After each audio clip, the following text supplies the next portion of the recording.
All right, good morning, everybody. It's 11 o'clock here on the East Coast, 8 a.m. over on the West.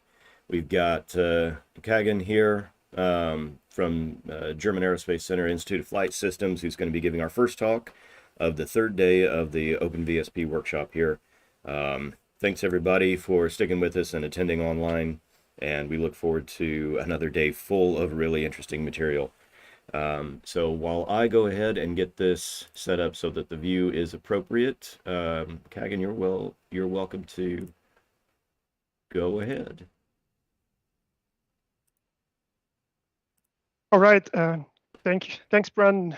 Thanks for giving me the opportunity to have my talk. Hi, everyone. Thank you for joining in this year's OpenVSP workshop. My name is Kagan Atchi. So I've been working as a research associate at the Institute of Flight Systems. At the Rotorcraft department, we are working on aircraft design studies. And what I'm going to talk about is the geometry export from OpenVSP to CPACS, which is a aircraft design format. So here's the outline of today's talk. For those who don't know the CPACS dataset, I'll be given a brief overview to CPACS, and then I'll go to our export tool that has been developed over the past 2 years called VSP to CPACS. And then after that, I'll show you some studies and examples. With some future work, I will conclude my talk. All right, to start off, CPACS is as the name says, Common Parametric Aircraft Configuration Schema, is a central data exchange format for aircraft design studies. So we use it a lot in our design projects on the rotorcraft side, but also on the fixed wing side. There's a lot of applications that have been going on. The development program is led by the DLR Institute of System Architectures in Aeronautics, and the whole concept is actually to pack everything that you need for your aircraft design into one file, into one XML file. So based on this concept, the data structure has been developed over the years. We are now at version 3.5 that was released in November 2023. If you're interested in CPACS, you can go check out the publication from Michael Alda that he presented in 2020.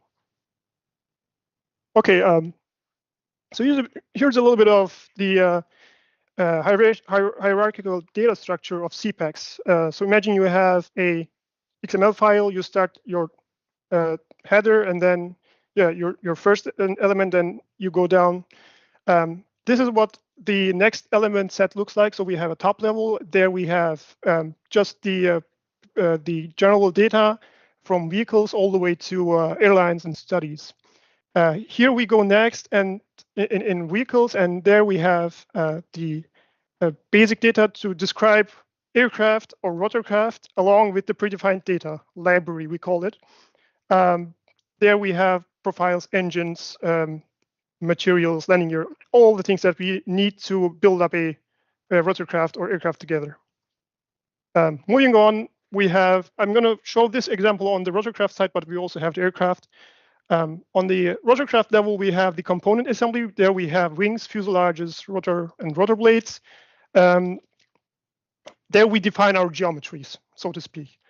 Once we have our geometry, then we do analysis, for example, aerodynamic performances or mass breakdown or structure analyses. We pack all this kind of stuff under the analysis level in the nodes. Okay, so let's talk a little bit about the geometry. So CPACS has a geometry support by a geometry library that was developed for CPACS called Teagle Geometry Library. Teagle enables to create 3D geometric representations of the CPACS geometry that we provide in XML format. And the geometry uses the Open Cascade CAD kernel, which creates basically NURBS surfaces. Teagle provides two main objectives or two main functions. The first one is the API.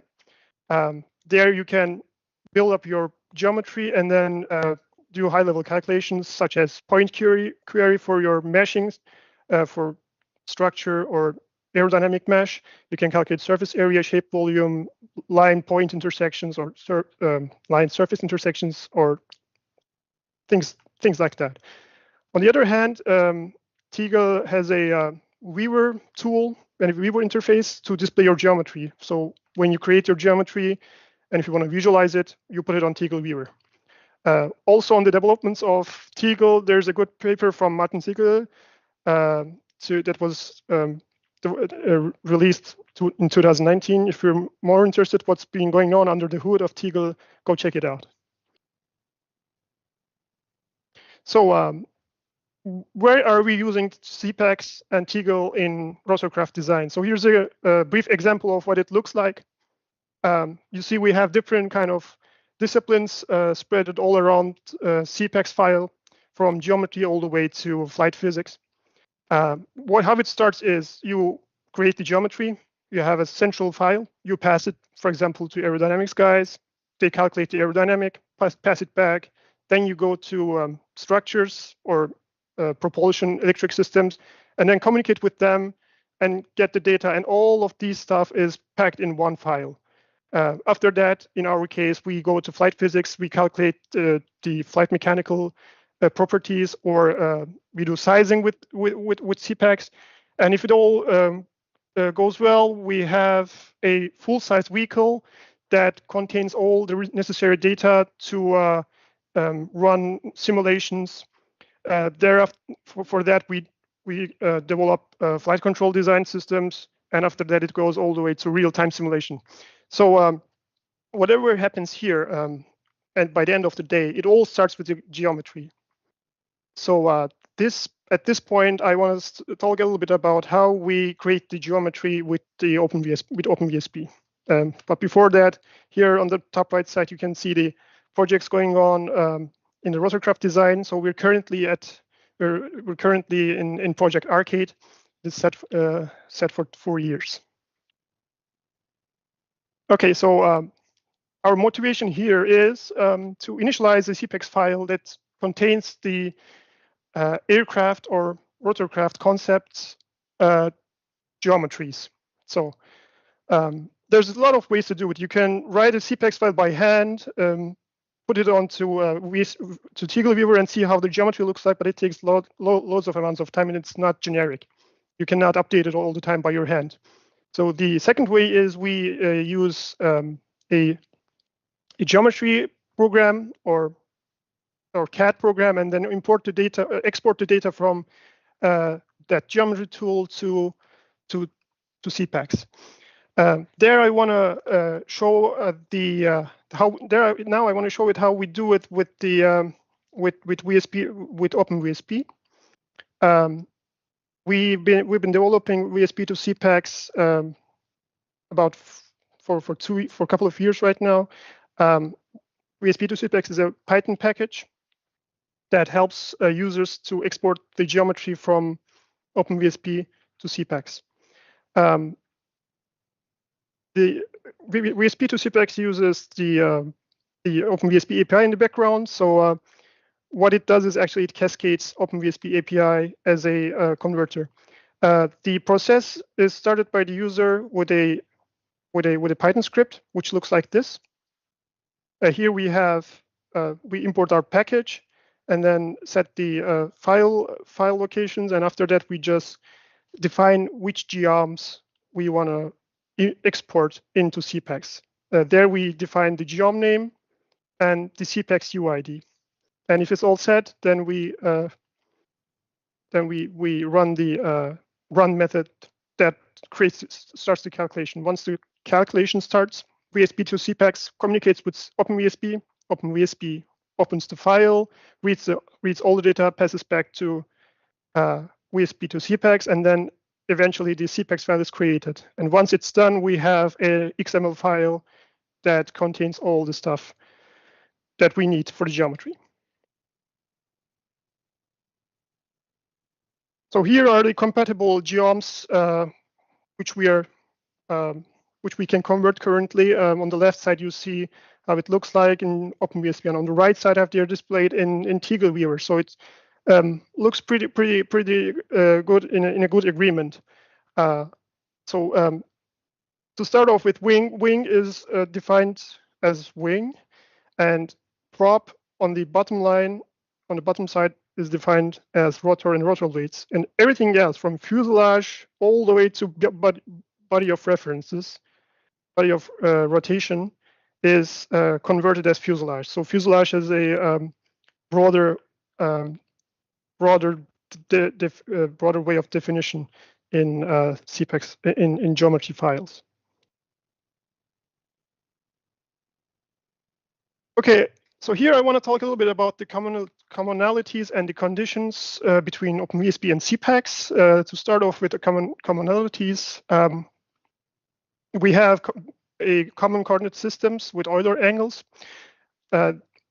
Wing, fuselage, and rotor parameterization is pretty similar to a limited extent, I have to say, because OpenVSP features a lot of geometry stuff which we cannot represent on CPACS side.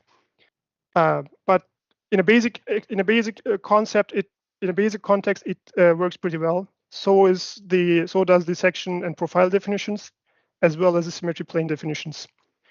To create CPACS geometries from OpenVSP, we have some conditions we have to comply with. The first thing is OpenVSP allows the same name applied on a geom. CPACS, on the other hand, needs unique attributions, identifier attributions called UIDs. So for this reason, we have to define the geom names just like the UIDs as a unique naming convention. On the other hand, we take a monotonic design policy. So these sections must feature discrete spacing between each other. If there's two sections if there's two sections lying on the same plane, that would be a little bit problem. So we set the discretization as a condition, and the shape endings have to be as hollow or points. So you can see an example here. So this is how it has to look like in order to make a good export. This will be when it's implemented in Tegel, it's going to be it'll close by the Tegel. So if you see it on the right side here, you see it's closed. So you don't need to you don't have to have concern about closing the geometry. And for this reason, no tips or caps. So no tips or nose cap treatment when you're doing the geometry modeling. So here's the extraction sequence of the lofting surfaces. On the right side, you see just briefly how the wing definition looks like in CPACS. And it all starts with reading the explicit parametric data. These are the data forms that are directly transferred from OpenVSP to CPACS without any conversion. So things like translation and rotation, it goes into transformation. Then we read the geometry. So since we define the rotation in transformation node, we have to unrotate the geometry in VSP. So we have a set of steps that we follow for this. The first thing is the geometry is duplicated in order to separate it from all dependencies. And then we bring this geom to absolute origin with no rotation. So both rotation and location components are set to 0. And then we loop over all U panels of the geom. In each section, we read the coordinates of the unrotated geom at each U panel. So the sections go to sections node here that defines the reference planes where the profiles are located at. And then once we're defined the sections, we extract the profile points, which are stored in wing airfoils in the case of wing. So now we have the sections and the profiles, and we have to loft it. there we define the parametric connection of the consecutive sections as surface lofting under the segments, which is called building the segments. So once the segments have been built, we're done with the geom, and then we delete the copied geom. All right, so this is how it looks like when we convert the geometry from OpenVSP to CPACS. This is how it looks like on the right side in CPACS. So you can see we have explicit data, UID and name to begin with. We have rotation and translation, and then we have this symmetry plane. Reading the sections is a implicit way, is an implicit set of steps. So the sections are defined by the sum of all sections, all tessellations of all sections. So if you want to increase the resolution of your section, you do it on just normally like you do it on OpenVSP under the interpolated XSEX panel. You don't have to do anything else in order to export it from OpenVSP to CPACS. And once the sections are transferred, the segments are built. Since we have a consecutive way of consecutive order of building the segments, we have one less number of segments than the sections. So this is how it looks like on the right side for a single segmented wing. So in wing, we have also control surface definitions, just like in OpenVSP, which is stored under the node component segments. Component segments actually define the set of multiple segments that fulfill the same functionality of the wing part, such as the control surfaces, structure itself, or fuel tanks. Those definitions are all stored under component segments. So here we apply a explicit data transfer. So we don't do any geometric read. We just look into the parametric data, and then we transfer it. The shapes are defined in CPACS. The shapes are defined in relative coordinates, which starts at the leading edge at the symmetry plane, and then goes in spanwise and chordwise directions, called eta and xi. And similarly to CPACS, similarly to OpenVSP, we define also the control surface borders with inner and outer border in CPACS. So in this example, we have the start eta, end eta, and L over C as inner border, outer border, and xi leading edge. Xi definitions is in this part 1 minus L over C. We have other limitations currently, such as constant chordwise, trailing edge only, and no end angles. But these are just temporary limitations. They're going to be worked out in the upcoming versions. We can also parameterize the surface deflections in control surfaces. So therefore, once the geometry is generated, the user has to define these deflections by hand afterwards. So I want to talk a little bit about the fuselage geom. So the lofting procedure is pretty similar to wing, but we export the profile points in a planar way. So let's say we have a detailed fuselage which features skinning on the upper and lower ends that causes to curved or three-dimensional section plane curves. So in this case, we have to make a planar extraction of this surface So for this, I have developed a algorithm that does this job. You can see the set of steps that we go through. So let's say we have a curved section here with the section center at P0 with the U coordinate. And what we want to have is that the projection of all these points along this curve to be displayed on this surface. So for that, we get the upper and lower points and calculate the distance between these both. And if we have 0, delta x, and z, we have basically a point. So we don't do planar slicing. If not, we go to the next step, step 3. We create a normal vector along which the center line of the geometry follows. And then we start going through the v coordinates of this section at the constant u coordinate. And for each point we read, we vary the u coordinate at this v coordinate so that we go along this line here. So at this point, u plus delta u gives me some other point along this coordinate. So at each iteration of this u, I pick the point and then calculate the distance between the point at this new point and the surface called d. And d gives me if d is under a tolerance, under the tolerance, I have basically the point displayed on the plane.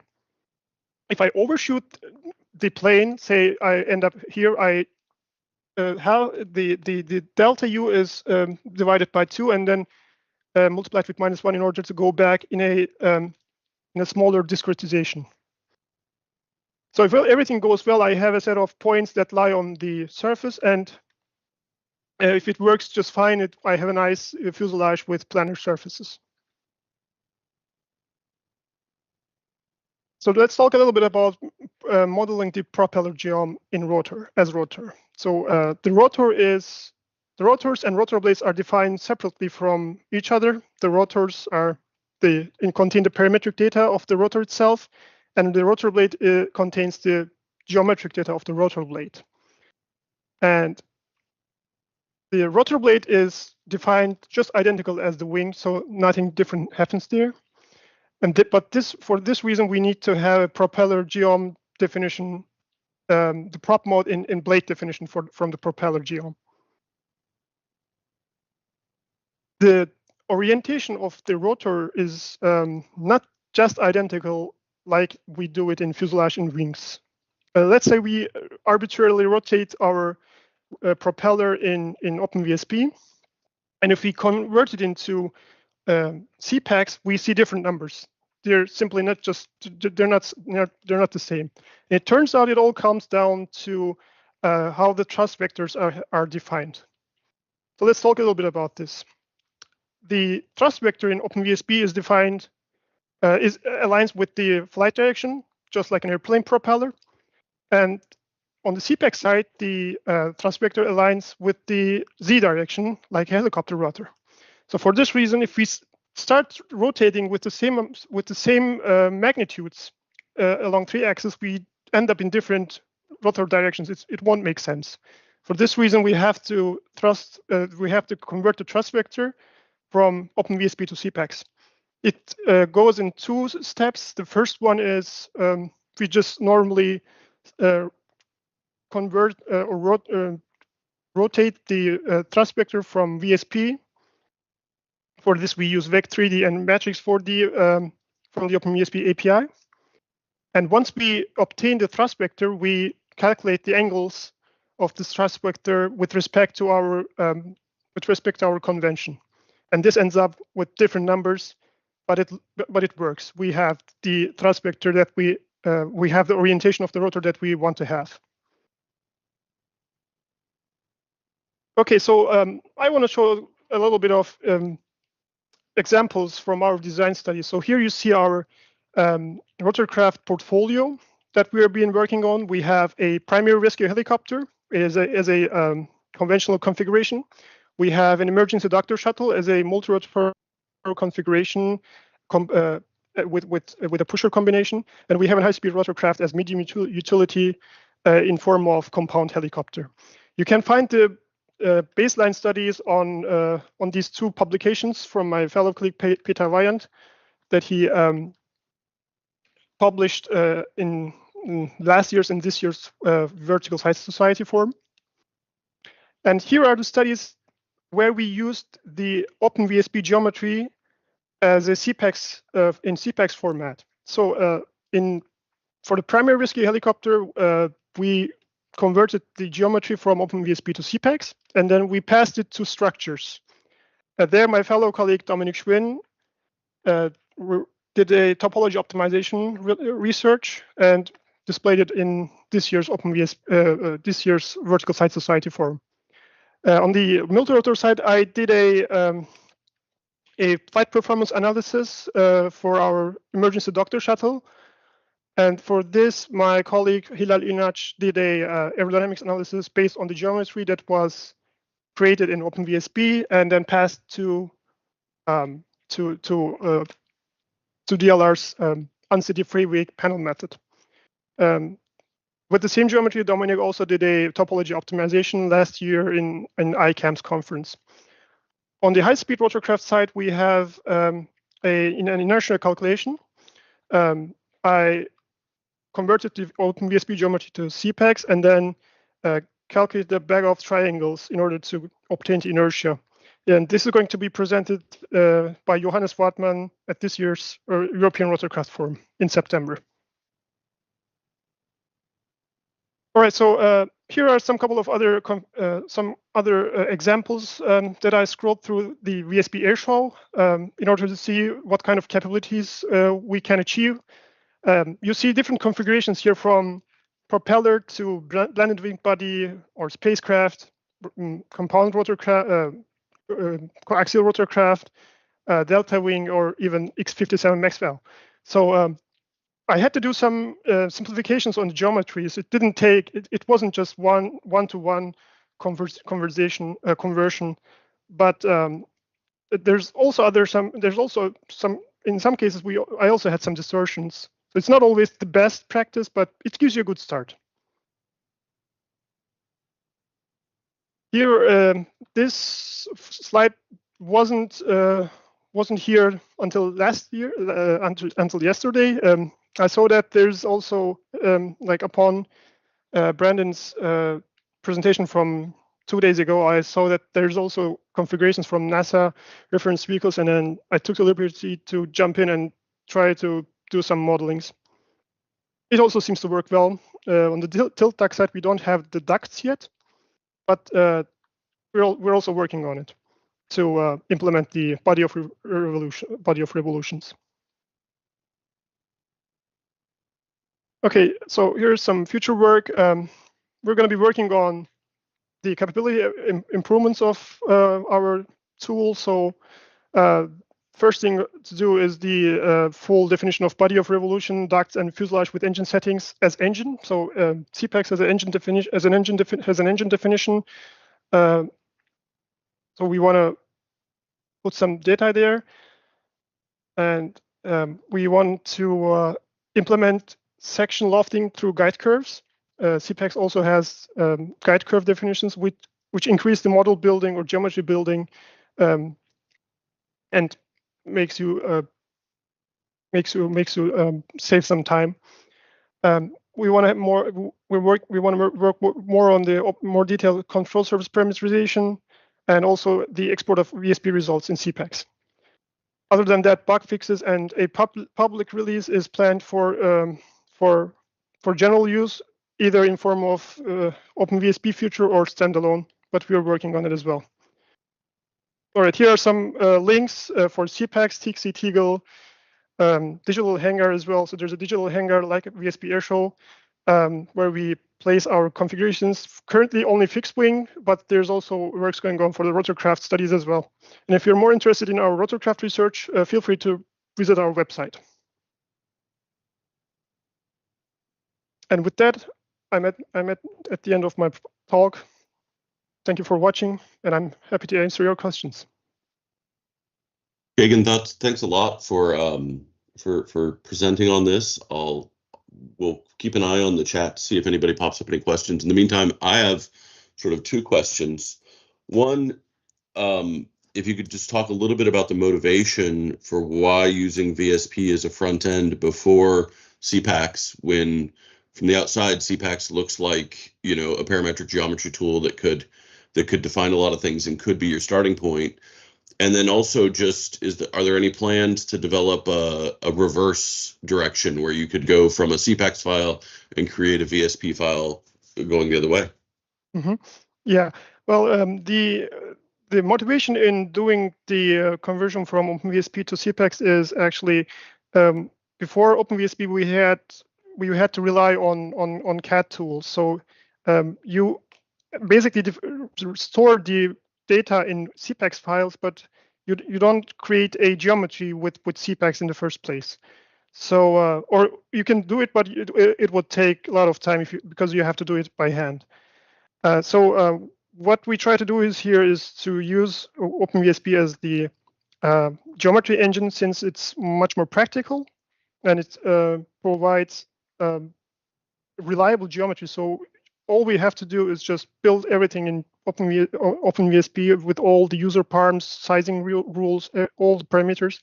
And then at the end, we get the CPACS data, which is actually the freezed instance of the geometry, so that we do all the calculations there.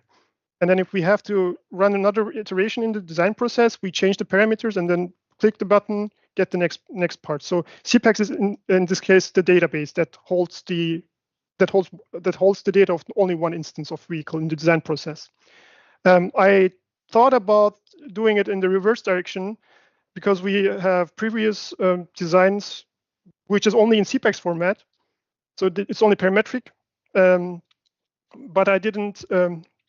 I haven't had enough time to do it in the reverse direction. But I'm thinking of it as well, so it's on the agenda. Okay, thank you. See, I think you answered Andy's question about going in the opposite direction. And there's a question, I think, for me about VSP Aero, but thank you very much, Kagan, for giving this presentation. I've been following CPACS and Teagle from a distance for a long time and really hadn't gotten to know much about it. And it's really interesting to see this bridge being built and to see you guys putting it to use. So I really appreciate you taking the time to talk with us. Yeah, thank you for the opportunity and thanks for having me. Thanks a lot. All right, so Rob, you are up next. You're welcome to start sharing your screen, and everything looks like it's still going strong. So I think we can roll into the next talk if you are ready. Yeah, sure thing. So quick look at today's agenda. And mostly a lot of today, or this next chunk is about structures. So I'm going to give a bit of a setup, and I'm not a structures person deep down, right? So I'm gonna give some background here and talk about what OpenVSP can do in structures. And again, it's really just sort of the setup man here, and then Brian Sandoz is going to come in between our breaks and really put this stuff through the paces. So I just wanted to give you guys that little bit of the arc, and then we'll come back and round out with the last few presentations of the workshop. So let me go ahead and we'll talk about this. So this is really, excuse me, an overview about the structures capability. There's too much stuff here to go through every screen and to dive in and click on every parameter and demo everything. So what I really want to do is give an idea of how to think about OpenVSP structures capability and let you know sort of how that goes across the board. So yeah, this is about the big ideas and to set things up, not the details. There are some bugs in this stuff. It's actually a lot better than when these slides were made. I fixed a bunch of those bugs, but there's still bugs in there. As Brandon said, the structures capability can be used productively. It's been used by Brian to really amazing extent, and also by James Joseph at NASA Ames to amazing extent. But there are things that are frustrating about it. So save often, and we're trying to make it better as we go. So there is a structures capability, and it's intended for conceptual design, structural layout. You access it by going to the analysis menu and then the structures submenu, and there's 3 options there. And mostly we'll talk about we'll talk about each of them, but in this particular block of time, we'll mostly talk about the first, the FEA structure. Structures and assemblies are defined parametrically. You can define your material properties, some boundary conditions. There's a very limited capability to apply loads. We'll generate a mesh and a FEM file, or we can output a step or an IGES CAD file of the structure. And we'll talk about all these things. First, it's worth talking about some definitions, just so that we all are speaking the same language as I go through this. So in my parlance today, an assembly is made out of one or more structures tied together with rigid links. We don't have a way to, in very fine detail, have the mesh of a wing connect node for node to the mesh of a fuselage, for example, but that mesh would be one structure and the fuselage would be another structure, and we would make an assembly by tying them together with some rigid links between them. An individual structure is defined by the skin of a single component that defines the outer skin. And then all the internal parts are defined as mostly planes, but as parts that are then trimmed by that outer skin. So we lay out ribs and spars, and they're trimmed by the OML of a wing. A part can be either what I'm going to call a full depth, zero depth, or other. And I'll talk about what these are real quick in a moment. So the material property, the materials is what something's made of. Aluminum, titanium, steel, wood, carbon. We can either have material properties that are smeared to represent a laminate, a panel, or a beam, or it can just be direct material properties. We have support for isotropic or orthotropic materials.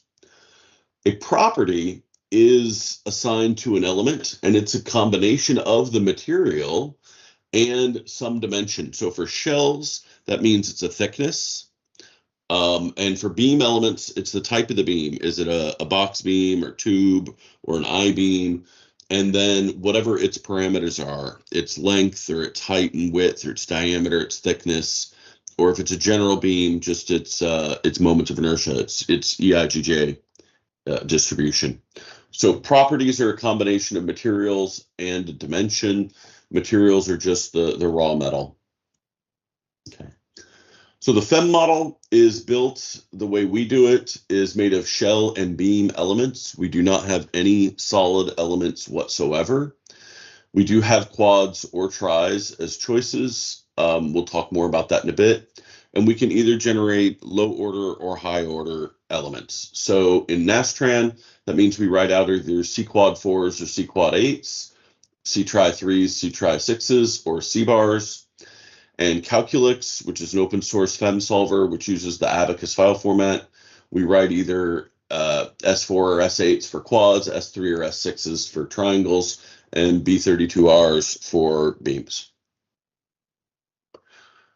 So here's the kinds of structures that we can represent, right? Everything's done with either shell elements or beam elements. And so the shell elements can be used to represent the skin of the parts, or what we call full depth interior structures. So something like a rib or a spar.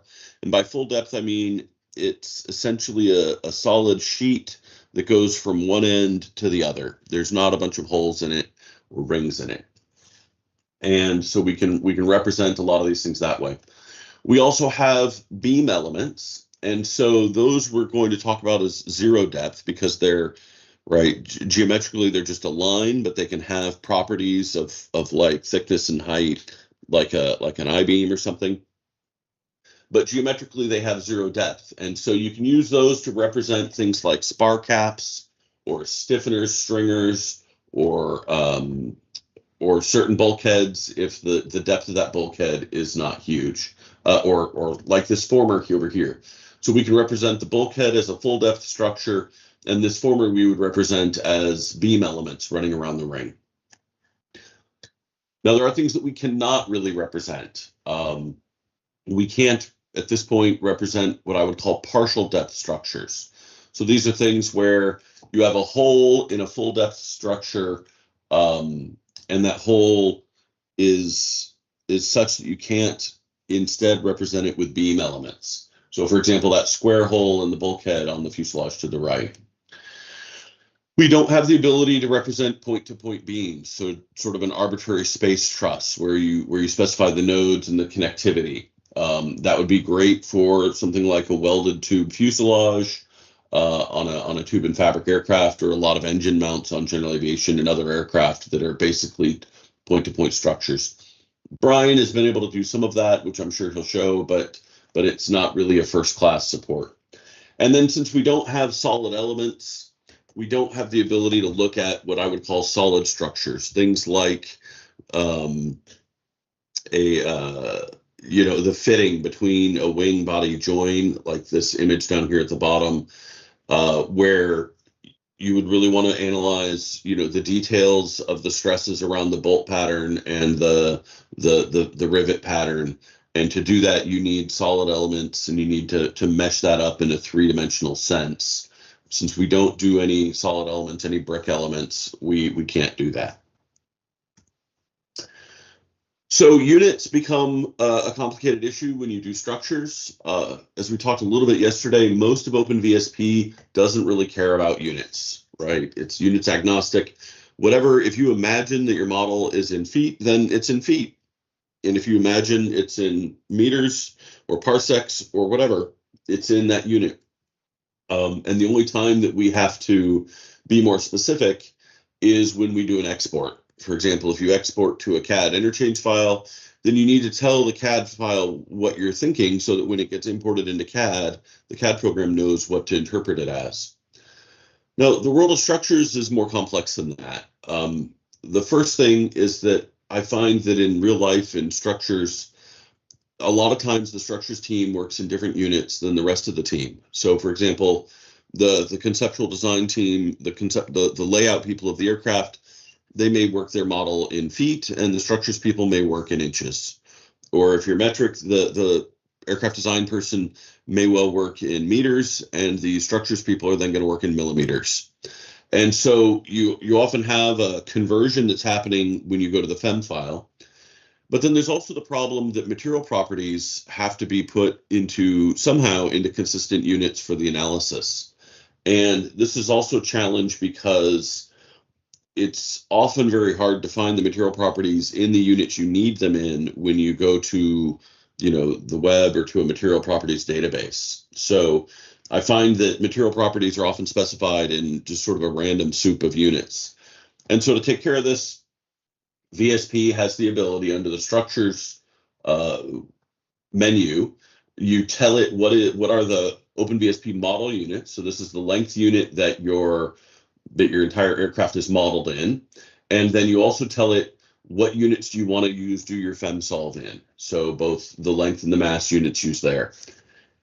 Now, the consistent option here is basically a legacy, which basically says, don't convert anything. I know what I'm doing. My model units match my export units. And so that's there really for a compatibility setting, so that models created before this capability was added would still work. For most of us, even if your model is in feet and you want to export in feet, go ahead and just set the model units here to feet and set the export to feet, or whatever it is, and we'll convert by multiplying by 1. But this allows you to go through and tell it, what are the mass and what are the length units used for these definitions. When you're specifying materials, if you go and you look up some material property online, what I've found is that, as I said, you can't ever trust what units those are going to come in. And if you find 5 different materials, they're going to come in 10 different sets of units.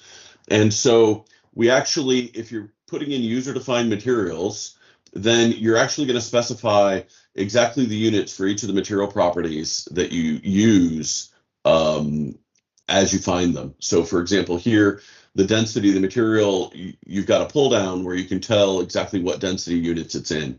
And this allows you to go through and for, the density, the modulus, the thermal expansion, you can specify those units as you find them, and VSP is going to take care of converting those, and we'll show you what they'll be when you export them to FEM.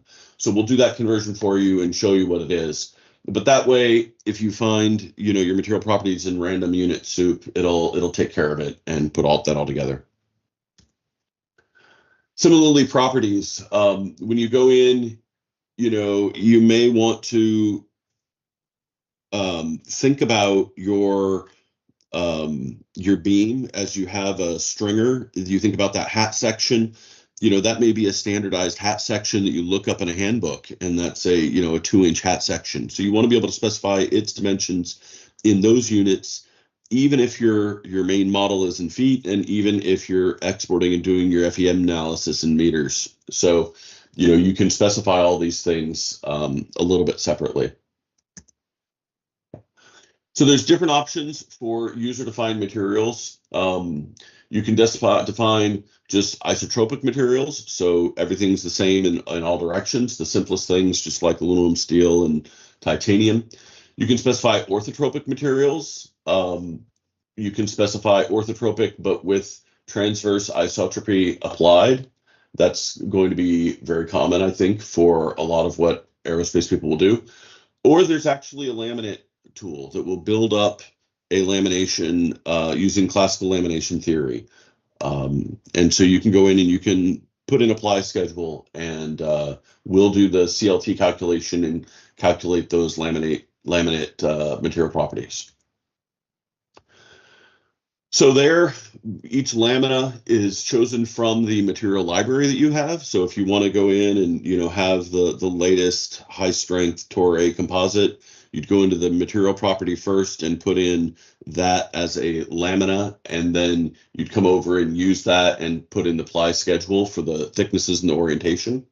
And together you'd make that into a buildup, and then you could use that in your skin or whatever. Okay. So then properties is where we combine a set of materials with a thickness in order to make a property that then gets assigned to an element. So you choose either, you can set up these, and you might have a property, for example, for your upper wing skin property and your lower wing skin property, your forward spar and your rib property. And so they're going to be either properties for shell type elements or beam. You'll choose which material from the material set, and then if it's a beam, you choose the type and you assign its dimensions as appropriate. Okay, the first thing you do when you're building up a structure is the first tab in the structures menu is you need to choose which geometry the outer shape of the structure is going to be based on. So in this case, a pod, and then you click add structure. And so you choose which one, you add that structure, and that'll add it to this list. You can create multiple structures based on the same geometry. So for example, if you're working with a wing, it's very common that you would create the main wing structure, and then you'd come back perhaps and want to do a more detailed structure of the aileron. And so to do the aileron structure, it would also be based on the OML of the wing. And you'd come in and you'd select the OML of the wing again, create a second structure, and then go into that and use it to define to define the second structure. This menu, if you come back to this tab and you click on whichever structure you're using, that will apply then to the rest of the tabs. Or down here at the bottom, these last sort of 4 rows on this GUI, they persist no matter which tab you're on, and so you can switch which structure you're working with down here at the bottom without having to go back to the structure tab. Okay, so the second tab is the part tab, and here when you're working on a structure, say the wing structure, this is where you add different parts. You add the ribs, you add the spars, or whatever else it is. And so you type in the part name that you want, and you choose the type from this pull down list, and there's a large number of types that you can use, and you click add part.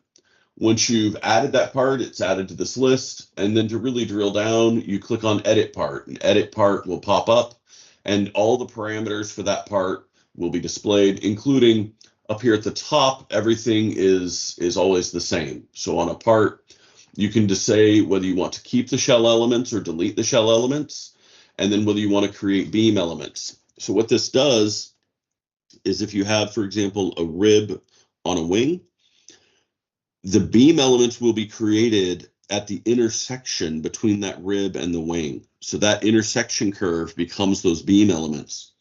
And so if you wanted to put something in where you only had the beam elements, so you only had those stiffeners but not the rib, you would choose to delete those shell elements but create the beam elements. And so then that's why you have these three options. You can either keep or delete the shell, and then you can choose to create or not create the beam elements. And then depending on whether you have shell and cap and beam elements, you choose the properties to apply for it up here. And then below that are all the parameters that exist for each different part type. You'll see that in this part list, some of them are not highlighted or are grayed out, I guess. That's because those grayed out ones only apply to wing type parent geometries. So the parameterization of ribs and spars are specific to wings, and so those parts are only available for wings. And since this is a structure on a pod, we don't see them. If we switch over and we were instead doing a structure on a wing, then these grayed out cases would come back and we would see them. So here's those common part properties that I just talked through. We have the keep, delete, shell elements, and beam elements.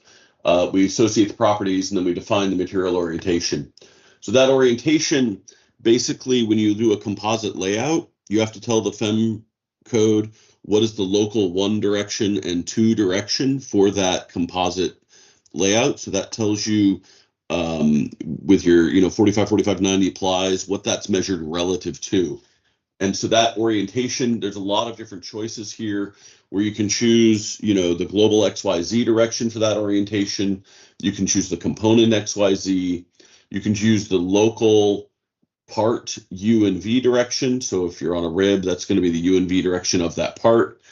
Or you can choose a direction based on that outer skin, the skin that you're cutting with. So that would be things like the UV direction or the RST direction. So that gives you pretty much all the control you could want on defining on a per element basis what the orientation of the material properties will be. So we have a bunch of parts that I call surface parts. These are all basically cutting surfaces that are used to slice and cut the geometry in order to build a part. We have a couple of these. We have rib array and slice array. And these are handy for specifying more than one rib at once. So if you want to specify a bunch of ribs that are uniformly spaced, you can do that with a rib array. And there's a nice option over here that if you set up that rib array and then you want to do some more tweaking, you can click this button, individualize, and it will automatically convert those, say, 7 ribs that you had into 7 individual ribs so that you can then go in and tweak them one at a time. The spar and rib types and also the polyspar are only available for wings, whereas the dome component is only available for things that are not wings. The polyspar is new since last year. It's a new geometry component, and what it's really good at is if you have a spar that has different breaks in plan form that as you go out the span of a wing, we used to have problems with there creating a gap in between those different portions of the spar. And so the polyspar takes care of those things. And frankly, my recommendation going forward is everybody should use polyspar for everything. And we're just going to leave spar there as a compatibility setting so that anybody who has a legacy model that uses a spar can still use it. But there's really polyspar is going to be preferred in every way going forward. So we also have the ability to do what we call subsurface parts. So just like subsurfaces in the main OpenVSP, we can define subsurfaces in structures, and we draw those subsurfaces on the OML of the component. And you can use those then to either define beam elements around the boundary of that subsurface. You can also use it to define a hole. You can say, draw something for a landing gear cutout and then delete the elements on the interior of that to create a hole in the skin for the landing gear. Or you can use it to define different structures, different material properties. So for example, you could do a subsurface to define the inboard section of the wing and then apply a thicker material property to that inboard section of the wing compared to the outboard section. Now, something I haven't talked about yet is that there's a new kind of subsurface coming to both the main OpenVSP and also structures. And that is the ability to define not just ellipses and rectangles and line type subsurfaces, but actually to define subsurfaces using any of the cross-section types in OpenVSP. And some of these may be a little bit wacky and over the top, but you can come in, for example, and you could define a 4-series airfoil cross-section type, subsurface type on your structure. You have to keep in mind that subsurfaces are interpreted in UV coordinates. So if you're doing a 4-digit airfoil, we're evaluating that 4-digit airfoil in UV coordinates and then mapping it to whatever your geometry is. So that can create strange effects, but I think you'll get the hang of how that works. Most importantly on this, if you really want flexibility, is the edit curve type works. And that edit curve type allows you to do either Bezier curves or piecewise linear curves where you can go in and really have complete control over what you're doing. So mostly, I expect that if people use this cross-section type, they're probably going to go straight to the edit curve and use that as the cross-section definition for these. There's a few special parts that are a little bit different. One is the skin is by default created, but if you wanted to create a structure that just has a frame, say it was again, a fabric coated aircraft and you're not taking any structural credit for the fabric, you would be able to go in and still use the skin to define the OML, to cut your ribs and spars and define that shape, but then you would want to delete the skin element. So that option is there. There's also a special part called trim. So trim allows you to trim other components, but you specify, a set of ribs and spars or whatever that you would use as the boundaries of that trim, and then it will delete all the elements that pass that. So here's an example of this. The wing over here on the right, we have a spar and 2 ribs, and then I have this arrow pointing aft of the spar, inboard of the outside rib, and outboard of the inboard rib. And so where those 3 arrows are all true, we'll then cut out and trim the structure. And the result of this is the picture up on the top, where we have this mesh created with the ribs and spars all meshed, but then we've cut out this chunk here in the middle. Now, if you set this up, for example, if you define these arrows, for example, if this inboard arrow was facing towards the root and this outboard arrow was facing towards the tip, then all of those arrows being true is the empty set. And so it can be frustrating when you first set up a trim. You might end up in a situation where you have a trim and then nothing happens. And the reason for that is typically that you have the empty set. And trims are pretty easily created. They're just you choose the trim type part, and then you go in and you choose from which of your components. You can do this as many times as you want, which of your parts, I mean, and you choose which of your parts, and then you either, if the arrow is showing the wrong direction by default, then you click the button to flip the direction of that arrow and it'll show it the other way. Another special part type is what we call fixed points. So a fixed point is the ability to basically force a node in the mesh. And you can use this to assign point masses or to build up an assembly by saying, here's a hard point in the wing, here's a hard point in the fuselage. We're then going to connect those together. You can also use it as a way to assign boundary conditions and loads. So if you've got a point load and you want to place that at a certain location, you can then put that fixed point in, and then you'll be able to find that later.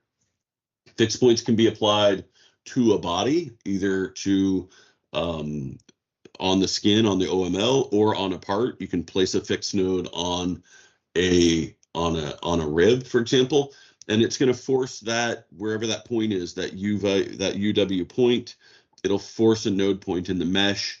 It'll also then name that point, and it'll be written out at the top of your FEM file, and the node numbers will be consistently assigned. So if you use a bunch of fixed points, say there's 10 of them, they're always going to show up as the first 10 nodes in the FEM file, and they're always going to be numbered in a consistent way. And that's really handy because if you do something like assigning point loads or building an assembly out of this, and you're doing some of that outside of VSP in your, say, your FEM preprocessor, that way it'll always be the same. It'll always be the same nodes, even if you change the mesh or change the structure. You can also have off-body fixed points. So those are attached to a body point, but then they're, you know, offset in space from that body. And that allows you to specify some point out in space. And this can be useful for, you know, engine mounts and other attachments, things like that, where you want to start to build up that kind of a space truss type approach. You can apply boundary conditions, and the way this works is you are constraining the degrees of freedom of particular nodes, either one node or a group of nodes. And so every node has 6 degrees of freedom, 3 translations and 3 rotations. And what we're doing then is we're really telling VSP how to choose the nodes that we're going to apply this to. So we can either apply a boundary condition to based on a part or a structure or a subsurface. So that's sort of the scope that we want to search. So we down select we down select the scope that we want to search, and then if we choose a part, we tell it which part or which subsurface we tell it. And then we tell it, what do we want to constrain? Do we want to have the user specify what's constrained, or do we want to use some of these preset ones?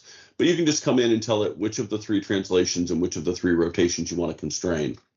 And then, you know, if we just do a part and spar 1 and we don't do anything else, we're going to apply that boundary condition to every node on spar 1.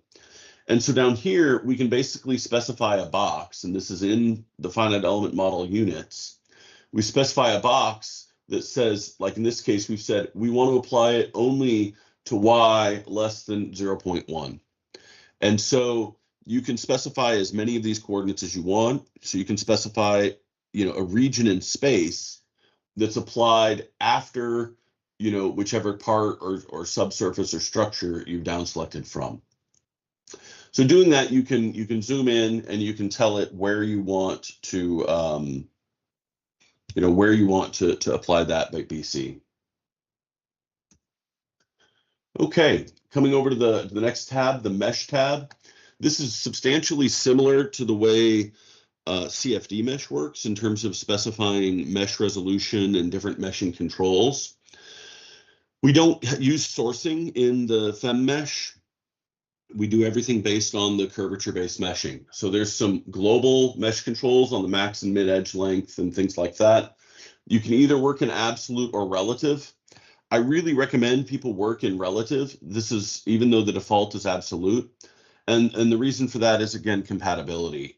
Historically, we only had absolute, and so everybody's files, if you've ever done this before, have been saved with absolute.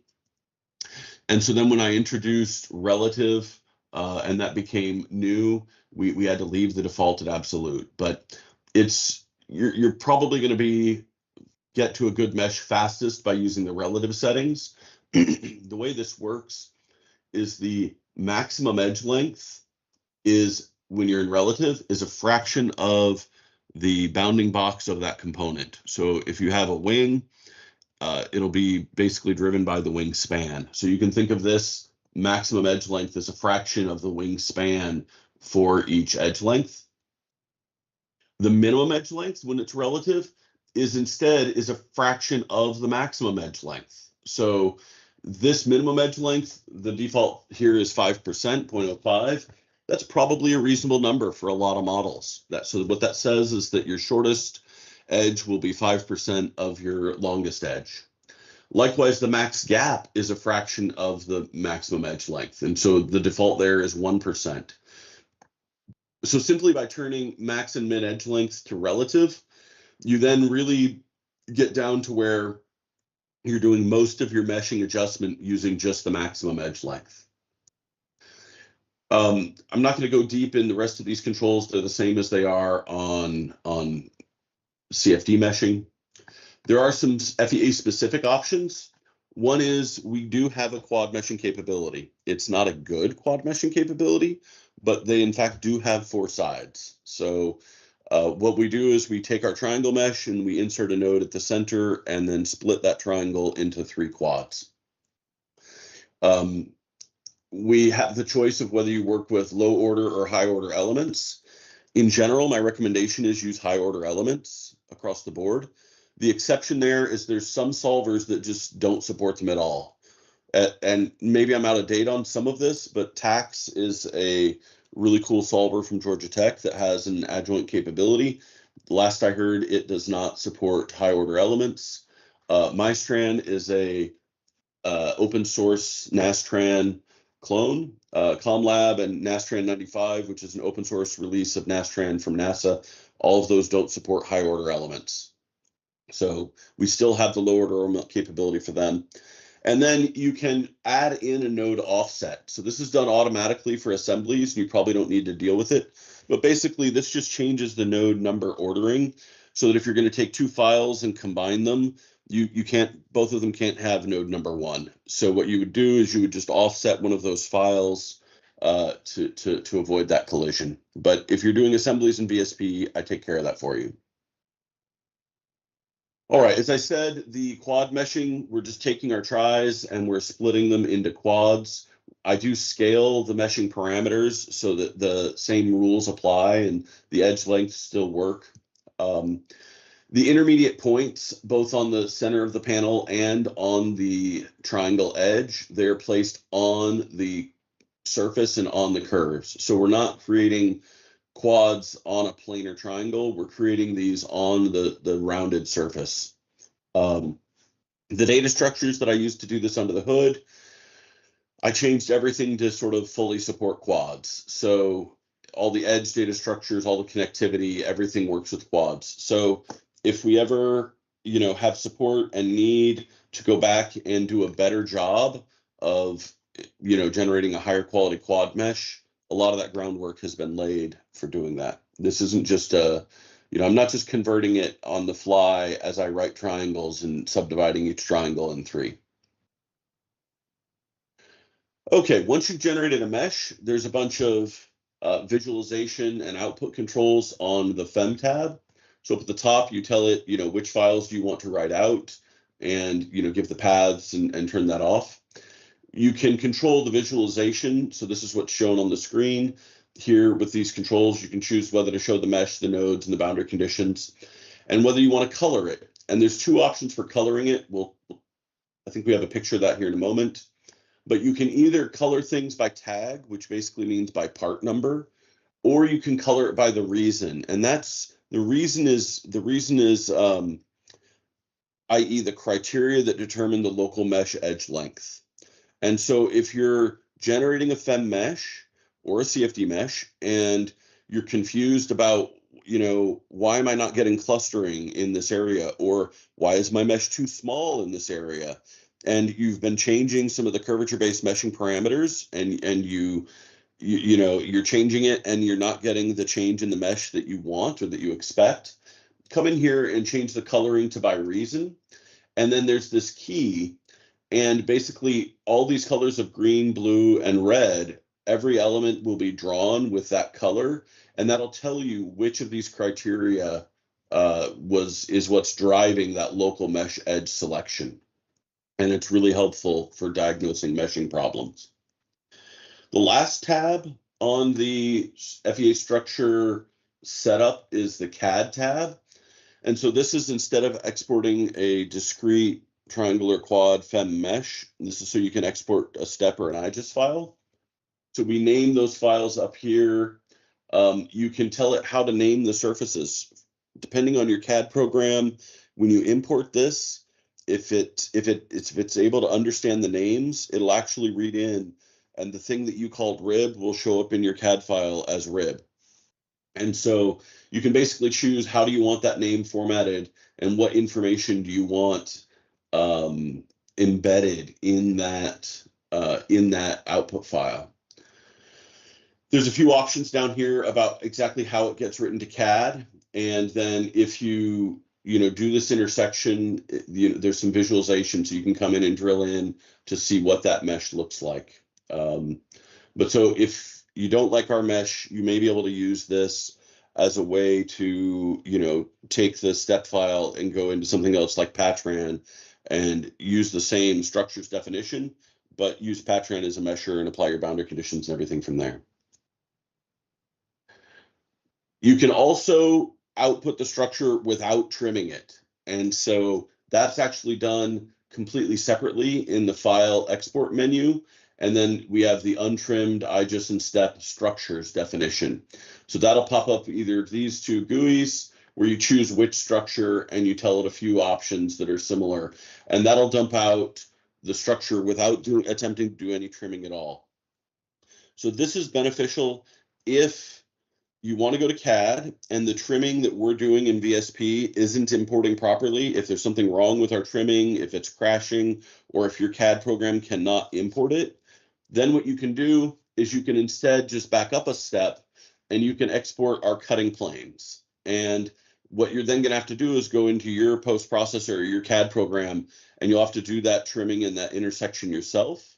But the hope here is that your CAD program is going to be able to carry that further if there was some problem with the import. So you also have this as a backup option to get that structure into whatever tool you're working with. And I'm already well over time for this, but it really blends into the next talk. So I'm going to just go ahead and continue with the next talk. And if we have time at the end, I'll come back and do some demo. But if I don't, I know that Brian has a lot of really great demos in the following sessions. I am going to address some of the questions right now. Andy asked about the material properties. Is there a place for inputting the references? So attributes is the answer for that. Unfortunately, right now, we haven't added all of the attributes GUIs to all of the structures entities. And so it's not immediately obvious on a lot of those things how to go and add attributes to the structures. It is all under the hood because every parm and every parm container inherently has the ability to have attributes. So you could use the global attribute editor to go and add attributes to those entities. But we don't have it just sort of one click away. That's certainly something that we can work on adding. And I think that's yeah, although, and then there is a note, independent of attributes, there is a note on each material property where you can add some stuff, and that predates attributes. So that is there for adding, typically, like you say, what's the reference of where you got this material properties data from? Okay, if you want to do an assembly, you start off going very similarly. You go to the analysis GUI, or the analysis menu, to the structure submenu, and you pull up the assembly. And like I said in the last talk, assemblies are made from one or more structures. And then what we can do is we tie them together with rigid links. And then when we write out the FEM file, it then gets written out to one combined FEM file with all the node numbers appropriately offset from one another. So to start with, you create the assembly on the assembly tab, you give it a name, and you just say add assembly. And like before, that's going to become the active assembly that you're currently working on. On the structures tab, you then manipulate the list. You need at least one structure to make an assembly, but you can have as many as you want. And so here you just go through and you add however many structures you want in your assembly. Either add them one at a time or you can add them all. And then you work on the connections. And this is, just creating a connection between, a fixed point, some node in one structure to a node in another structure. So again, this would be like attaching a hard point at the root of the spar of the wing to a hard point on the fuselage in order to transfer loads between those structures. The way we do that under the hood in Nastran is right now we write RBE2 elements, which are rigid beam elements. And in Calculix, we actually use the equation command, and equation actually goes in and modifies the stiffness matrix to equate those degrees of freedom. You have some ability when you do this that you can actually go in and tell it, you know, when you make that connection, what are the degrees of freedom that you want to connect. So you can use this to create, you know, different kinds of joints when you are making an assembly. The FEM model looks very much like the FEM model under an individual structure, but what we can do is down here at the bottom is we have the ability to remesh everything or to mesh just the structures that have been unmeshed. And then we can come in and we can visualize and look at that combined assembly, including, you know, looking at different element sets instead of the whole thing. And that writes out that FEM file. So assemblies are pretty straightforward, just as an outgrowth of individual structures. There's one more sort of capability in here, and this capability is simple and it's going to be evolving. I'll just put it that way as we go to it. We have some ability to set up a combined aero-structural analysis. So the idea here is under the Aero-structural menu is we will apply loads from VSP Aero onto your structure or your assembly. And part of the reason this is evolving is I don't think that the load mapping from VSP Aero's loads to the structure's loads, that's done by a tool in VSP Aero. And I don't think that that tool has been updated yet for all the changes that we've made going to things like, you know, Ngon meshes and all these other updates. And so this capability is going to lag behind a little bit. So basically, I expect this capability to break when we release the new VSP Aero, and hopefully we'll get it fixed. Underneath, what we're really doing is we're applying those loads, and then we're helping you run Calculix. Right now, it's only set up for Calculix, and it's set up to help do that. It requires the Calculix solver, CCX, and VSP will search for and find that on your hard drive. And if you have the Calculix visualization, CGX, it'll also do that. And the general idea here is really just to sort of be kind of like a wizard, you know, a semi-automated process to help you through doing an aerostructural analysis. And so the way this works is really you work top to bottom through this GUI.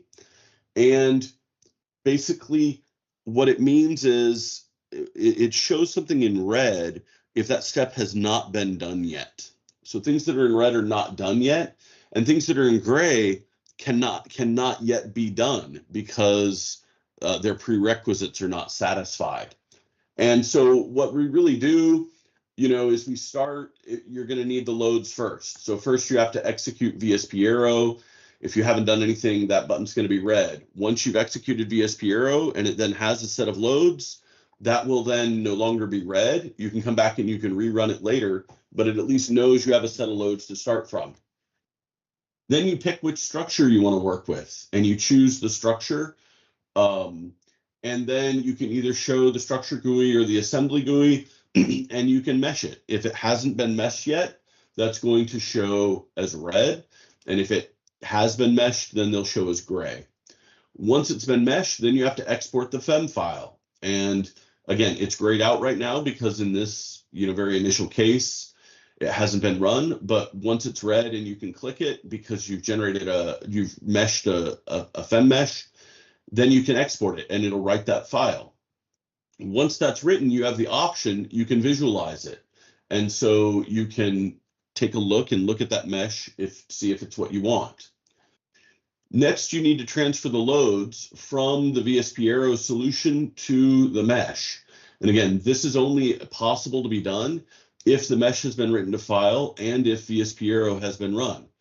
And so if both of those are true, then you tell it what your dynamic pressure is, what Q is, and that's used to dimensionalize the CPs from VSP Aero into pressures for the FEM solver. So if this button is available, you apply the loads, and then if you want to visualize that again, you can visualize the loads on the mesh, and you can go look at that pressure distribution.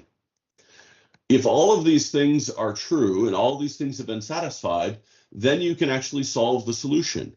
You can solve the FEM case. And so if that's possible, then that button will be not grayed out, and you can click on the button to solve the structure, and it'll go and run the solution. And then if you have a solution, you can then visualize it. You can either visualize the results in CGX, or you can visualize them in the VSP viewer. So each of these is really just executing a command line. All these calculus and viewer things are really just executing a command line. And so the equivalent command line is shown here in this window. And again, this is really just a sort of a wizard to help you get the flow top to bottom through this process. There's no magic happening here. And hopefully we can get this working again soon.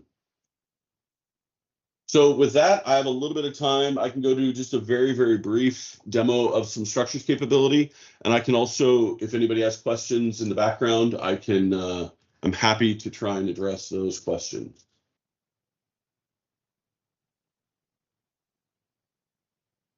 Okay, so to start, I'll just come in and I'll add a structure to a wing. And I usually work with just half the wing when I'm doing structures. But Brian, who's actually a structures person, definitely does not. So there's your first clue that I don't know what I'm doing. But I'm going to come in here and come into structure. And I want to create the first structure. So it's based on the wing. So we'll add that structure right here. And we can call this wing main structure. So now we've created a structure based on this wing. And if we want, we can set the orientation. So that's going to set it to a top view. And it's also going to, put it in this sort of gray, just so that we can see the layout. We can come into the parts. And again, we have all of these choices. We'll start by adding a couple of ribs. We can edit that part.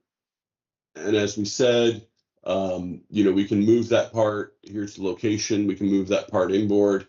We'll just add a couple of ribs very quickly.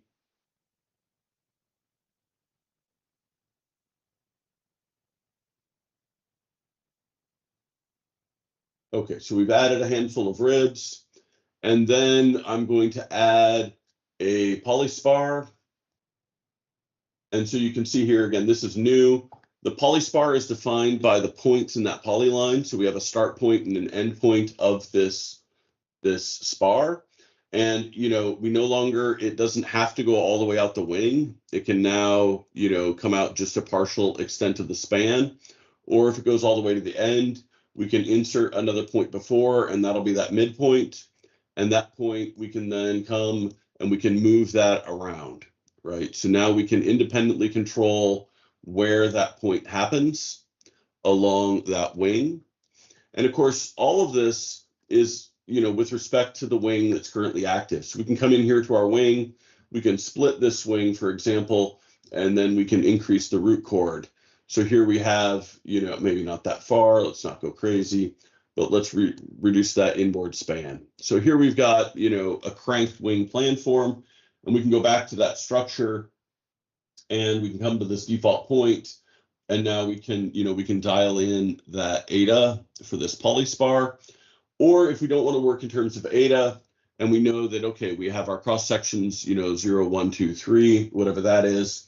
If I place my eta close to that planform break and I know that's where I want it, I can just switch here to U of N, and I know that to put it exactly on that planform break, I just set it to 2. I'm going to turn that off so we don't have the bounding box. So that's how you define a polyspar out that wing. And really, my recommendation on many of these things in VSP is to start simple and mesh early. So I'm going to come over to the mesh options before I add anything else. We're generating quads by default. We've got our 0.5, all of our default settings. I am going to change these to relative. And that tells me that right now, I'll change that to 0.05. So we'll have about 20 elements out the span. And let's just go ahead and intersect and mesh. And here we have our first FEM mesh generated for this structure. As I said, it's in quads. We can kind of see what's going through. The fun part comes when you come to the FEM tab, and you can now actually, do this visualization. So first, we're not deleting it. We're not changing the mesh, But if I just don't want to see the skin, I can turn off the skin, and that very quickly allows me to see the ribs and spars on the inside. Right now they're colored by part number. You can see they're colored here. If I turn off the mesh, we only see the colors. I can also, as I said, we can tag it, we can color it by the reason. And let's turn the skin back on. So in this case, what this is telling us is that most of this mesh is, its edge length is determined by this baby blue, which means it is based on the growth ratio, but based on the number of circle segments criteria. So the blue column is all about that number of circle segments criteria. These dark blue edges are set by the number of circle segments criteria, but they've run up against the minimum edge length constraint. So if you want them smaller, that means you need to make the minimum edge length size smaller. Where we're here with this middle blue, that means that we're being set just by the number of circle segments. Back here in the red, that's where we've hit the maximum edge length. So the maximum edge length is only active back here. And that tells you just exactly what's determined the edge length for every node. So if you're playing with your meshing, this helps you figure that out. Okay, let's not color it, and that way we can just see those elements. And as I said, we can come in here and we can turn off the skin, and we can look at the rib and spar and all those elements there. So that's a very simple structure. We can come in and we can add more parts of all different types. Let's add another polyspar. Here we go. And this one, let's move its start point. Let's make it an aft spar. So we'll move it back here. We'll do the same kind of a thing. We'll insert another point before there. And this one we'll do the same thing. We'll break it at the planform break, and we'll bring it back to its X over C of same kind of region, and then we'll go to the end and we'll dial that back. So now we have a forward spar and an aft spar. And then next what we'll want to do, and let's reset the part display. Oops. There we go. So let's reset so that we're just looking at the part display. And now let's add, for example, a trim. So here we'll add a trim. And like we said, we want to trim, and we choose which parts we want to trim by. So we'll trim by the aft spar, and you can see the arrows pointing forward. We don't want to do that. We want to trim aft of the aft spar, and then we want to trim based on rib 2 and rib 3. And so here you'll see they're both pointing outboard. Rib 2, I'm okay with that, but rib 3, we want to flip that direction. So now if we do this trim, we're going to trim out this segment. Actually, let's change that from rib 2. Let's delete that one, and let's make that rib 1. Okay, so now we're going to trim everything outboard of rib 1 and inboard of rib 3 and aft of the aft spar. So if we generate that mesh, you'll see that we've trimmed out and we've cut out that part of the structure. So that's how trims work. We could go through, we could find subsurfaces, we could apply fixed points. There were some questions. The material properties are specified here. We have these materials built in with this note. So if we add a material, Andy, to your question, you can type in your reference, you can put whatever note you want in this box. So you can name your material and define those material properties. But so that's here to define the reference. This is sort of like attributes before there were attributes. You can define your laminate schedule. So to do that, you first have to add a material and set that material to be a laminate type. And then that material, this is going to be my laminate. Then we're going to come over to the laminate tab, and you're editing your laminate, where you then add your lamina, and you can then specify their thickness and their orientation. And so you can say, okay, I want this to be a carbon and balsa laminate. So we can add that and then say, okay, here's my, this one I wanted it to be. That one was carbon. Yeah, that's fine.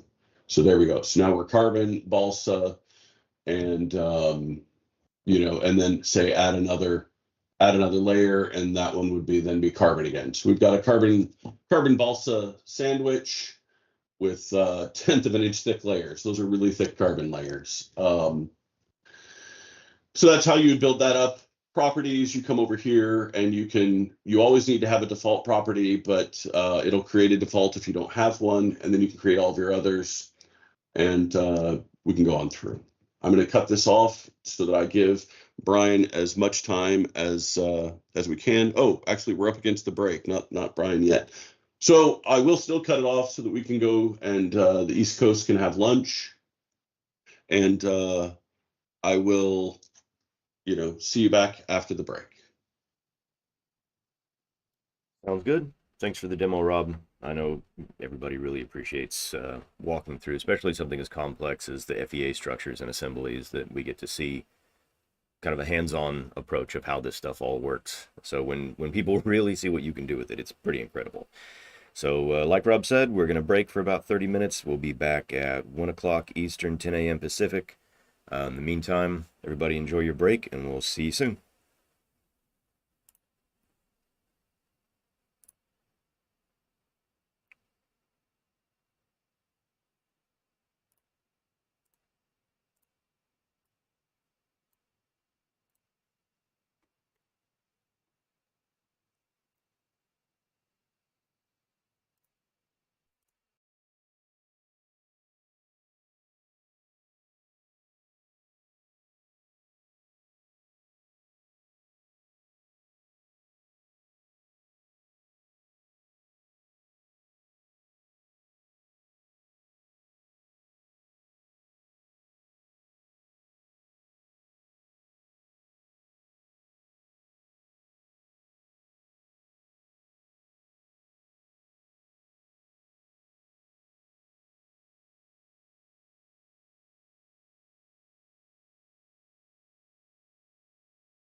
All right, everybody. Hope everybody had a great break. We've got a nice long session up next, covering some structural design and integration of OpenVSP structures with Brian Sandoz with Versatile Aero.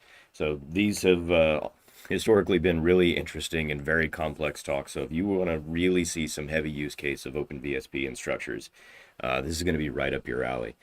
So Brian, you're welcome to go ahead and roll into your talk, sir.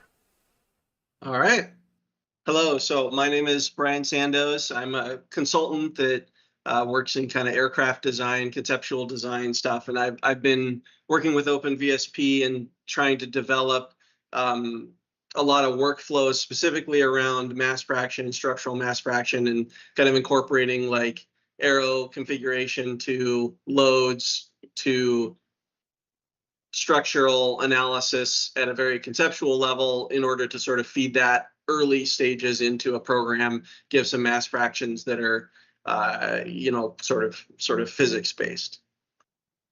So I'm going to have I have about 2 hours today. I have a demo in the middle where I'm going to kind of attempt to go from a base VSP model to a FEA result using only open source tools, and that'll take about an hour.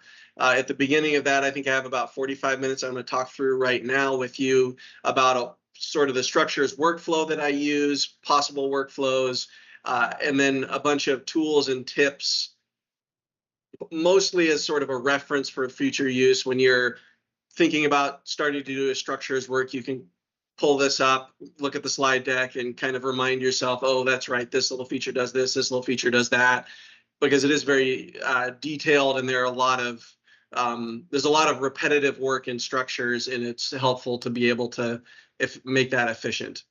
And at the end, just for fun, I have a little bit of a show and tell, show you some kind of funky things that you can do with it, and also spin those models if people are interested and answer questions. So what I'm going to cover in this first talk is why should we do structural analysis at the conceptual level? It's sometimes a part of the program that's more detailed, very intensive, and a lot of work and a lot of time. It tends to get pushed more into the detailed design phase or preliminary detailed design phases, critical design, things like that. I'm going to talk through a workflow tool chain that I use, as well as some sort of resources for you for tool chains, workflows, and things like material properties.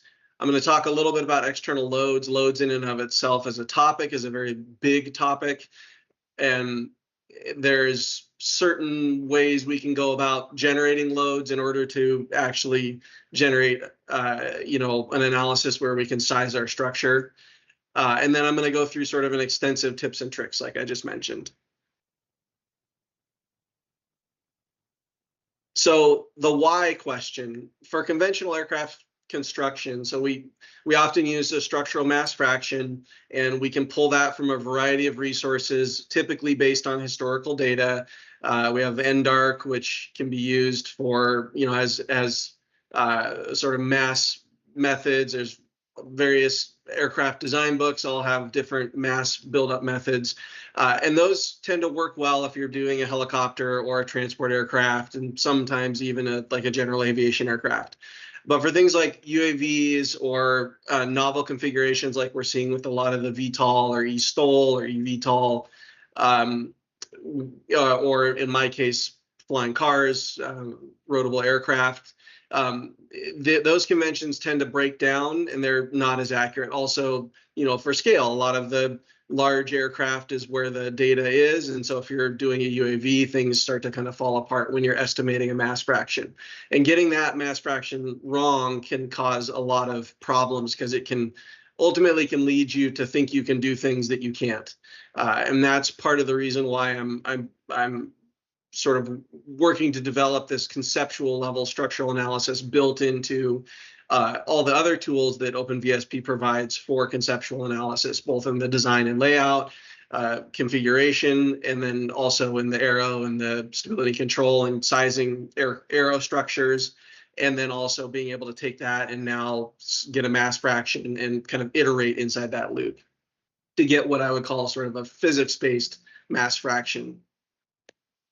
So there's a couple, options here. The one that we're going to talk about today is parametric FEMs from OpenVSP. And why I put parametric FEM in parentheses because parametricity is usually requires some work no matter where you are, whether you're in CAD or in OpenVSP. You will always have to mess with and fix your FEM after you make changes to your VSP model. But the idea is if you lay out a bunch of ribs and spars and you make the wing bigger in aspect ratio, or you make the chord with the root bigger, then everything kind of falls along with that. And it's not that you can't do that in CAD, it's just it becomes a little more disconnected from the fundamental concept of the wing having a root chord and a tip chord, or you have to generate all of that by hand through formulas and things like that. It's still a work in progress, but it's getting very useful. I personally am able to use it in my job to build FEMs and run them and get sizing out of it. It's more visual than hand calculations, which are sort of what I would call the other major option. But it does require understanding of FEA and understanding on a level of a structural analyst to be able to size the structure using FEA. If you're to use hand calculations, that takes a long time to set up, sometimes lug calculations and fitting calculations and box structure sizing calculations for a novel aircraft. There's more simplification in the geometry, a few more assumptions have to be made. Once you have created it, you can iterate on it fast, but if you're sort of, if you started a startup, then you have a pretty large amount of effort to create those hand tools by hand.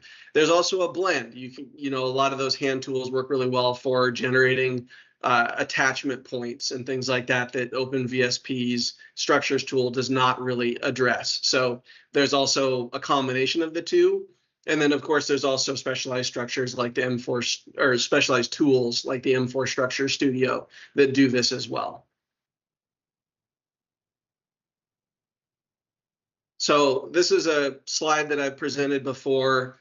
I've kind of shortened it a little bit, but this is sort of the cycle of a workflow to get to a viable design. So you start with some initial sizing, some sketches. You make a VSP model of that. You do some VSP Aero surface sizing to get the tail the right size relative to the wing. This is sort of more of the aircraft configuration stuff. From that, you derive some basic performance and V-speed information. And then from that, you can kind of come up with some one-page or sort of very fundamentally basic load cases. You can do FEA structural analysis all day long, but if you don't have loads, you don't really have anything to start from. So then you do a structural layout in VSP. You can make what I'm calling sort of a lo-fi FEM, or what's often called a global FEM or a loads FEM.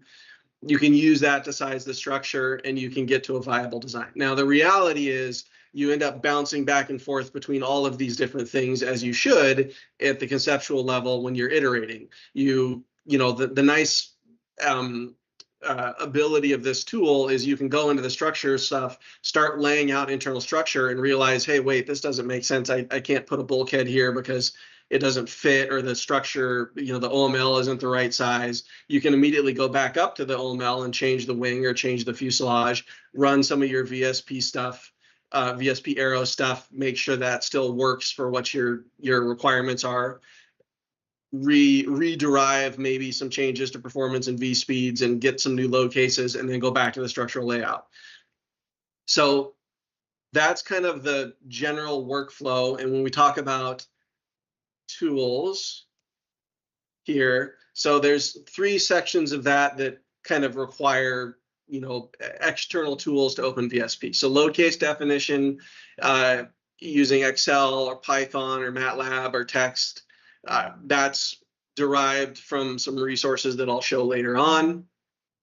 There's also pre and post processing. Now, pre-processing is what VSP is doing for us, right? It's building a structural mesh and in some cases boundary conditions and loads.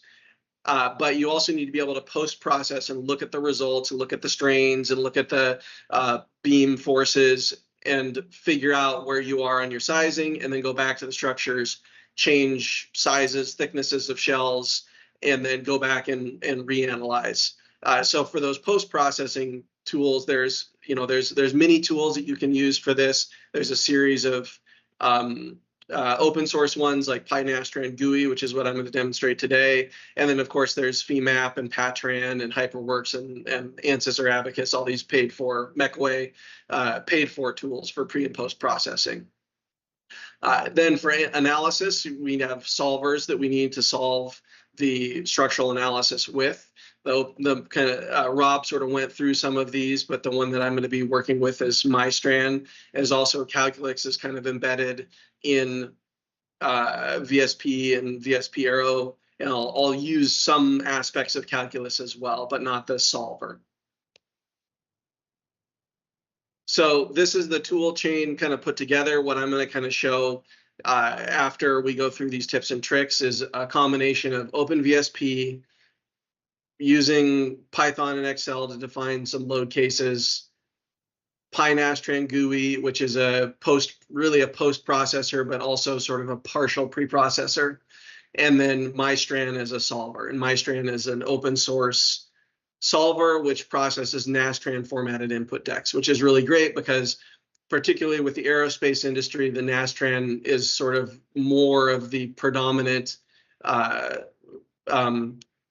format for analysis. So HyperWorks uses it, Siemens NX and all of the Siemens Nastran drive products use it, and all of MSC, of course, uses Nastran as well. So there are also other Abacus and ANSYS ways to do things, but aligning with sort of the industry approach is really helpful. And as Rob kind of showed you, both Nastran formatted output and Abacus/Calculus formatted outputs come out of the structures tool. One thing I will kind of put a shout out to the MyStran folks. So they're developing this out of pocket right now, which is really awesome. If folks have any way to help with that, the current work that they're doing is to improve the shell element formulation, including shell buckling, and also higher order, those mid-side nodes that Rob talked about.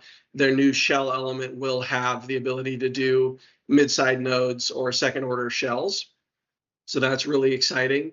And with that, kind of adding those components, they now really have, they will very soon have what I call a fully functional solver for what we're doing here. Now, there's other things it doesn't quite do, but for the conceptual structural analysis that we're doing here, once you kind of get buckling in there to be able to size acreage and panels, skin panels for buckling, then you now kind of have a closed loop with open source tools, which is really great. One thing we'll recommend is compiling from the source to capture all of their current updates, since it really is a sort of work in progress right now. There's also an impending 16.0 release with these new shells, which will show a lot of improvement in the shell formulation, and of course also address things like buckling. So talking about loads. So loads are tricky. Loads take a long time. We don't have a lot of time in the conceptual phase, so we need to, have some resources. So I've listed these here. We won't go through all of them in detail or anything like that, but this is mostly just a list for you to go start finding standards or finding Part 23 requirements for loads, so you can use that to learn how to generate your own one-page or conceptual loads.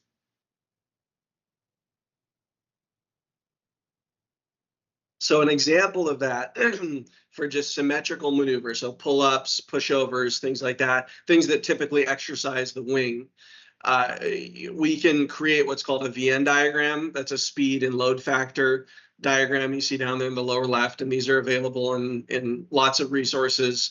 They're also covered in a lot of textbooks for how to generate those, but you'll need to generate something like that for your vehicle, and we'll go over that a little bit in the demo. And then we need to pick a representative symmetrical maneuver case from that, basically one of these corners or a couple of these corners. So I typically pick like A or D for a positive limit load factor maneuvering, and then G or E for a negative limit load factor maneuvering case. So you have an up bending and you have a down bending.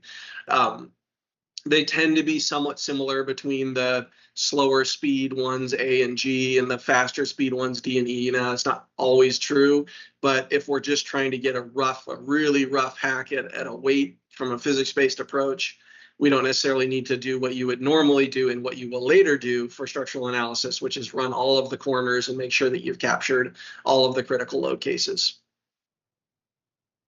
So then we'll derive some VSP Aero flight conditions based on these load cases, and we'll run VSP Aero.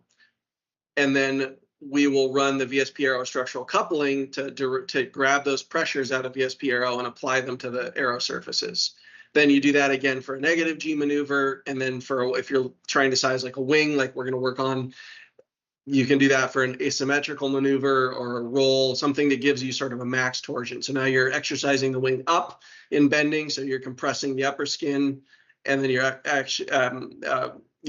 exercising the wing in a down bending, so you're compressing the lower skin, and then you're exercising the wing in torsion. So you've kind of captured the primary load paths that would cause you to size up various parts of the structure. This is just a shout out to tail loads, which there are simplified methods for tail loads to generate. They do not take a lot of time to create, but they take a lot of time to understand what they mean and how to apply them. So I just recommend looking at these ASTM specs, trying to wrap your head around it, and then if you're going to go do tail loads and you want to use simplified loads, kind of come back to this and review those. You can also do tail loads with VSP Aero. It becomes a little more tricky because you're having to kind of get balancing in there and trim the aircraft and then do a deflection, things like that. But that's certainly more the approach that is used more commonly these days. So this is just a list of where to get material properties. Kind of like with loads, you can't do anything without allowables. You don't know how strong to make the structure unless you have your material properties and your strength allowables, things like that. For metallic, this is often much easier. Mill Handbook 5, which is the public version of MMPDS, is kind of the gold standard for material properties and allowables. For composites, it gets a little more tricky. There is a public database that we often use called the Agate database or NCAMP database. That has also been put into a paid product called CMH17. And that gets you lamina properties, and then you have to build up laminate properties. Now, Rob has built in classical laminate theory so that you can put in just lamina properties, and it will derive laminate properties for the structures tool. So that's really great. It will output orthotropic laminate, sort of smeared or consolidated laminate properties. It does not output what we call a P-comp in Nastran terminology, which is a property card that actually has all of the lamina in it and their orientations. And that is something that Nastran or Maestran can use, and it will actually use that for failure theory analysis like Hoffman or Cy-Hill or Cy-Wu. And those are failure theory analysis sort of analogous to writing margins on metallic parts against like a von Mises stress or something. So I've tested FEMAP NX Nastran I've tested this with FEMAP and NX Nastran, Maestran, and then a little bit with Calculix. This is kind of a breakdown of the most relevant features. I think the key parts of this is Maestran doesn't really have buckling yet, but we're for shells, but that's being worked on. And Calculix doesn't really do shell analysis. It expands everything to a solid representation and runs a solid mesh and doesn't have a shell element formulation. So that can be a little tricky with the types of structures that we're talking about here, where shell elements are a true shell element representation is a much more efficient and often easier to kind of handle methodology. So of these, NX Navstrand obviously is what you pay for, and so you get all of the features. MyStrand is sort of working to become a good open source alternative, and Calculix is it's sort of pulling Calculix a little bit out of its happy place to use it for these kinds of structures. So a key tip and trick here, you will need some fundamental stress analysis training or skills, or have somebody who can help you with this. This isn't something that you can kind of just jump into without any FEA analysis experience, because the VSP will make a mesh, but it will not necessarily run. And depending on what solver you're using, you may get varying levels of feedback as to what broke and what didn't break.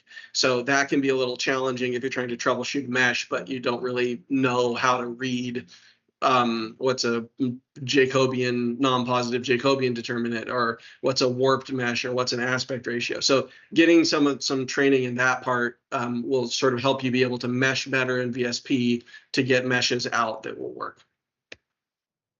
Okay, so now I'm going to start running through a bunch of these tips and tricks. One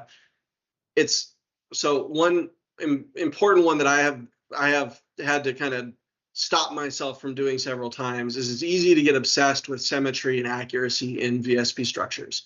I would highly recommend that you don't. You know, once you have created a design with a notional layout for an internal structures, you're going to hand this off to a structures team or to a structures consultancy, and they're going to do a real detailed or even a preliminary detailed structural analysis design with real loads and real material properties.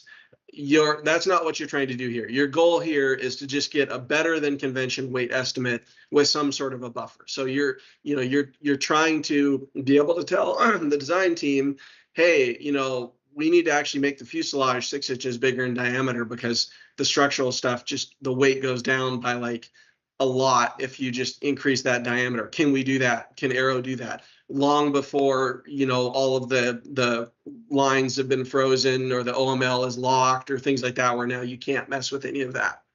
So my example here is, I put all these fixed points in this ring around this fuselage structure for attachment to the aft of the fuselage. And I spent a lot of time making sure that the left side and the right side were lined up and that it was all symmetric and all equally spaced. And did I really need to do that? Or should I just kind of have slapped a bunch of points around and then visually looked at the other piece and slapped a bunch of points around and connected things up? It's sloppy, yes, but again, we're trying to get a Waggett weight that's better than scaling down a 747 to a UAV. So that's sort of a soapbox there a little bit, or something that I feel is important when we're thinking about VSP structures. It's a little too easy to make it good, and we're trying to make it good. We're just trying to make it good enough. So one thing that will cause meshes to fail is if you try and line up structure internally. So on the left image here, I tried to line up this bulkhead and this sort of floor, and I did it visually and kind of got them, close, but the mesh kept failing because there was these infinitesimally small elements that it was trying to create there that were below my minimum element size, and it would bomb. So, again, with the making things perfect, you may be like, well, I don't really want the floor exactly there. It should be like a little bit higher, a little bit lower in reality. And yes, you will be able to do that later in reality. But for this process, just put it kind of relatively close. And you might have to do that to get away from meshing issues, because of the methodology here is about speed and getting a very complicated mesh built really quickly. That's sort of a rough or coarse approximation of your structure. So you can use rectangles often to delineate chord panels on wings, or in this case for this airplane, there was a ply layup that was done in sort of patches on the solid core wing. So I layered a bunch of rectangles, and when you're doing that, the upper one in the tree will dominate. So you can organize your layers so that they go from top to bottom, and then that will show up on your in your structure. If you were to grab the bottom, the biggest panel here and move it to the top, it would just blow away the properties for anything inside of it, and you would just get a big blue rectangle there. So it would only be one property. It wouldn't capture the rest of the layout. So this is kind of an efficiency thing when you're creating a bunch of fixed points and you're connecting structure together. I find it's really easy to pick, or it's really important to pick like a left front, left rear, right rear organization, something that makes sense to you going around clockwise or counterclockwise, but just do it the same way on all the structure. And then that way, because this is sort of a tedious part of it, is hooking each of these up individually. I got to connect this one to this one, this one to this one. And if you have them all lined up in the same order on the two different components that you're trying to connect to, then the way VSP's dialog boxes work, it just makes it really easy to just drop down to the next one and the next one. Everything kind of cycles up at the same order, and it's really easy to just kind of click through and connect structure together.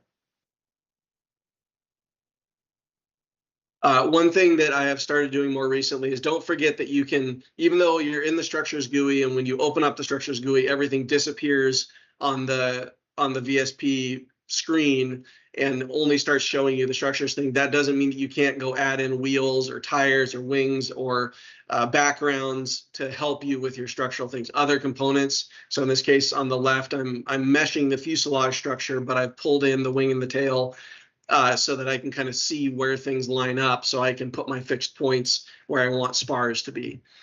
You can't in the FEA structures GUI show two different structures at the same time. You have to use the assembly GUI for that. But in this way, you can at least kind of connect and organize stuff. And then on the right, what I'm showing is VSP Aero camber geom shape that I'm going to run VSP Aero on, and then overlaid that on the internal structure. So tip and root capping is important to remember, and it's easy to forget because it happens in the VSP geom, like wing geom, and not in the VSP structures tool. So when you create, if you set the root cap type to be flat, you've now created a rib, and sort of unintentionally created a rib. You can turn this off and it will not create a rib. And that's, you know, but it's kind of sort of default is on. And so it's something to keep in mind. And also it doesn't show up as a rib in VSP structures. It shows up as part of the skin. So you hide the skin, the rib goes away, and you can't tell that there's a rib there. So it's just something to remember that you know, unless you turn that off, you will have a rib there and a closeout rib at the tip. There is some implications there if you add beams along spars, where it will add beams on the vertical portion of the shear web at that center line. If you turn it off, then it won't do that. So that's kind of helpful. It's not a big deal. And then if you were to turn off the tip closeout rib because you want to put in like an actual closeout rib, just keep in mind that you can't really put a closeout rib entity, a part at the extremity of the surface. So you can't put it at like 801. It'll just cause the thing to blow up. So you have to move it in, you know, one element, whatever your sort of default element width, if it's 1 inch or you know, 5 centimeters or 10 centimeters or whatever you're trying to do, element size, just make sure you keep that rib in about that much so you have room for a strip of elements that isn't microscopic. Currently, some of the tip treatments don't work. They collapse elements in the structures tool. So any of the rounded tips with the extended leading or trailing edge right now create collapsed elements. So, you know, for the moment, you can just use the rounded tip by itself, and that'll at least get you like there's some structure out there and some mass and something to apply loads to. But it won't. You know, it won't be exactly what you're looking for, but that you'll have to kind of do a sort of a different treatment. So spars. So spars no longer overlap across the center line, which is awesome. They used to kind of go past each other, you know, a little bit into either side. And so if you're doing just left side wing or right side wing by itself, it's not an issue. But when you're trying to run a whole wing structure so you can get torsion, or you're trying to run like a whole aircraft structure for flutter, things like that, or modal analysis, you kind of need the whole wing. And that was causing a lot of overlapping geometry and spurious elements and things that weren't working. Polyspar has sort of solved that. Like Rob said, just recommend using Polyspar from here on out, and it solves all sorts of problems. Even when you don't, even before, when we solved that spar problem, there were still meshing issues around the center line with spars, and you'd have to kind of fiddle with mesh density, and it was sort of unclear what was helping or hurting. But Polyspar, it just works. So Polyspar, awesome. So one trick here a little bit, and sort of trick and also something you might not want, is beam elements remain even after you remove the underlying surface mesh with rectangles. So if you create a finite line and you're going to mesh it, you tell it to add a beam elements to that, then you delete an area with a rectangle by removing the shell surface, you end up with these kind of nice like AB pillars or internal structure. So you can play with that and sort of use it as a way to account for holes that actually have structural, truss frame structural elements running through them. Not so much to the point where you can actually like build a carbon cub welded steel tube fuselage, because you can't kind of go internally and diagonalize things, but it is a trick that I have used. It also can cause you problems, as you see on the right, where I've created a whole bunch of stringers or frames actually throughout the whole structure of this helicopter, and then I put a cargo door on the back, used the delete shell elements to delete the cargo door, and it did delete the cargo door, but it didn't delete the frames. So from a weight perspective, you'll have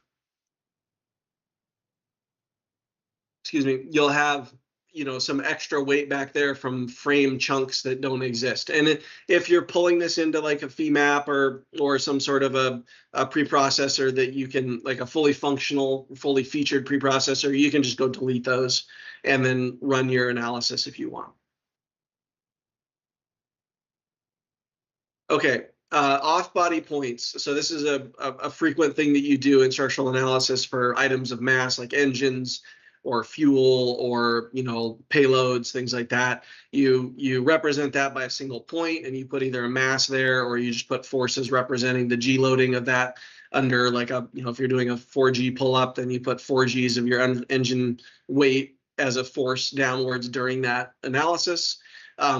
So that in the past you kind of had to do some trickery to get that to work, and now it's really great. You can basically add a fixed point, and you can add it based on the location of any other geom you have in your model. So if you have a block representing an engine, but you're meshing a fuselage, you can pull in a fixed point and say, I want this fixed point to be at the center of the engine geom, and it will put a point there in your fuselage mesh that is representative of the center of your engine geom. And then later in assemblies, you can go back and connect that up to your fuselage, and you have a sort of a representation of a point mass affecting your structure.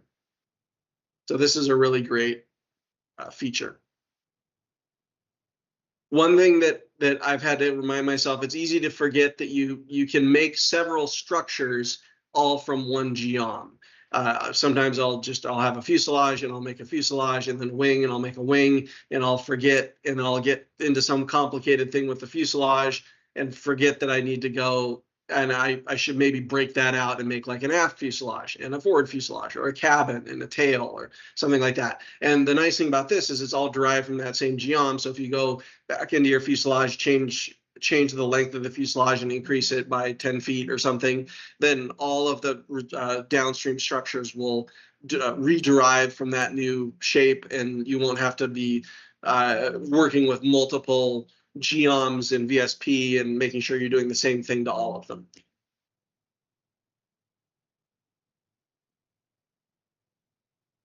So one thing, you will have to later connect separate structures together. So then you have to add a bunch of fixed points to represent that.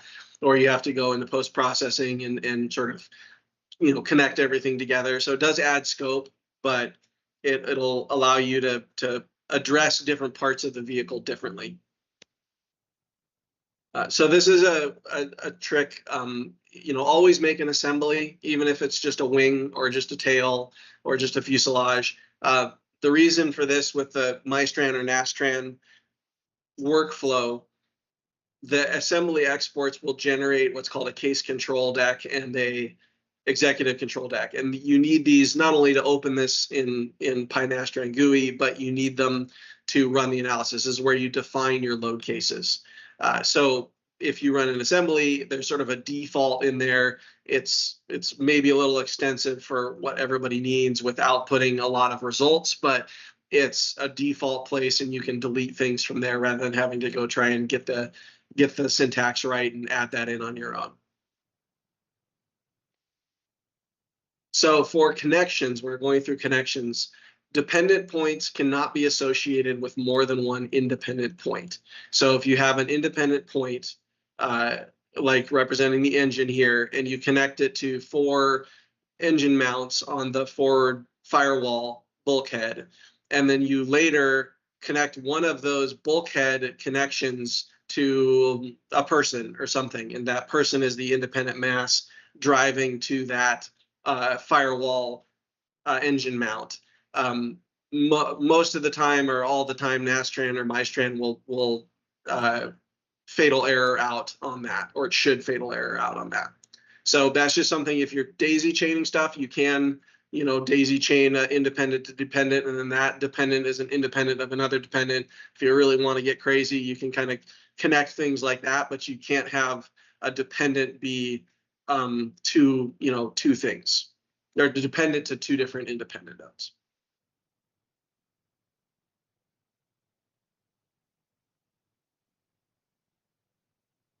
All right, so when you are working on connections specifically, you're dealing with more than one mesh, but you're not able to do that. You're not able to, you can create the connections in the assembly GUI, but you're not editing fixed points and things like that in the assembly GUI.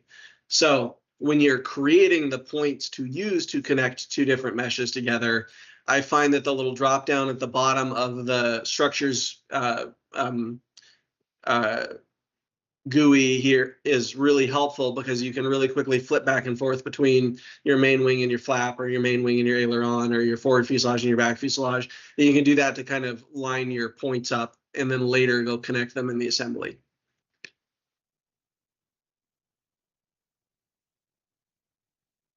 So when you're meshing, it's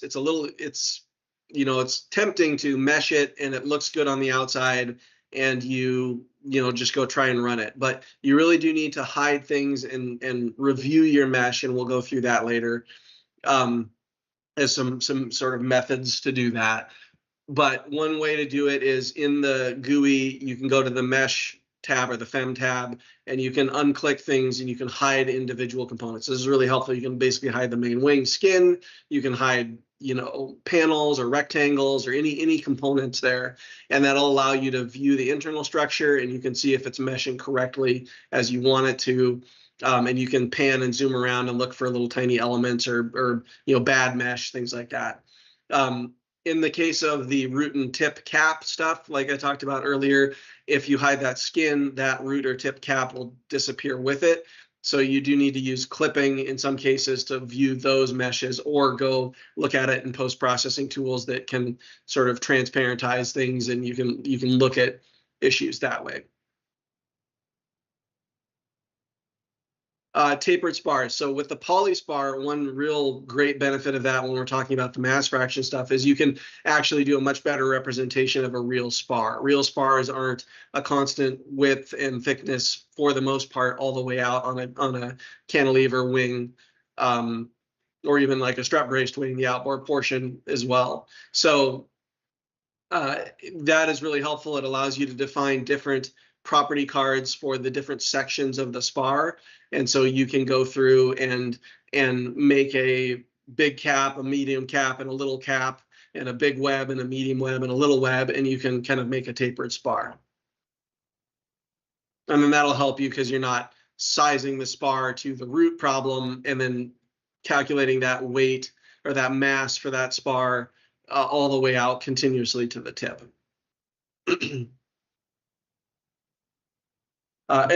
As with all FEM analysis, there's still typical FEM troubleshooting. So you'll get a nice mesh that you like, and you'll go run it, and it'll explode in the case of like Calculix or ANSYS, or it will solve and give you a really weird look in the case of MyStrand or Nastran, or it will fatal error. So you will still need to iterate with your FEM just like you would with a traditional pre-post tool. With open source tools, sometimes there's issues with the tools themselves, either with the solvers or with the way that OpenVSP outputs its data to those solvers. So, if you start running into things and they don't seem like they're due to the structural FEM that you have built, it's always good to join that community and start asking them and talking with them. They're very helpful, and they can kind of sort out, is it something that is a problem with the tool, and in which case they need to change, fix some stuff, or is it just you're not doing, meshing things right. With the Aero-structural coupled analysis right now, when you're using pressures and you're putting pressures on flight surfaces, keep in mind that it will only apply pressures to what you have laid out as your skin part. So with that Quickie aircraft, where it had those panels of buildup or ply-ups on the upper and lower surfaces of the wing, it will not apply pressures to that. So you look on the right and you can kind of see there's no pressures applied to those areas.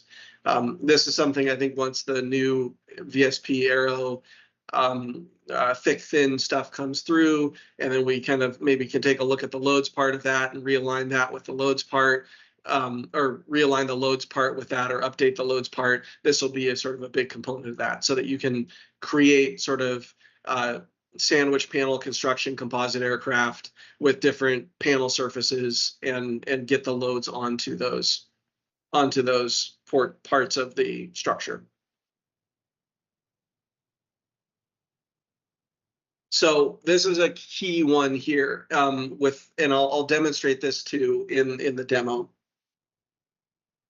But when you're using aerostructural coupled analysis, the VSP Aero geometry that you run VSP Aero on has to match the scale of your FEA units. So if you build your wing in feet, but in the structures tool, you go say, I'm going to use an FEA unit of inches, your FEM will be built in inches, which will be giant and off in space. And if you run VSP Aero on your wing, which is not anywhere near it, then you'll get a sort of a null result on your loads applied to the FEM because the wing wasn't anywhere near the actual FEM. So this is I think this might be something that we address as well. But you have to at the moment duplicate, and I'll show this on this wing structure, duplicate, create a VSP Aero, a larger VSP Aero in inches that you can, a larger duplicate of your wing geom in inches that you can run VSP Aero on, so that it will have a inch scale set of loads to apply to your inch scale FEM.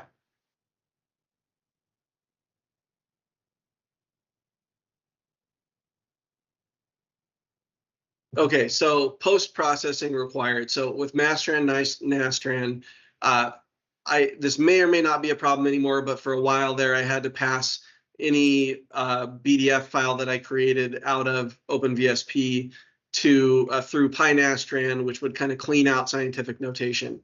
To the point where I even just made a little script where it just opened up, read the model in PyNastran, and then exported the model in PyNastran. And that cleaned out scientific notation that MyStrand specifically has problems with. Nastran was able to take that, but MyStrand had dealt with scientific notation for most parameters, most parts of the different cards, but didn't with one of them.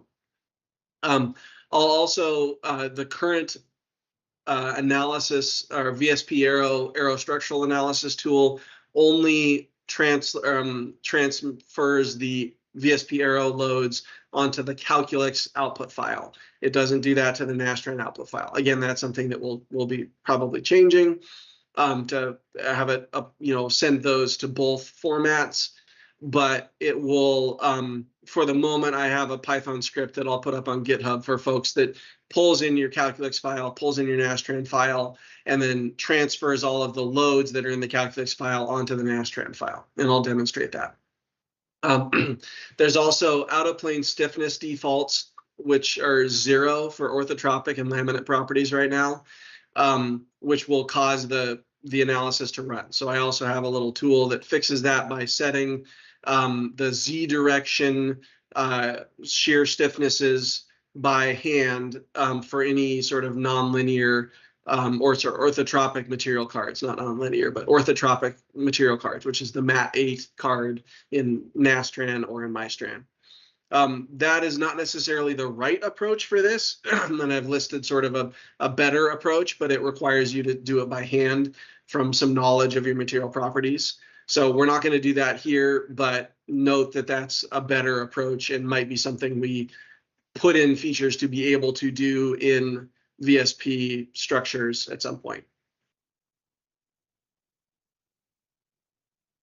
In Calculix, so right now, it's pretty hard to run these in Calculix because if you create any sort of structure that's got a lot of different components to it, ribs and wings and spars and stuff like that, the naming starts getting really long for the elements, and then that starts causing Calculix to run into name length issues. And in some cases, even if you set your wing assembly to be W and your fuselage to be F and your ribs to be R and everything, it still kind of gets long enough that it doesn't work. So I have sort of migrated more to the MyStran and Nastran approach and left Calculix a little bit to the side in my work, which means we haven't addressed that. And there's also possibly a beam orientation vector issue causing negative Jacobians with a lot of Calculix solutions if you have beams in your Calculix solution. And that might be something that we need to kind of cycle back and get the Calculix stuff working again, fix those things. So just know that right now, Nastran and MyStran is a more, I've been spending more time working with Rob on that. Really, Rob has been doing all the work, but I've been spending more time in that world and requesting things to Rob to fix in that world. So that world is a little more updated than the Calculix world. And then that kind of is an example of that. One last part, so this is the last part of this tips and trips and workarounds here. We're working on improving the connections. When we do a single node to a single node rigid beam, it puts a lot of out-of-plane load on.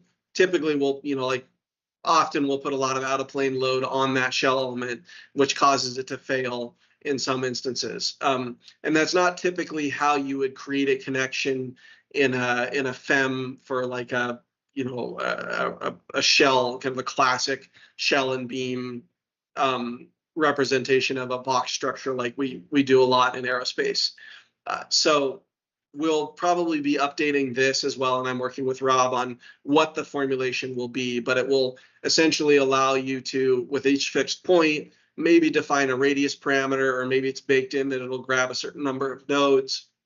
And it will look at those point locations on the structure, if it's on a spar or it's on a shear web or something like that. And it will grab all the nodes in that general vicinity on that face, and then it will create those dependent nodes to another node that it creates in space in between the two connection points. And then it will do the same thing on the other side, and then we'll connect those two independent nodes together with what's called a C-bush or a bushing or a bearing. And that bushing or bearing, you can define the degrees of freedom, so you can make it a hinge, and basically kind of define how the structure interacts with each other, and also distributes that load onto those faces. sometimes grabbing beam elements, which is hard to do right now with a fixed point. And then that allows you to get a much better connection between the two structures. And so with that kind of ends the analysis tips and tricks and workarounds. So if you have any questions, I'll look on here. What's the normal time to process and apply pressures? Okay, I will get into that in a little bit, but the answer is long. With a simple wing here that I'm going to work on, it takes about 3 to 6 minutes, but I've intentionally made the mesh sort of low fidelity, and I've intentionally made the VSP Aero mesh sort of low fidelity. With some of the more complex, like a whole aircraft structure and a sort of a what I would say is a more common VSP Aero mesh density, I've had it run for like an hour or more, just mapping the pressures onto the surface. Okay, so I'm going to switch over to the demo now, and we'll kind of go through that part. So bear with me for a few minutes here.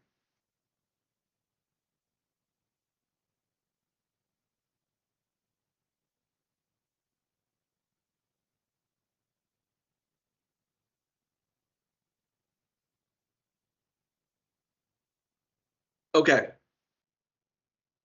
All right, so we're going to start with a little bit of the PowerPoint, and then we'll move into the demo.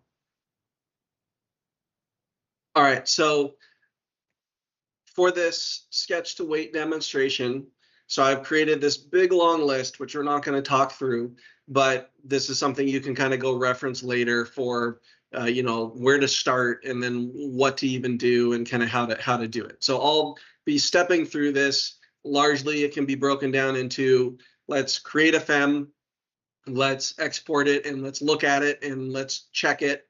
Then let's go back and fix it.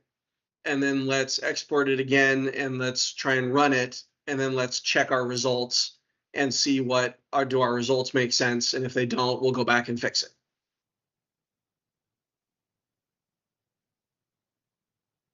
All right, so I'm going to pull this here. So I have in here, so I have a series of files in this folder. And the one that we're going to be working on is this VSP model called Wing Start. And then I have a couple Python scripts in here that we'll get to that kind of work on those fixes that I talked about. And then I basically just made a .bat file to run those. And then there's a point in this process where, because of the load times on the VSP Aero side, and also like running my strand, I'm gonna kind of try and do a little bit of a Julia Child cooking show thing, and put a turkey in one oven and pull a cooked turkey out of another oven. So we'll see how that works. So here's my wing. It's just a simple wing. I have a flap and I have an aileron on it. And if I go into the FEA structures tool, so it's nice to work out of this Aero-structurals tool because you can kind of bounce back and forth between the two GUIs. Sometimes I do that, sometimes I don't. But that's another little kind of trick there, is even if you're not running this top to bottom, you can kind of, make your GUI or make your structures in here, and when you're bouncing back to assembly, then you can kind of go to assembly, and then you can go back to your structure. You can kind of do that back and forth. But for the moment, we'll just focus on the FEA structure. So I have my wing here. I'll add a structure. I'll just call it W. Now it's kind of a little bit of a habit. So the important part here, we're talking about those units. So this wing it's about a 40-foot wing. I did it in feet. But I'm going to go ahead and use feet for my VSP model. So this is in feet. And then I'm going to use the more common inches model for or unit system for the structural analysis. And this way I get, stresses in PSI, and that kind of works better. And I will say that there's a fairly robust system with the materials and the properties of being able to define units appropriately, so you can kind of keep track of your units, or if you have materials in all sorts of different units, putting them in the units that they're in, and then it will convert everything to the right thing. So that's really useful. Okay, so now I have this, and I just have a skin here. But before we start meshing, I like to kind of address the material laminate properties and mesh and fem stuff a little bit first. So one thing you'll note here, if I'm going to do like a composite wing, there are some composite lamina material properties in here. I'm working to add some of that agate database data in here too, so we have some more commonly used materials properties. But one thing I have created is I have sort of painstakingly put in all of the agate database into my own set of structure in, when I did this a while ago. And then I deleted all of the structures and all of the geoms out of that, and now I'm left with just a blank VSP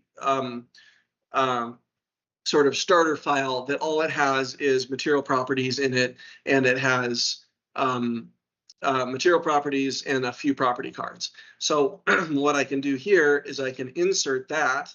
So I can insert the material starter, and nothing will happen because you can't see anything in this screen. But if I go here, I now have a T700 plane weave with an envelope of the hot wet and the cold dry and all the material properties. Same thing for uni, same thing for a fiberglass, and the same thing for a foam core. And then I have a couple laminate materials that I have created here already with the laminate tool.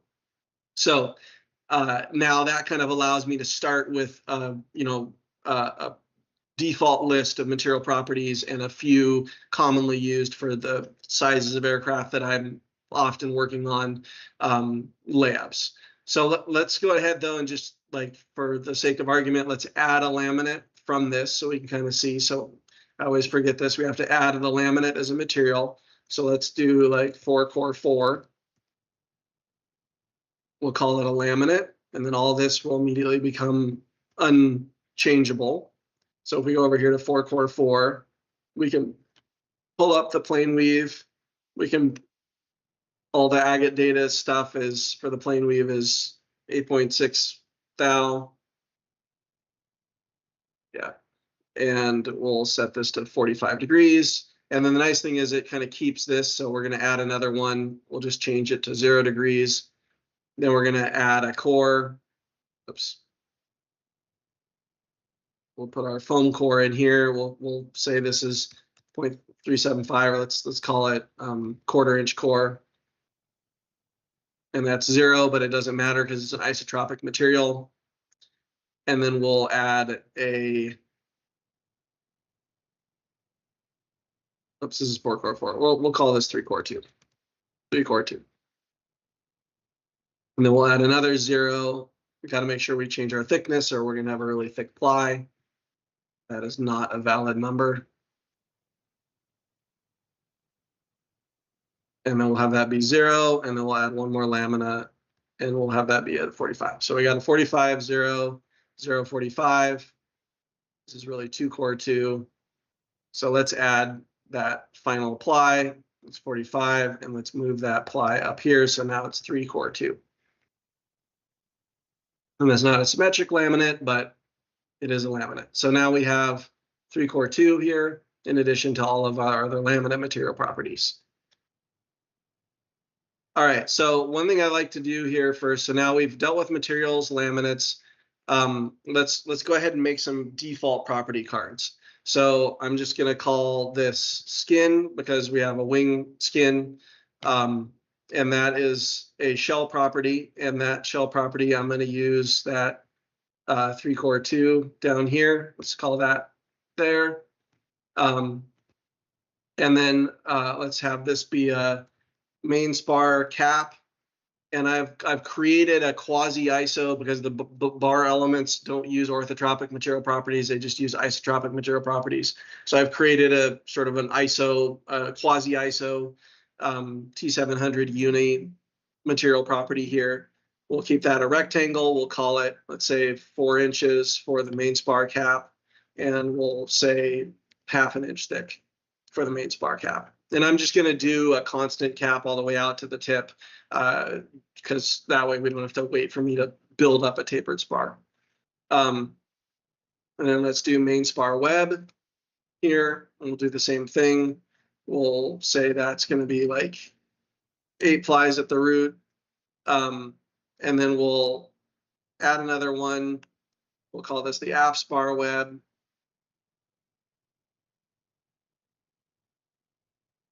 Maybe make that 6 plies. We'll add an aft spar cap.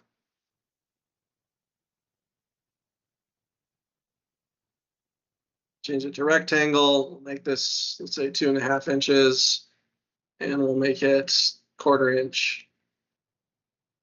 Make that 3 inches. All right, and then now I'll go ahead and add. I like to add just what I call like a flange material property, and this is again getting into like, do you care? You know, for all of your ribs, they will have flanges that will add a little bit of stiffness. You can add beam elements along all the ribs to represent the flange. You can also not, and you'll get a little bit slightly more accurate answer, but you have to kind of ask yourself whether it's worth it or not. So we'll make it 1.5 inch. If you're doing this really accurately, anytime you need a rib flange where the thickness of this is the thickness of your laminate stack. So if it's 4 plies, it would be 4 times whatever. I'm just going to use 6 times the ply thickness. So that's like a 6 ply flange, just as a basic value.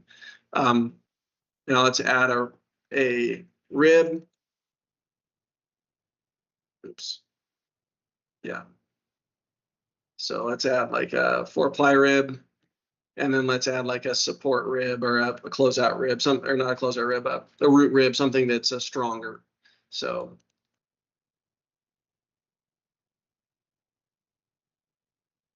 let's make that 8 plies. Okay, so now I kind of have a buildup of basic structure properties that I'm going to use when I make my parts. And this is useful because it's a little easy to go through and start making a bunch of stuff and then remember, oh, I need to give it properties. And so then you have to go in here, make all this, and then you have to go back in here and reassign all your stuff to everything. So this kind of speeds up the process. So what I like to do first is let's just add a spar, and let's just first let's think about our mesh. So before we do any meshing here, we always need to consider this, because if you create your part in millimeters and you have a 10,000 millimeter long wing, and then you mesh it with a max edge length of 1/2 millimeter, then you're going to wonder why you're waiting for 45 minutes for your wing to mesh. In this case, our geometry is in feet here, but our FEA geometry is in inches, so we need this mesh to be representative of inches. So we'll start with a max of like 6 inches, and then I think I put in here what I used.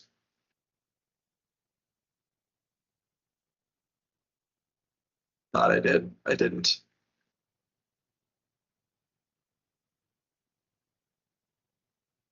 So we'll set the smallest one to be 1/2 inch. We'll back up the max gap. I like to, because we don't care as much about curvature sometimes with structures, FEMs, depending on the fidelity of the FEM. So I like to back the num circle segments back to that, and then to get a little more consistent shape of a mesh, pull the growth ratio to 1.2 or 1.1 even. So Ryan, now check your mid edge length there. There we go. Thank you. Okay. All right, so now I like to save before I mesh, always, like Rob mentioned. We are going to convert these to quads because I'm running my strand. I'm going to turn off the higher order elements, so I'm only going to get quad 4s instead of quad 8s. And then let's just see if this meshes. Where did it go? It meshed. What happened?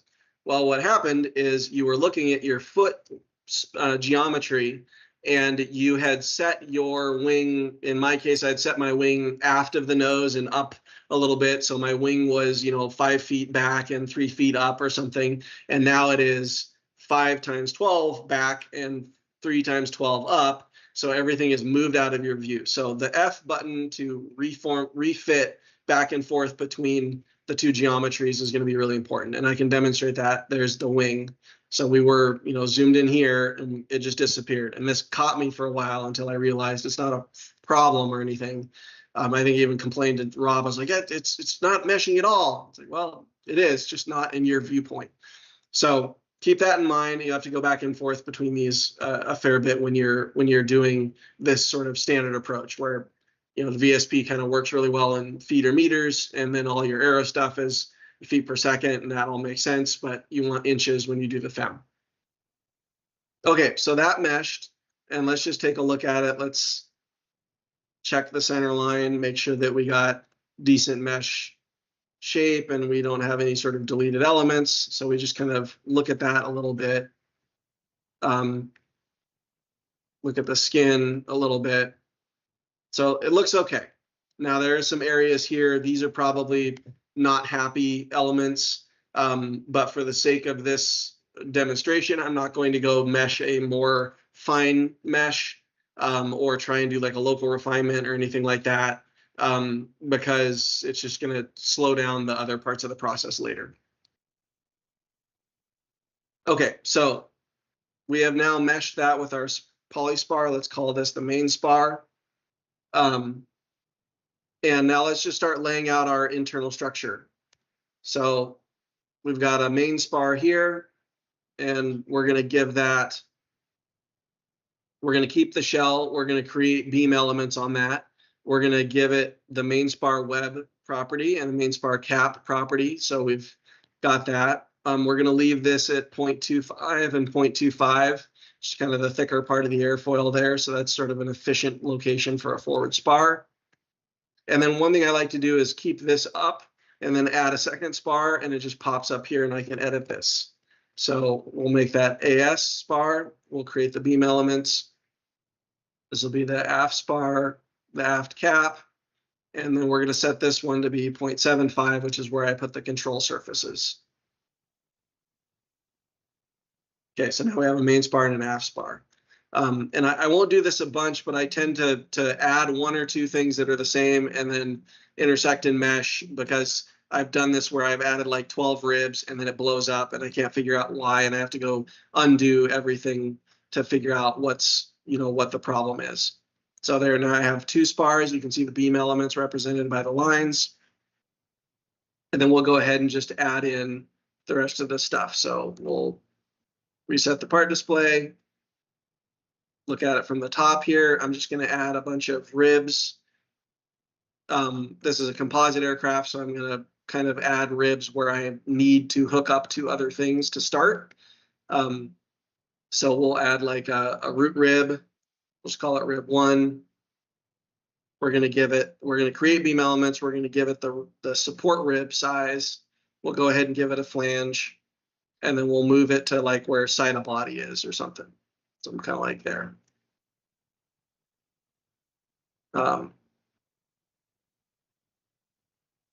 Do one more notch in. Okay, so now we have a rib at the side of body. I'll leave this up. I'll add another rib. We'll just keep the numbering per what it's doing. So we'll make this a normal rib with a flange, and we'll move this to where like our inboard flap track is. Then we'll add another one for like a mid flap track. Add another one for like a outboard flap track. Oops, you'll notice I forgot to change these. Rib, flange, rib, flange, and then we'll do another few for the aileron. So we'll put one, we'll try and get one right there on the end of the aileron, see if that will work. And we'll add one more for the tip.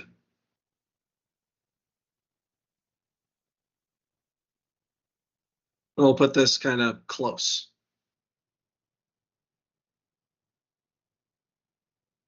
Okay, so now I've got a bunch of ribs, we've got some spars. The wing isn't going to carry through on this particular design through the fuselage, but the wing spar box will. So we'll have a carry through spar box. So we're going to model that by trimming away the center there. So we'll add a trim. And we'll call this the forward trim. And we'll add the main spar, and we'll add rib 1. You see the rib 1 is the wrong direction, so we're going to try and trim inside this. And the main spar is pointed forward, so that's okay. And with trims particularly, I do them one at a time. So we'll save that. We'll intersect and mesh.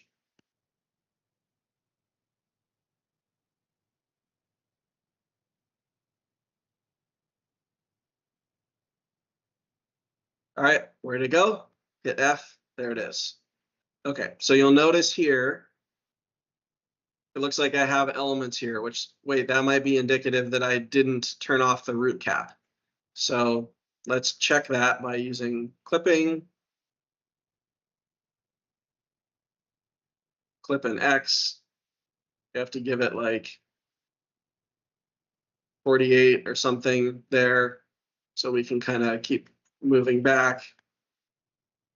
Okay, let's see what, sure enough, there's a rib there in the middle that I didn't want. Oops, actually, wait, let me go back a little. There it is. So there's a rib there that I didn't necessarily want, but it's put in there from the root cap. So we'll go back into our geom, go into our plan form. We'll turn the root cap to none.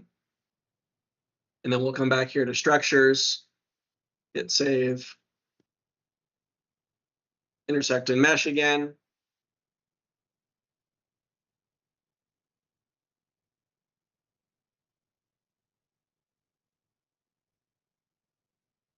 All right, so now there's no root rib in the center there. And then you also can see that there's no beam elements going up and down that. All right, so that worked. I always forget turning off clipping, particularly when this inch foot thing or millimeters and meters thing, that's another way to hide yourself from your part if you don't forget to turn off clipping. So we'll add another trim. We'll call this aft trim. We'll add the aft rib and that rib 1.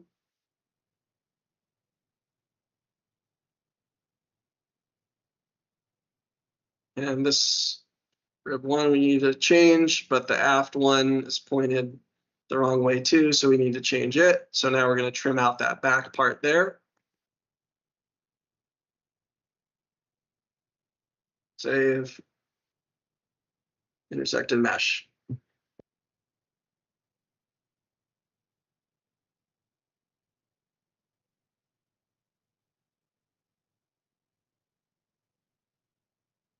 Okay, so now we have a spar box carry through here. Oh. The aft one isn't meshing. Sometimes this will happen where one side of the wing will mesh and one side won't. If we change this to 0.3, let's try that.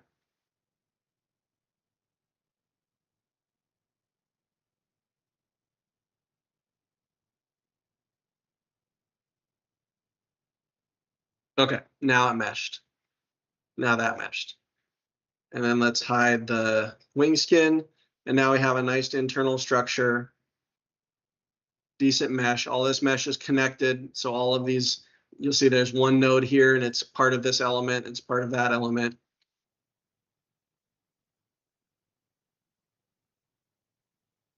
Okay. All right. So next step is to set boundary conditions. And you have to do that in the structure tool, but you can only see it in the assembly tool. So we'll do one test and then we'll go look at it in the assembly tool and see where our mesh is connected. And I'm going to kind of represent 4 connections through the shear web and the spar caps to attach this wing to the fuselage. So I'm just going to I'm going to create a BC here. I'm going to say it's only going to be on the main spar part. here, and that includes the beam elements too. And I'm going to do this intentionally to capture those beam elements so that we're driving load through those instead of through the shear webs. We're going to say it's fixed in X, Y, and Z, and then we're going to give it a position here.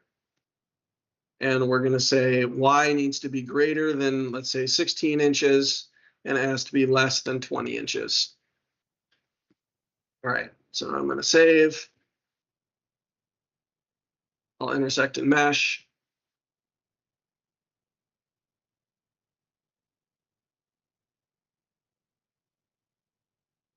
And Rob did bring up a good point on the questions here that there is no local refinement right now from like there is in CFD meshing.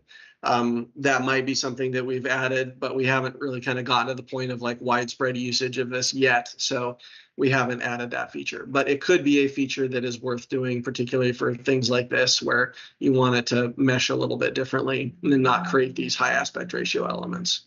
Okay, so now I'm going to go over to the assembly. I'm going to take an opportunity here to create an assembly. So I always forget to do that in that order. We're going to add our wing to it. So we have wing underscore wing. So my assembly is called wing and this is called wing. And then if we go over here to the FEM, there is a draw BCs and we can see our boundary condition. So that looks like it's about in the right place. It is grabbing those elements on the beam, so it will transfer more load into those. We don't have a feature yet where it only grabs the element in the beam, but this will work.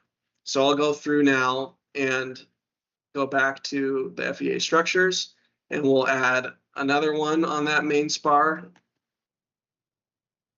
And this one will be, I always get this wrong, so it's less than or equal to negative, or greater than or equal to negative 20, and less than or equal to negative 16. So it flips sign and it flips direction. And then we'll go ahead and add another one on another 2 on the aft spar.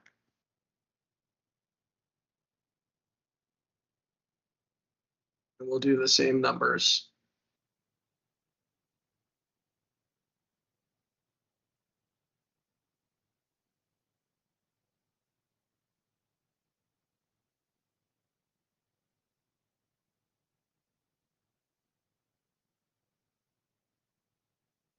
Okay, so now we have 4 boundary conditions, intersect and mesh, and we'll go look at them in the assembly.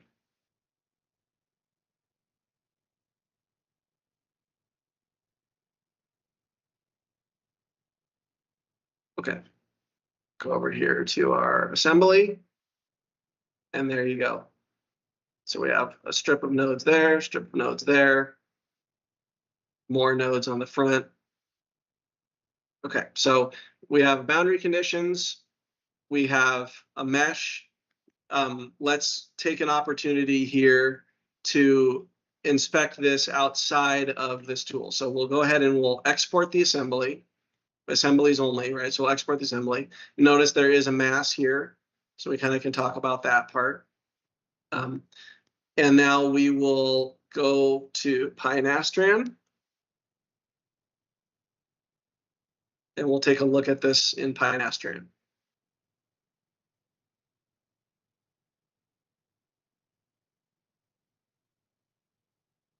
So we'll look at the BDF file. The .dat file is not really a .dat file. It's an ancillary file with groupings and definitions of groups that we haven't really worked on a lot. But the BDF file is the actual model. So we'll open up the BDF file here, which takes a few minutes. So if there are any questions, I'm now getting into this part where I'm opening and closing Pinastran a bunch, and I'm, we're gonna maybe kind of try and run VSP Aero and stuff like that. So if you have questions, put them in the chat, and I'll try and grab them when I'm waiting for models to load.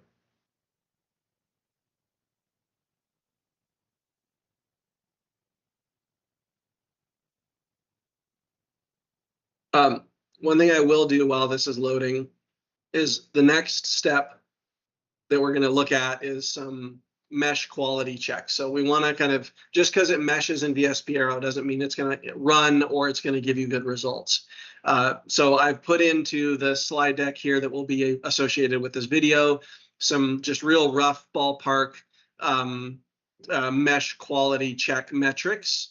And if you want to know more about these, I suggest looking into this, reading, or talking to somebody who's a structural analyst more about what are good parameters to kind of keep in. And everyone seems to have their own sort of special sauce of what they want and don't want for these. But I thought I would at least just put some things in here, and you can kind of see when we go to Pinastran now.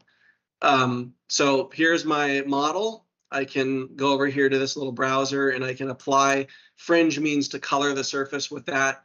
Result displacement means to displace the model by that, and then vector is apply like a vector result as little vectors.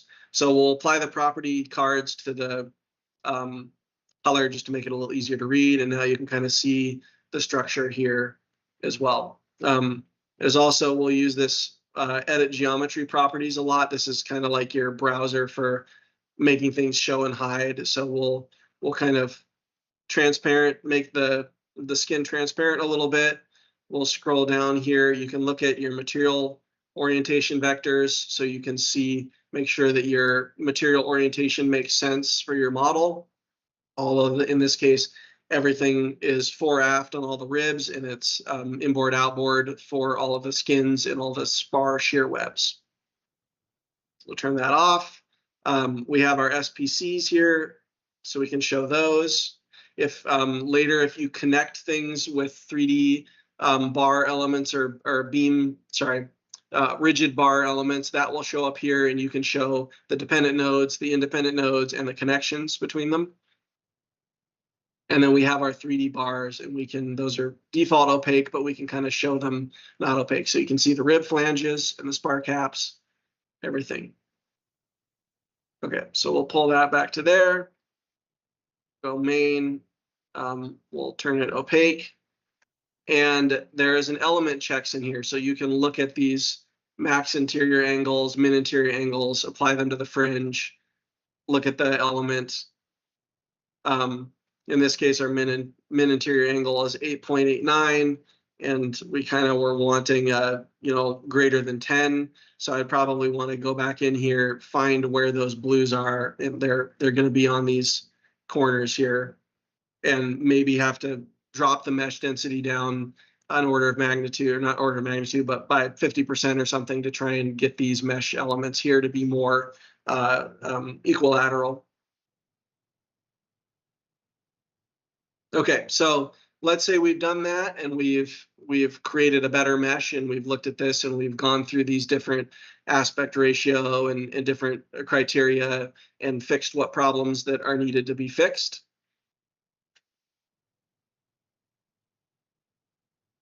So the next part of this we need to talk about is load cases. So I've gone over this a couple times, but I want to kind of go through it in a little bit more detail. So we talked about that upbending, downbending, and a max wing torsion. I'm just going to show the upbending here, and a kind of an easy way to get it. So the first is, like, if you think about CL max for aircraft, they're often in the range of 1.3 to 1.6 for the vehicle level for a CL max. So you can maybe sort of use some number just roughly in there, or you can go pick CL max out and do a 2D to 3D and actually get your CL max for your aircraft, and then use that number. CL min is often more sketchy, and people don't care about it as much. So there are allowances in the FAA to either set it to negative 1.35 or negative 0.8. So you can just pick a negative 0.8 value. And then you can use the CL equation to back out based on a weight that you're looking at, which you probably have derived from like a wing area and a stall, CL max value. And then in a load factor, you can back out a speed at VA or A for that load case. And this really grabs this A corner here, which may not be a VA. VA has a bunch of requirements for it has to be greater than this and less than that, and 1% of this and that kind of thing. But for this purpose, we're just going to grab that corner there and analyze that corner. Typically, that load factor, or N1, this is load factor on the vertical axis, and this is speed on the horizontal axis. That N1 will be like 3.8 Gs or negative 1.5 Gs for general aviation aircraft, and then it reduces a little bit for transport aircraft. For UAVs are smaller, these could be much higher. And then for downbending, you just repeat this with the CL min and get a negative load factor, and that gives you a speed for those two corners. So for our wing, I did that, and I got a VA of 235 feet per second for a weight of 2,600 pounds with a CL max of 1.5.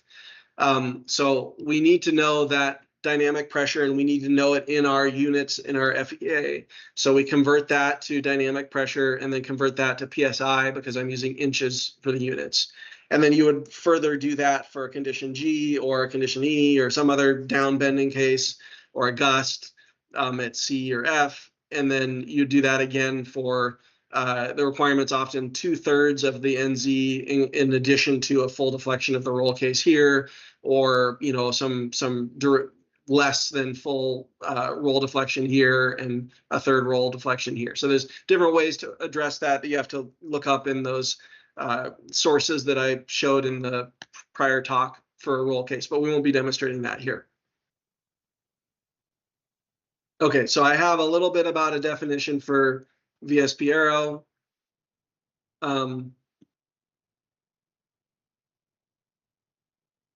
So now we're going to go back in here, and now I'm going to start using the Aero-structural. So I'm going to show the VSP Aero GUI. Notionally, let's just start at an alpha 15. I'm going to turn off my ailerons and flaps. And then I'm going to just run this. And no geometry is defined. And this is often the case because when you go to the structures, it hides your geometry. So you have to go back here and then go back to VSP Aero. Wait for it to die.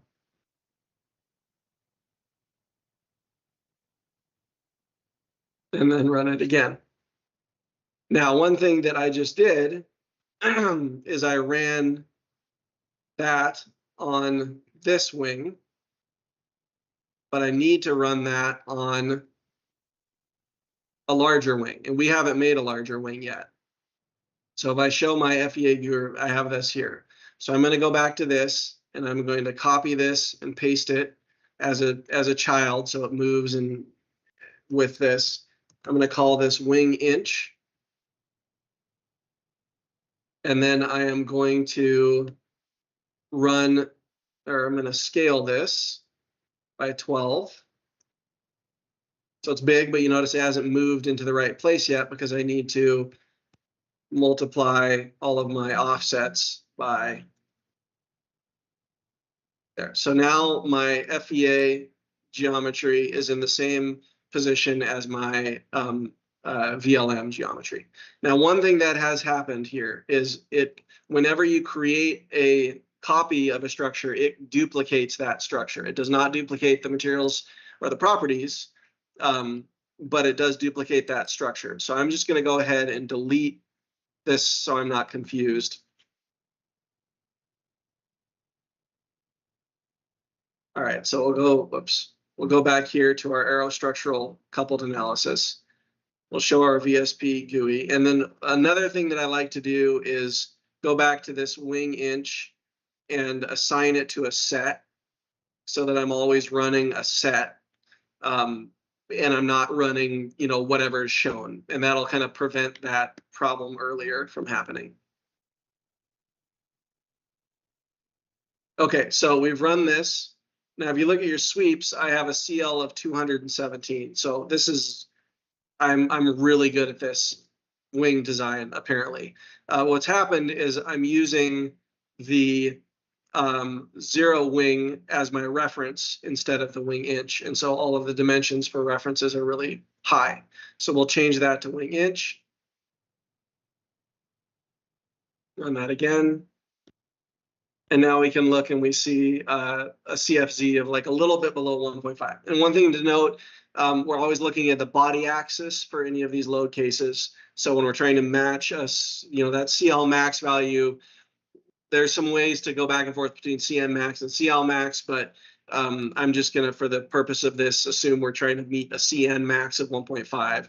So we're not quite there. So I'll just bump this up by a little. And one thing to note while I'm doing this is, I have practiced this. So like this particular thing, I know I'm going to bump it up by 0.2 alpha and get 1.5. You're going to have to hunt and peck, or you're going to have to run an analysis and calculate what your actual alphas are. And then later on, when you run the structural analysis, once you've dumped pressures on this, you're going to go look at that overall Z direction load value, and it may not be right. You might have to come back here and adjust your alpha a little bit to, to basically offset or change your resulting load. So all that to say, I'm doing this in an hour. It's probably figure 3 hours, 2 hours to do this for the first time. And then the fuselage will be quicker and easier, and the tail will be quicker and easier. You can probably put together a whole airplane in a day, if everything is kind of working and you've with the normal amount of troubleshooting. Okay, so we've run that on this. We'll launch the viewer. Just make sure we have good pressures with no weird things at the tips. And we do. We'll go back to here. So now we've kind of walking this from top to bottom. We've done the VSP Aero thing. I'm going to do W, and this is a good point here. I should probably name the assembly WA for wing assembly so that we don't get confused as to what structure we're doing. So that way we know we're doing this structure. We can show it. We've meshed it. It's good. We're going to export that mesh. So now we have our exported mesh here. And then we'll look at it in CGX. And if you have Calculix and you have it on path, then you can use this as sort of a brief way to look at this. And if you're good at Calculix, you can go through and show bad elements and do things like that. But I tend to jump to Pinastran because it has a little bit more, a little easier access to element checks and things like that. But I will use this to visualize the loads. Now, so here we've got 60 PSF, but we're not applying PSF. We're applying PSI. So we need to come back here, grab our PSI number from our load case, put in our PSI, and then we're going to try and run this. Well, I won't try and run this right now, but if we click apply loads, it'll be like 4 or 5 minutes, 5-6 minutes to run this. So actually, I think I will run it, and then I'm going to pull up another VSP instance, and this is where we'll jump to the sort of finished.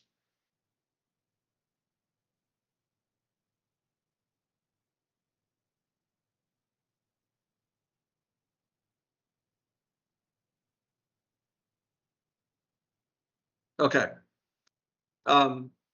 So now, and this is a game I play, you come back here and see whether it's still circling to tell whether the loads are still being applied. And this should take about six minutes to apply, I think.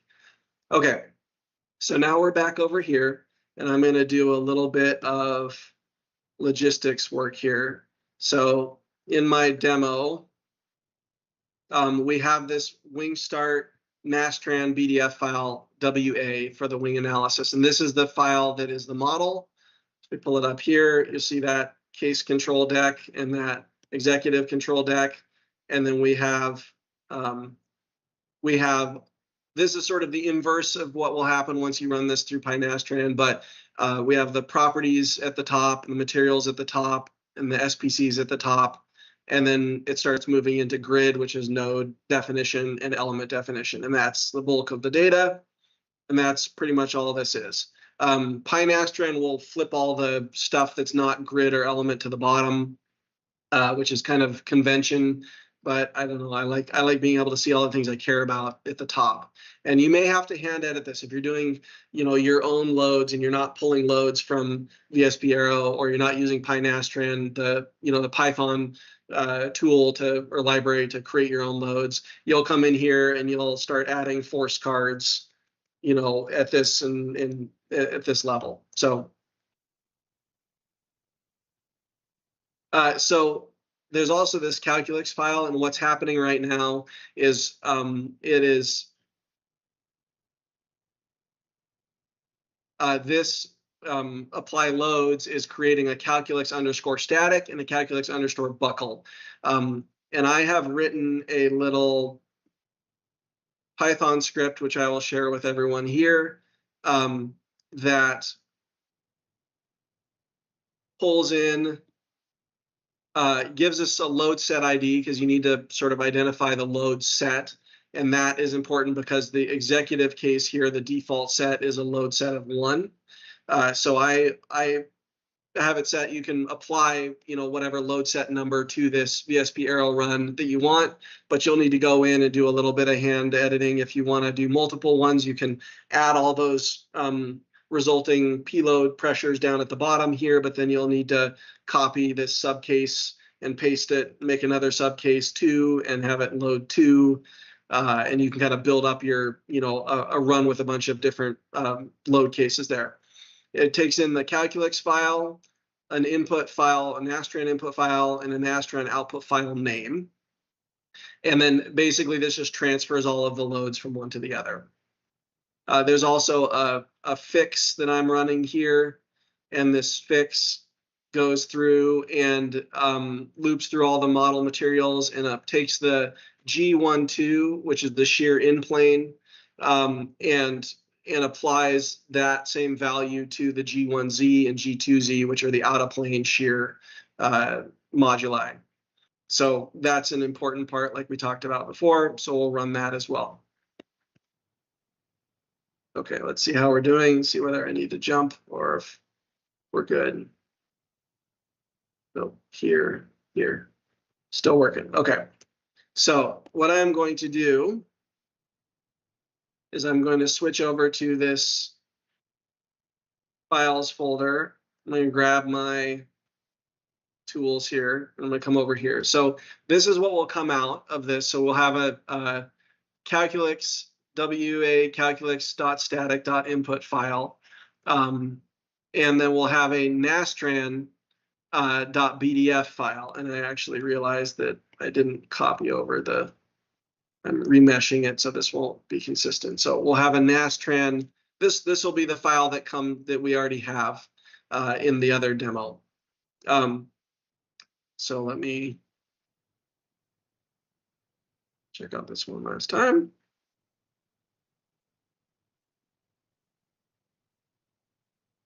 Just open this quickly. Grab all these P-loads.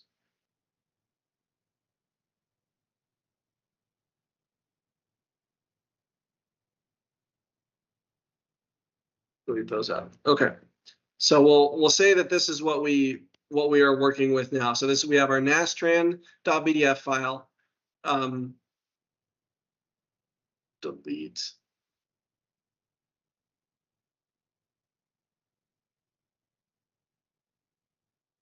All of this stuff here. And we have our calculus.static file. And if we look at the .bat here, I'm going to pull in the wing-start calculus.static file. I'm going to pull in the wing-start wing-assembly Nastran file, and I'm going to output this Nastran static file. Then I'm going to take that static file and I'm going to run it through my fixes, and I'm going to come up with a static fixed file. So if we go to open a terminal here, let's see if this works. Okay. All right, so we've run those two scripts, and now we have a Nastran static and a Nastran static fixed. So now we can go here into PyNastran and we can load up the one we're going to run, Nastran static fixed here. It'll take a few minutes to open this.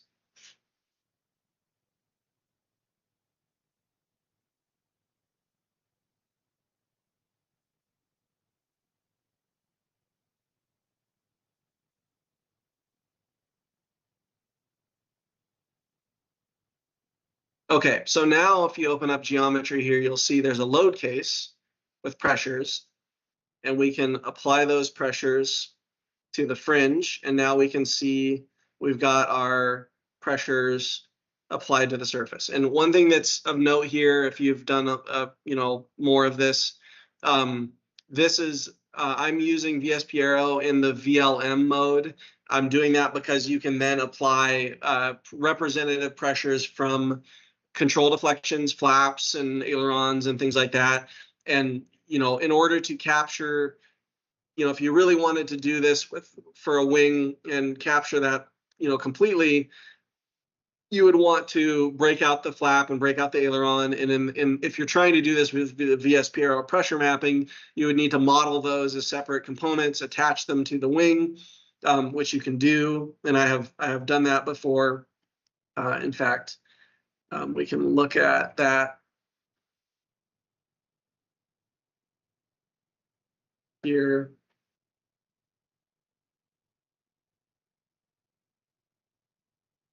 So you can see here there's a flap and there's an aileron, and then there's connections between this to the main spar for the wing. So you can model all of this, and then you'll get pressures applied to the flap, pressures applied to the main wing, and you can have the full lift. It's important to note, if you're just doing a wing and you have a non-structural leading edge, you cut that off, and you're just looking at the wing box and you just want to load that up, and you cut the trailing edge off, and then you apply your pressures, you're going to miss 30 or 40% of the load, because a lot of it's getting applied up here, and then some of it's getting applied back here. So if that's what you're trying to do, you probably need to take your loads, drive them down to discrete loads that you can apply at sections along the wing instead of this pressure mapping.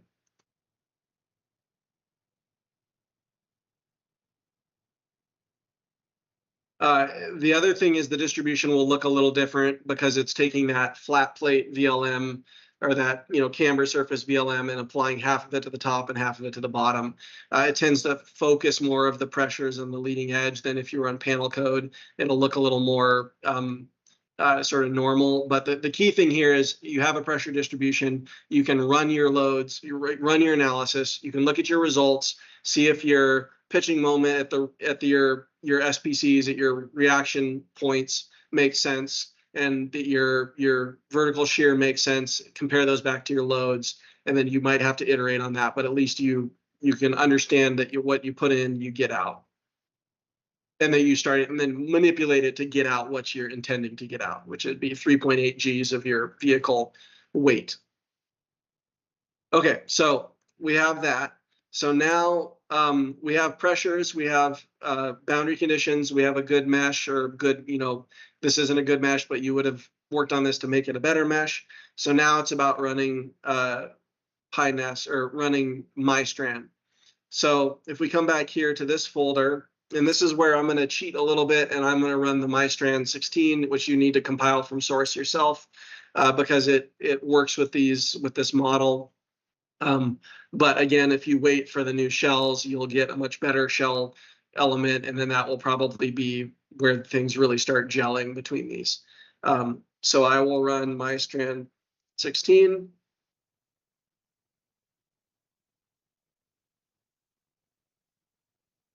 And I will go back here, go to our demo, go to our files folder here, and we'll just grab our name. Let's see if it works. All right, so now MyStrand is creating all sorts of files. It's running the analysis. It'll take 5 or so minutes to run this analysis. And you should have results that we can look at. So we'll now jump to those results. Again, this is a little cooking show like, rather than waiting for this to keep running. So we'll go here. We'll go back to this. We'll open up our already kind of pre-solved model. And I'm reopening the model just because it was a different mesh. I used a spar instead of a poly spar on this old one. It's a little, hokier than what we're running right now, but this way we don't have to wait for the MyStrand run. Okay, so here, same thing, similar model, similar pressures.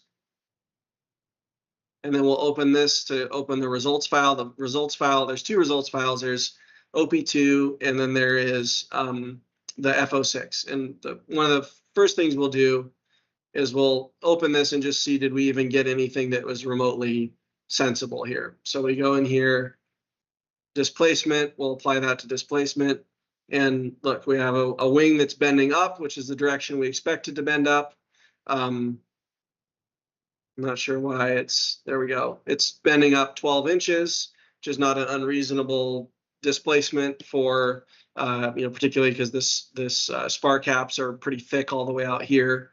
And so we have a result there, and we can go, forward, and we can plot our plate strains, or max principal plate strains, and we can see the strains on the plates, and then we can go into the forces, our bar forces, and we can plot our axial force, and it'll show. It's a little hard to see here with the 3D bars on, so we can turn off the 3D bars. And then you can kind of see the stress results. So we have a high tension stress in our bar, in our caps, and high compression stress in our caps. So that all kind of makes sense. So we're getting somewhat sensible results. The next step in this is to go back here and look at our FO6 file. And this is a big file that echoes, if you put an echo, it echoes the entire model. And then it also outputs sort of numerical results. And you can do this through a post processor as well. But if we type in SPC forces, we will get a summation of all of our SPC forces. So all of our SPCs was our boundary conditions. These are all the nodes that are comprise those boundary conditions. These are all the forces on those individual nodes. And then if we sum all that up, we get a Z value, a reaction force of 1, 2, 3, 4. So 1,200 pounds. And the reaction force is down. So that's less than 2,600 pounds. So we need to, figure out what's going on there and apply our loads differently. Oh, wait, no, 12,000. 1, 2, 3, 4. Yeah, sorry, 12,000 pounds. So if we were to do calculator and we were to do 2,600 pounds times 3.8 Gs, that's 9,800 pounds. So we're in the ballpark. It's not the right number. It's definitely off, but that's how you would sort of go back to your source and say, okay, am I getting what I'm expecting? Am I actually stressing the structure under the appropriate load? And that would be the kind of checks that I would do. Then we would go, whoops, where'd my Nastran go? There it is. So then you would start looking at your strains and stresses, comparing them to allowables, going back to VSP here, and changing your, maybe changing your cap properties, change this to, 0.75 inches, or put in a tapered spar, or, start messing with your structure until you get positive margins or positive margins against all of your requirements. You might have displacement requirements. You might want to thicken things up so that the wing doesn't displace as much. You can run modal analyses and stiffen things up due to, to modes being at prop art blade pass frequencies or things like that. So that's kind of the nutshell, in a nutshell, sort of a start to end. And the result of all of this would be, you would be coming back to here. You'll be looking at your let me go here to this.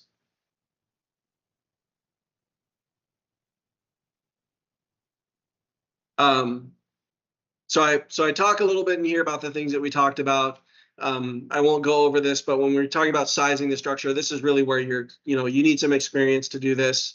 or you need to go work with somebody who can kind of teach you through particularly at the conceptual level, the sort of rules of thumb and the really the quicker ways of doing this and not get buried under 25 different failure criteria and trying to size particularly composite structure. So these are some options you can use. 3K to 6K microstrain as a sort of a starting place for ultimate strains. Don't forget that you've run a limit load condition, because we did the 4Gs, 3.8 Gs. Here, this is limit load. You need to multiply that by 1.5 or whatever safety factor you're using to get to ultimate load. And then you may need to rerun a buckling analysis once that's a function in MyStrand, or if you're running Nastran, run a buckling analysis and change the acreage of skins, the thicknesses or the core thickness, things like that, to do analytical buckling. You might need to do hand calcs for crippling to size the structure. So this is the part where it gets a little messy, but if you're working with somebody like myself or other structural analysts, you can kind of get this part working. Okay. So then when we're at the last part, which is what we really want to be doing here, which is, I guess I just have everything I need here. When you export that assembly mesh, it gives you a mass, which is 0.13 pounds. So I've got CL of 217 and 0.13 pounds of mass. So I think I've done some pretty sweet aircraft design work here. But keep in mind that you're using the FEA units that you set. In this case, that's pounds force second squared per inch for mass. So I need to convert that to pounds force in, to weight in pounds force. So I need to multiply that by, this gravity in terms of inches per second squared. So I do that and I get a structural weight of 51.2 pounds. Now this is a structural weight of just the items you have in there. So it includes the flanges of the ribs, but it doesn't include any hard points. It doesn't include any attachments for ailerons or controls or fuel, things like that. Or fuel would probably not be in your structural mass fraction. It also doesn't include any bonds or any fasteners, so you need to make some estimates for that. You could add all those masses to this, divide by your overall max takeoff weight, and now you have a mass fraction, structural mass fraction for the wing. Go do that for the fuselage, the empennage, and you now have your mass fraction, structural mass fraction estimate that you can use for your conceptual design. And then that feeds back into your max takeoff weight, which feeds back into your wing size, which feeds back into your structural analysis. So let's say we needed to make the wing 5 feet longer. So you would just go back to VSP here. You would make your wing a little bigger. Can't see it because it's down here. Make your wing a little bigger. You'd have to re-export this. But if you go back to your wing structure and rerun it,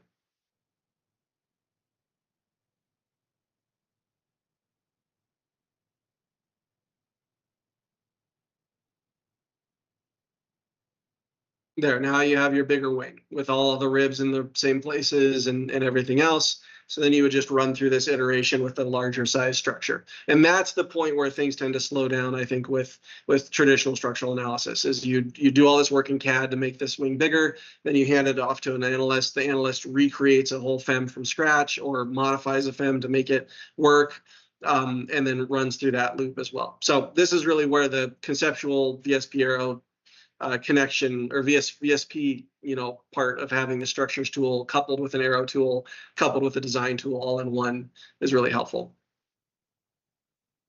All right, so that's kind of the end of that talk. If anybody has any questions about that, please type them while I'm pulling up the next slideshow. Well, Brian, as you pull that up, I've got to say I'm blown away. I think that's an amazing demo of, a very real world thing, start to finish on a realistic airplane structure.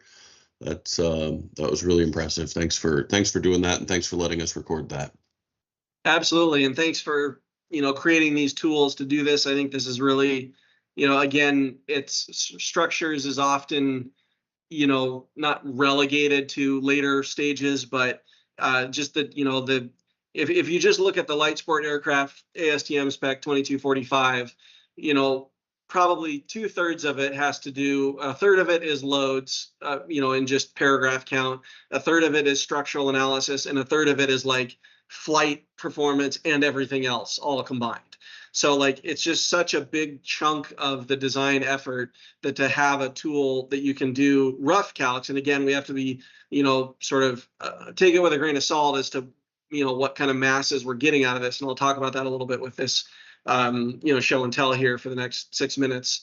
But it's really great to be able to bring that into the point of the process where you can do things like change a fuselage diameter, change a wing, and rerun a CFD to make sure that we're the drag didn't go up, which changes our VD, which changes our our structural dive speed, which changes our structural analysis. So including that in the loop, I think is really great. So thank you. All right, go ahead. I'll just say, Brian, don't worry about the 6 minutes. Go ahead and take the time you want to take on this last section, the show and tell. You can go deep into the break if you need to. Those of us like me that need to go grab lunch, I'll just go and grab something and come back. So take your time. We're recording it. Do your talk, and we'll still whatever break we have we'll do, and then Brandon will start back up at 12:30. All right, sounds good. Thank you. All right. So this is kind of a little bit more of the fun part. This is just kind of a show and tell. And I'm going to show you guys pictures of these models. If people want to actually see me spin the actual models around, please let me know in the chat, and I'll try and pull up, 1 or 2 of them at the end to kind of show them. I kind of was trying to keep my desktop uncluttered, so I didn't open all of those files, but we can pull them up and look at them as well. So what you saw there was a wing with ribs and spars. That's very important, and often, depending on the airplane you're working on, might be the place you spend a lot of your time with trying to optimize the structure or trying to balance between the aerodynamics and the structures and the design requirements. But I wanted to kind of show some other things, both full vehicle FEMs and just kind of get out there a little bit into corners of the envelope to show you what you can and can't do with VSP structures. So Rob did mention early on, you can't cut holes in bulkheads. And so, I mean, you can. It's not it's not what I would call a recommended practice, but as a demonstration of things you can do, I created 3 bulkheads here, and I created a left and a right and a top and a bottom plane. And if you do a trim where you use all of those items, you can basically cut out a hole in a series of bulkheads or a rib or something like that. You can cut a hole out of the middle of something without having to whack the hole through the whole fuselage. Now the downside to this, if I can't do it in that viewpoint. If I expand this and make it really big here, you can kind of see that there are a straight line of elements here, straight line here, straight line here, and straight line here. So in order to do this, I have now put a requirement on the mesh that I have a sort of a plane of elements, and there's a straight line that continues along the fuselage skins on all of these edges as well. If you do a lot of this, you're going to start running into those issues I talked about with getting things really close to each other, and then you start failing because of the minimum element edge length, and that will cause problems. So you can do this, but really this is more just an example of you can do relatively complex trims, and I'll kind of build on that with this next FEM. So this is I've always sort of really liked these 2 helicopters, the CH-53 Stallion or Super Stallion or Sea Stallion or whatever it is. and at this point, you know, for what you're working on. And then the CH-54, the Sky Crane, or the Ericsson Sky Crane now.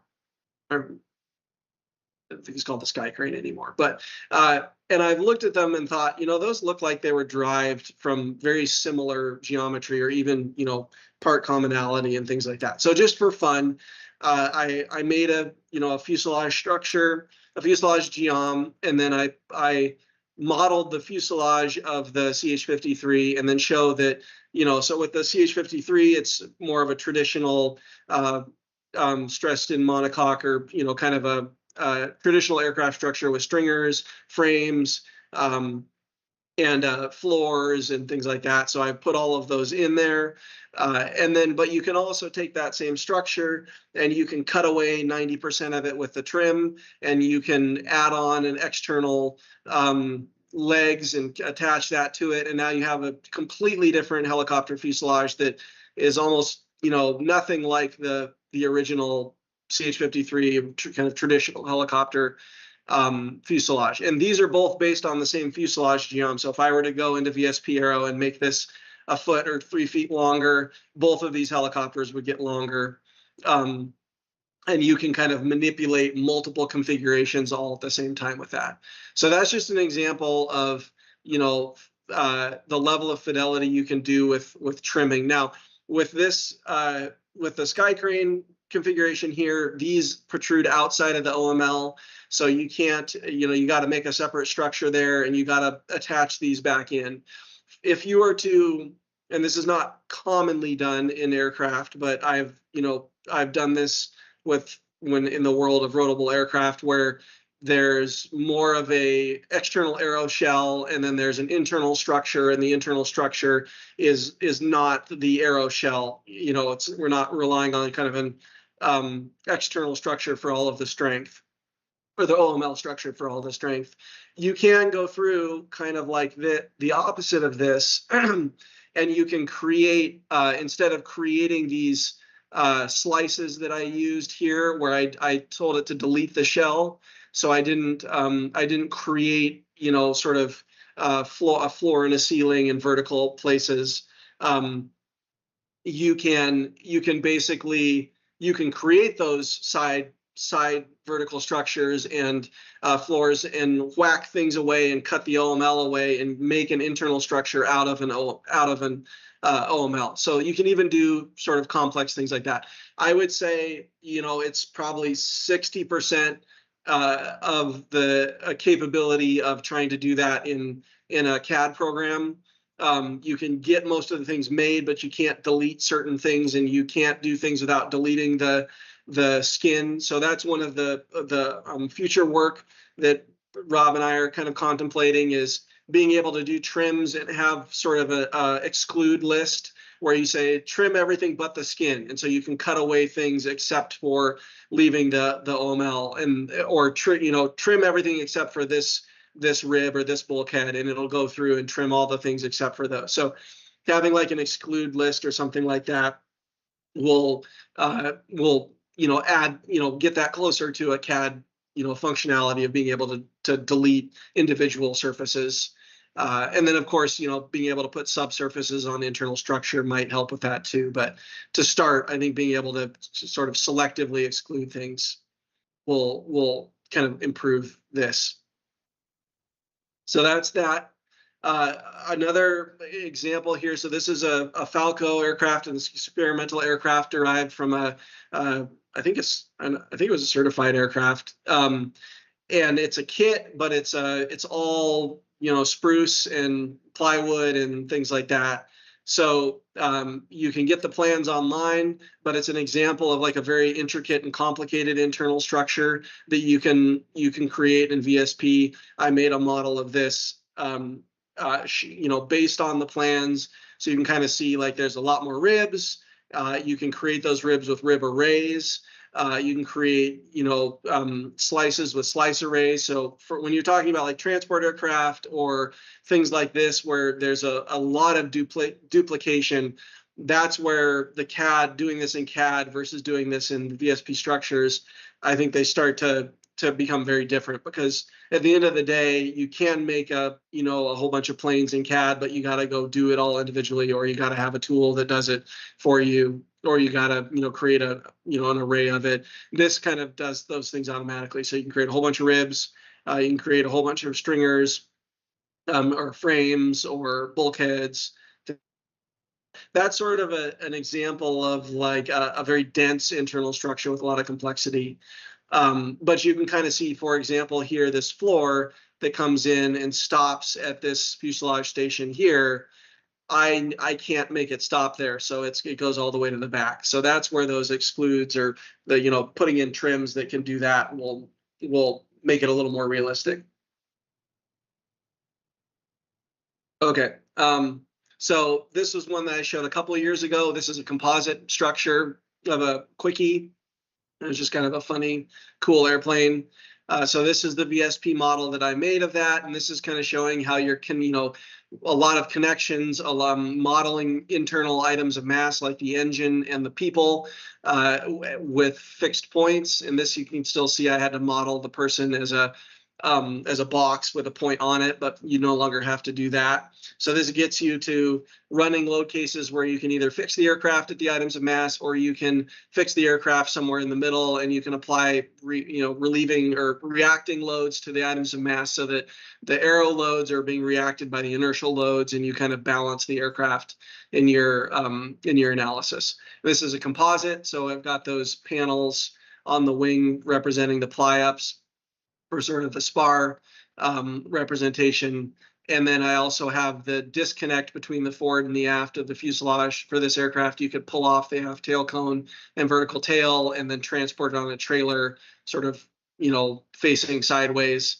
And then that was a way to kind of transport it. So it had a series of fasteners. So these are two separate components. There's an aft tail boom and there's a forward fuselage. And then I have those connected together.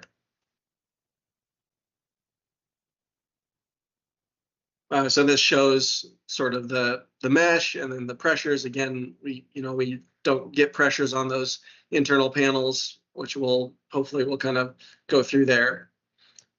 So next, this is something I showed last year. So, system level trades or vehicle level trades for things like tilt wing versus lift plus tilt, or lift plus push.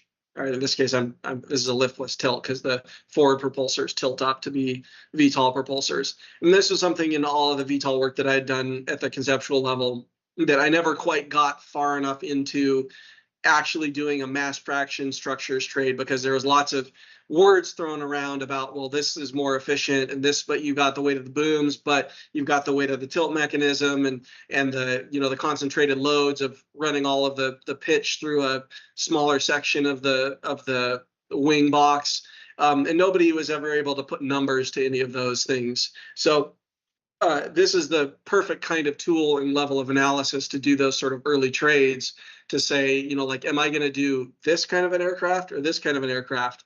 And those are two very different airplanes, and it probably would be very hard to 75% of the way through the proof of concept design, fly your first one, realize it's not efficient, and then have to go back and completely change it. Not impossible. It's the Burt Rutan style of having solid foam core means you have an infinite rib, so you can cut the wing in any place and you have a rib there. So there's ways around that, but this is sort of a strength of coupling structures analysis in at this point. You could do those kinds of things. So I have some examples. I didn't run like a full analysis and size the structure, but I did create two structures. I did apply sort of a VTOL load case that's representative of a critical either an engine out, which would produce like a lot of torque, or a critical heave case or something like that, to show you a tilt wing analysis. And again, you can also rotate the mesh pretty easily in VSP. You can run a fixed wing case at 3.8 Gs like we talked about. Then you can tilt it or create a separate entity which copies all of the mesh and everything to it, and tilt that, and then have two separate wings that are in the two different cases. And then I applied by hand, loads And then I did the same thing here with sort of a rotor out scenario on the lift plus cruise configuration. So this is another example of, being able to quickly build up a very complicated vehicle level mesh at a low level of fidelity, and apply some loads to it and get some stresses out of it and compare them to each other.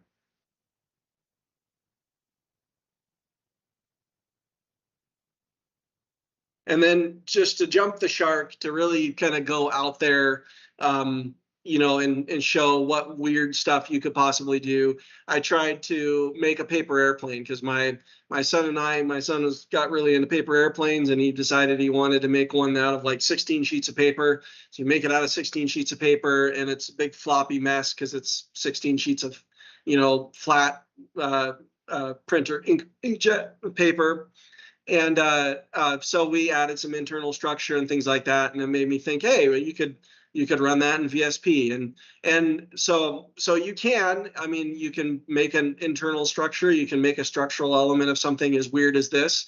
I wouldn't say it's easy, and I still haven't gotten the VSP Aero to give me legit pressures out of it. So it might not be something that's actually feasible, but this is a very weird geometry.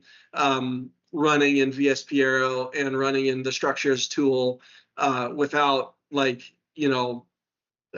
spending hours and days and days and days on it. I probably spent like an hour getting this kind of sorted. So that's kind of an example. If anyone wants to see any of the explicit models, we can do that. Otherwise, I'm done. Well, Brian, thanks a lot for sharing all those.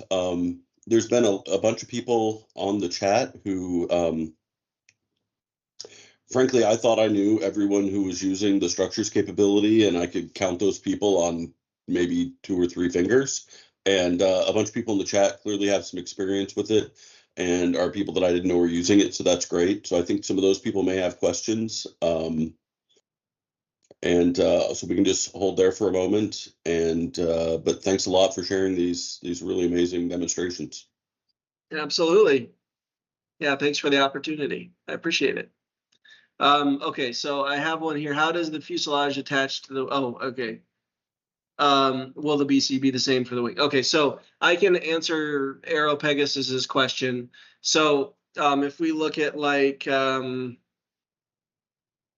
see, what's a good one here. So actually I have why don't I do this?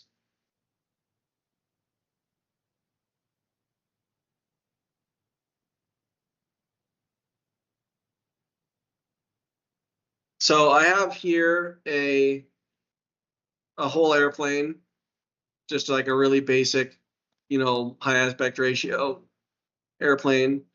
And I have an airplane level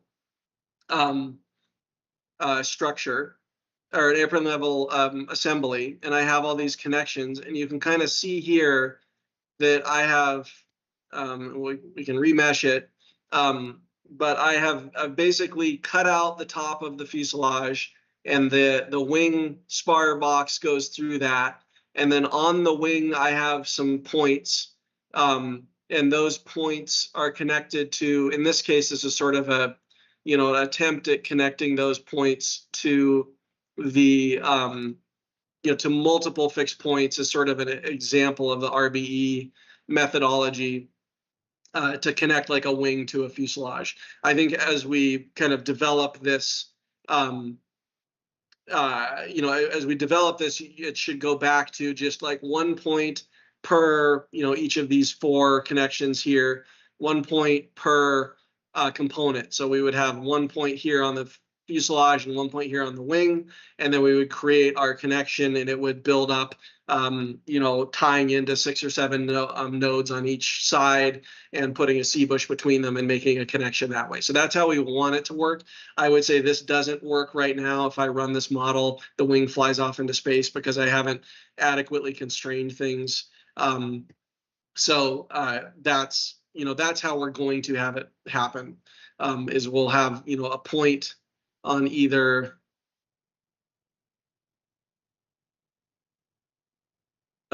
either side, or 1 point here and 1 point here, and then it would tie into a bunch of elements here, including this frame, and then they would tie into all of the shear web elements, including the caps. And then there would be another node, 2 nodes in between here. Those nodes would be on top of each other with a C bush between them, and one would be associated with an RBE out to these dependent nodes, and one would be associated with RBE out to those.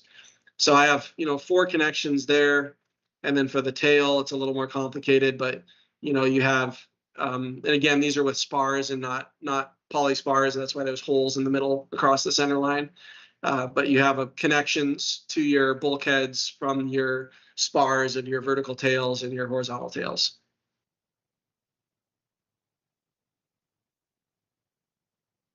Okay, Q2. All right. Rob, let me know when you want me to stop answering You're doing questions. fine. I think you can take any questions that come up. I don't think I encourage anybody to ask some, but I don't think there's going to be a huge number. So Okay. So if I remesh all of the quickie, so you'll see I have a bunch of fixed points basically, and each of those fixed points is on, I have sort of associated fixed points on the forward and the aft, the forward fuselage section mesh and the aft fuselage section mesh. So we come back to here under structures. I have a main fuselage structure, which is derived from the fuselage geom, a tail cone structure, which is also derived from the fuselage geom. So those would change if I changed the shape of it or made it bigger. And those are the 2 primary elements, and then they have connections. And this is where, like, again, it gets very complicated when you're doing a lot of connections here, because you have all of these, main fuse to tail cone, main fuse to tail cone, and it's key. I made sure I numbered them the same. So I had 1 to 1, 2 to 2, 3 to 3, 4 to 4, and that way you don't have things connecting across.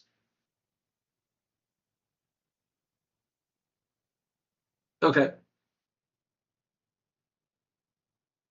All right. So that's that mesh. Kind of show it here. Again, this is an older model, so I have people modeled as boxes, but they don't need to be. maybe turn off some of the skins and show us inside this one. Sure.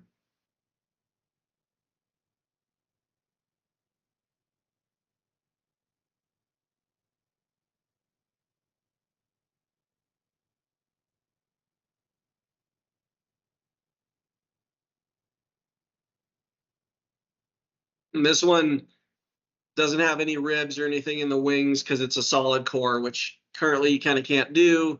I was kind of trying to mimic it by giving it really thick core, shell properties, and was going to see how that happens. But ultimately for this wing, you might need to like do some, a little bit of gymnastics with it and create a volume mesh from the surface mesh in FEMAP, and then give that the core properties.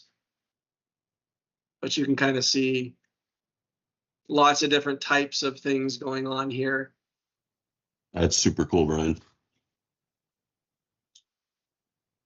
And then here's the rear wheel. And again, you don't have to do this anymore, but it's a fixed point RBE'd into this fixed point, which would need to tie into the structure to get your wheel. So if you're doing landing loads, you can do that.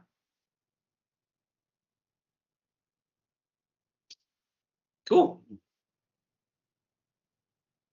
Cool. Well, All I right. don't see any other questions. Thanks so much for doing that demo and carrying through, and for the whole presentation. I really appreciate it. Absolutely. Thanks, everyone, and take care. Thanks a lot, Brian. We'll see you next time. Absolutely. All right, so that's going to bring us into our afternoon break. We'll come back, and like Rob said, I'll get started with our next one here at 3:30, and we'll pick back up then. So we'll see everybody here in just about 12 minutes.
All right, everybody, it's 3:30. I'm going to go ahead and proceed with the next presentation in the schedule here. This is going to be on linking, advanced linking, and user parameters.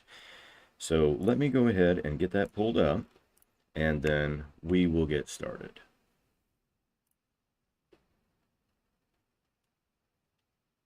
Double check that everything is recording. Things look good. Great. So again, I'm not Rob McDonald. I'm standing in. I'm Brandon Litherland here at NASA Langley. And as I said, we're going to get into some parameter linking and user params. So why would you want to put links together in the first place? So essentially it's here so you can establish relationships. Brandon, you're on mute. Between the individual parameters. 1 second. There we go. I was muted in the Teams, but I was good online. But I'm set. Okay. Sorry. So you also may want to reparameterize your model. So maybe you don't want to size a wing by span or area. Maybe you want to use something like gross weight and wing loading. So you can also do things like embed the designer intent. So we cover this a little bit on the OpenVSP Ground School. But for everyone here, it's kind of nice to have a live demo where we play with some of these things. Another nice thing is to reduce the design space dimensionality. So if you only really want 1 or 2 or 5 or however many design variables to be the real driver of everything else, and you want all these other things to simply fall out from those, then you can link them together or code things up so that those are the only things that you really need to tweak, and it makes your design space that much smaller. And it also reduces the tendency for errors to occur when you are the one manipulating, say, 15 or 20 different things. You might make a mistake. And so you can also introduce new parameters or new kinds of physics by adding your own code into the model. So by default, there are predefined user variables or user parameters. So it's indexed from 0 all the way up to 15. So there's 16 of them predefined, and they have hard-coded IDs. So that's the special identifier that you can use kind of under the hood. They will always be called the same thing. So it doesn't matter, you know, what you do. If you insert multiple files, if you have multiple files, user 0 to user 15 always are called the exact same thing. You also have the ability, of course, to create your own. And you can make these have minimum max values, defaults, name them whatever you like, and you can control and organize them by the group, etc. So these params have randomly generated IDs, and they'll map to different parameters if you, say, copy in from one to another. So the name of it might be very similar, but the ID that's underneath is going to be sorted out for you so that if you have a link associated to one file and then you drop that into another, it won't get destroyed in the process. All of the user-created parameters can be adjusted from the user param GUI all in one spot. So in this case, you can see an example here. Each of these, just as a kind of preamble to some of the stuff we'll look at later, red indicates that it's linked or it's a driven component. Green indicates that it's the driver. So these have essentially been linked to parameters in the model, but it's reporting out things that you told it you care about. And so all of those can be found here under the adjust part of this. So let's move on a little bit to talk about just the straight linear linking that's built into OpenVSP. And the key here is that it's whatever variable A is times a scale plus some offset is equal to the B variable. So we make this reasonably intuitive to set up. You've got your parameter chooser, and again, you can go through and pick each one of these from a drop-down, or you can drag and drop, which is kind of the preferred method. And then you define what the relationship is here. You may also put constraints into this, and you can add, delete, clear all the links, and you can also sort by, say, the A variable or the B variable, because this list can get very long depending on how complicated this is. And of course, down here, we've got the new attributes feature. So any of these links that we've established have their own attributes. So you can create a description as to what this link is doing or what it's for, or have it report out some other value. And all of that capability is set up here in the linking GUI. Advanced linking takes this a little bit farther. So this is when things become nonlinear or code-based. You have all of your VSP parameters that you want as inputs. So you map those to an input variable. You've got some code that will run. It will produce whatever output variables that you've defined. And then those are subsequently mapped to other OpenVSP parameters. And so it's just a step-by-step process of relating one thing to another based on some code that you define. And we'll go into that a little bit more. So to manage the advanced parameter links, all of that is up here. You can change the name, add, delete all of them, and those are organized here. And then, of course, you've got your parm picker. So you can choose things by container, or you can drag and drop. The name is set here. There's also an auto naming convention. So the other day when M4 was talking about this with some of the other attributes, we've got auto where we can just say container, group, alias, the parm name, whatever, and it will automatically make this for you. The variables themselves are managed as input parameters and output parameters. So here you can see the variable names are here on the left, and then it shows you the mapping to what parameter that belongs to. So in this case, that's that disk loading we saw earlier, that group, and it's in the user parm container. The output here is simply diameter. So this is something that's going into a disk design group. So it's sizing a disk. So here is your bit of code. And really this is just math with semicolons. You can see that they've declared a double here.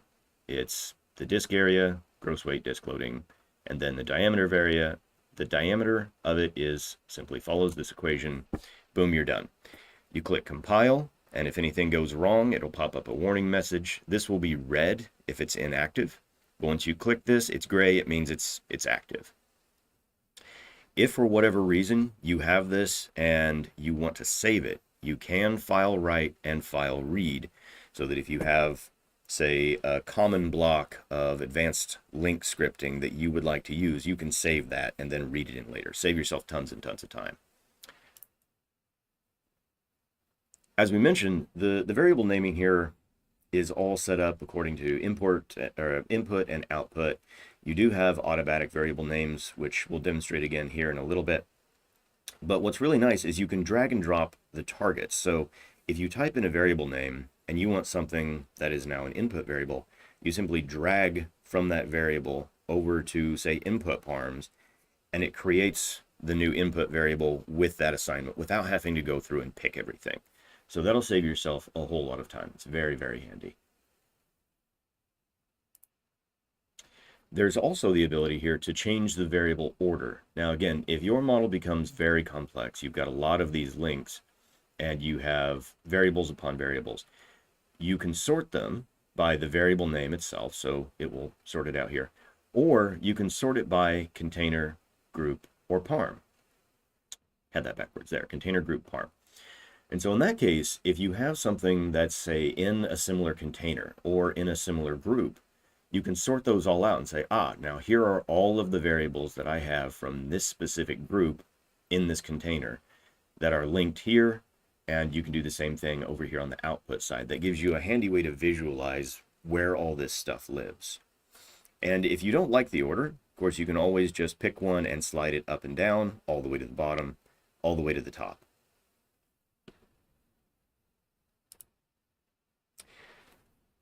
A fairly recent addition, and I mean, it could have been a year or two because time's gotten kind of fuzzy over the years here, but you can now rename these variables.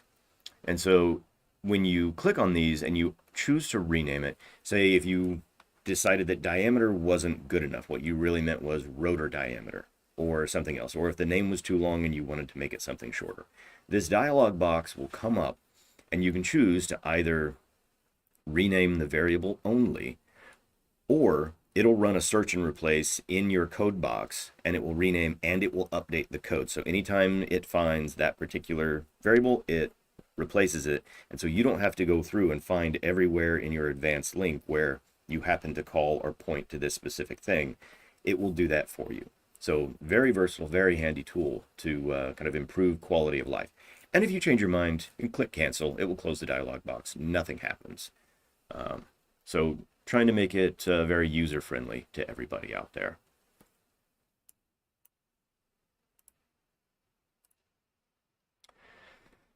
Also, if you have a variable that's created or renamed and something like that already exists, it will recommend a unique variant.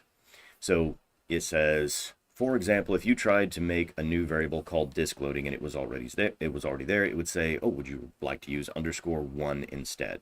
It will let you go ahead and create that.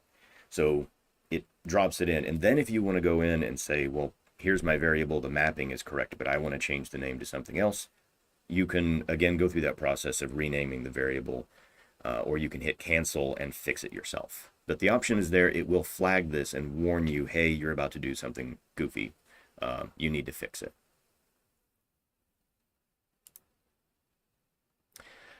Another handy feature here is that you can select these variables either and copy them to the clipboard, and then you can paste them down into the code. So in this case, you can use, Control C or Alt C, Option C, whatever the Mac equivalent of that button is, and copy the name, and then down here in your code, you can just paste it.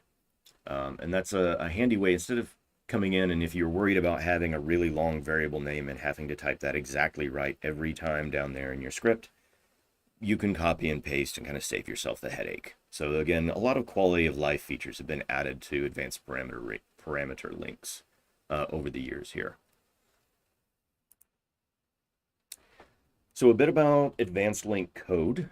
So it is based in AngelScript. It's a C++ or C like scripting language. Like I said, it's basically math with semicolons, but it's kind of, I won't say it's completely unconstrained, but you can do silly things. So if you, for whatever reason, decide to put yourself into an infinite loop, on your head be it. But as Rob pointed out the other day when he was speaking about, the community support side of this, there is this help button here.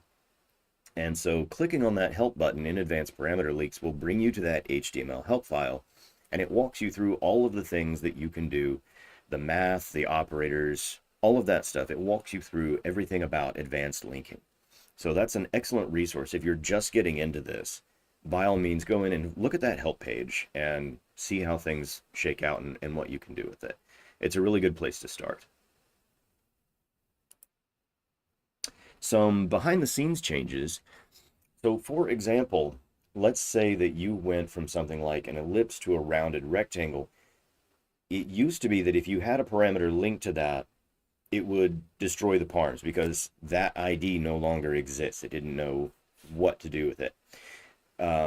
Now you can change those, and it doesn't necessarily destroy the params themselves. It might throw a warning and refuse to compile if things have messed up a little bit. But let's say if your rounded rectangle radius is no longer a part of that, or let's say if you went from a certain cross-section that has a certain group or container type, and then you went to rounded rectangle the other way, those params could be called something else, or they may change entirely. The links could break. Well, there's a bit of a mapping there that's trying to save a bit of that headache, as well as parent-child relationships without doing a copy and paste component, so that also doesn't destroy the params and thereby your links. The cross-section aliases that you have now give context to the model. So instead of somewhere along your fuselage, let's say you have cross-section 4, instead it's called firewall or bulkhead. So now you can have that cross-section alias either part of your variable name, it's going to be within the parm group, or you can use that auto naming convention, and now it's firewall width or something. So it makes things a little bit more human friendly and human readable, instead of you trying to keep track of in your head where all this stuff is supposed to map. So I spent about 15 minutes or so going through that. We've got a few demos queued up, and I'll switch over to that. I'm not seeing any questions in the chat just yet, but while I'm switching, the little bit of delay into the YouTube stream might allow for that. But I'll exit out of this and bring up OpenVSP, and we'll do a couple of demos. So I think, let's try this version. Okay. So one thing that we can do fairly quickly is we'll just add our regular default wing here. And then I'm going to add a second one. And we're just going to say shift this aft a little bit and move it up. So we have 2 copies. And we'll just do a very quick demonstration of what it is to link one or another. So if we go into our model, we can go to links, advanced links, user params are down here. In this case, we're just going to bring up links. And just for fun, let's go into the section of the second wing. And I'm going to flip the root and tip cord here. So all I'm really going to do, I want my tip cord. Oh, that was a handy thing. I guess we haven't demonstrated for everyone. So if you click on one of these parm buttons, it brings up this window. So it tells you the info about what that parameter is. It tells you the current value, min, max, a little description as to what it is. And then here it tells you anything that it's linked to and anything that's linked from it, as well as any advanced link input or output variables that happen to be there. So if we didn't go over that before, I apologize. That's one of those handy features in OpenVSP that people find very useful. So here, I want my tip cord of the second wing to be the driven component. So again, I'm dragging. You can see I've got my little paste clipboard button here. I'm going to let go. And now we have tip cord for cross-section 1. Great. So I want the root cord of this first wing to be in there. And notice that, again, OpenVSP's policy here is, don't make any changes that aren't intended. So it went in and said, okay, well, you have these two. They're currently an offset of -3 based on what we said. So nothing went in and changed, even though I haven't added a link yet. If I want to force that to do something different, I can turn off that. And let's just say we want them to be equal. So I'm going to scale them to 1, or I could just set the offset to 0. Same difference. So one thing I could do is set lower and upper bounds. So if I wanted to set the lower to something like, say, 0.5, let's set the upper to 10. Why not? And now I'm going to add that link. Okay? So here we've got one of our links pulled up. Again, root cord is now green. That means that it's a driving component. And if I come here into links, sure enough, here we go. And it's linked out to the tip cord of this second wing. Good deal. So now I can shrink it down. But again, I can shrink this down to 0 if I want. But my minimum or my lower limit is being applied. I can make it bigger, bigger, bigger, and it stops at 10. So all of that is behaving just like we expect it to. So anywhere in your model, if you want copies of multiple things to follow along, you can simply link all of the parameters to be together. Now, that's going to make a lot of links, but let's do a quick demo just to see if we wanted to make a regular old copy. I'm going to delete all of these. Under the wing, let's say, for example, I want everything about cross-section 1 to match cross-section 1. So in this case, scale is 1. I'm going to turn these limits off, and I'm going to link all. Now, everything in cross-section 1 was suddenly activated. So if I come in here and I start playing around with span, it's manipulating it on the other side. Everything here is also connected. So that's a really fast way to just kind of dump a bunch of links into your model. And again, it makes a lot down here. Now, if you didn't intend to link every single one of these, you kind of have to go through and delete the individual links, or you can sort by and you can clean it up later. But that is something that you can do if you happen to have a certain geometry and you have different versions of it. You're absolutely welcome to just link all in whatever group that you happen to be in, and it will automatically set these up for you, however you've defined them. But, use with caution. You can get yourself into a little bit of trouble if one of these is different than you intended. Let's see, I've got about 10 more minutes, so in that case, let's clear this out. and we're going to make a new model. In fact, I can probably just go ahead and open one of our examples to save ourselves some time. So what I'd like to do, here we go, our wing sizing example. So here we have a wing, and under our model, we come to our user parameters, and I've got two new variables that I created. So I gave it a name. I chose that it was a double type, and so I gave it a min and a max, and I created. So just as a quick demo as to what that looks like, let's do this as, say, a dummy variable. We can change the group and call this one test. Set the minimum to say 0. And instead of a double, let's say this is an integer. So we'll create that. So under the adjust, notice that we've got them broken out by group. The design group is our wing loading variable here.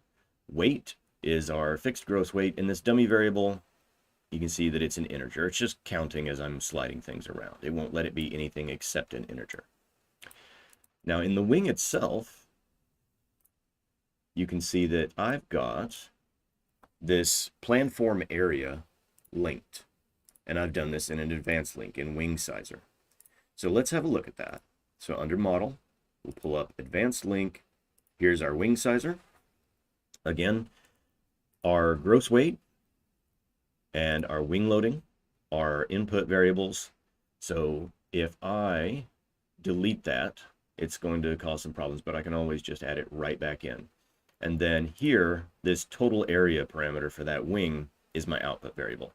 And again, it's just one line of math, gross weight divided by wing loading, size my area. Cool.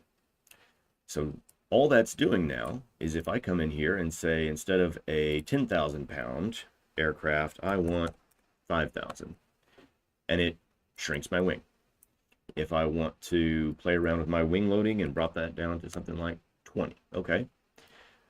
And so it's doing everything that you just told it to do. No real surprises there.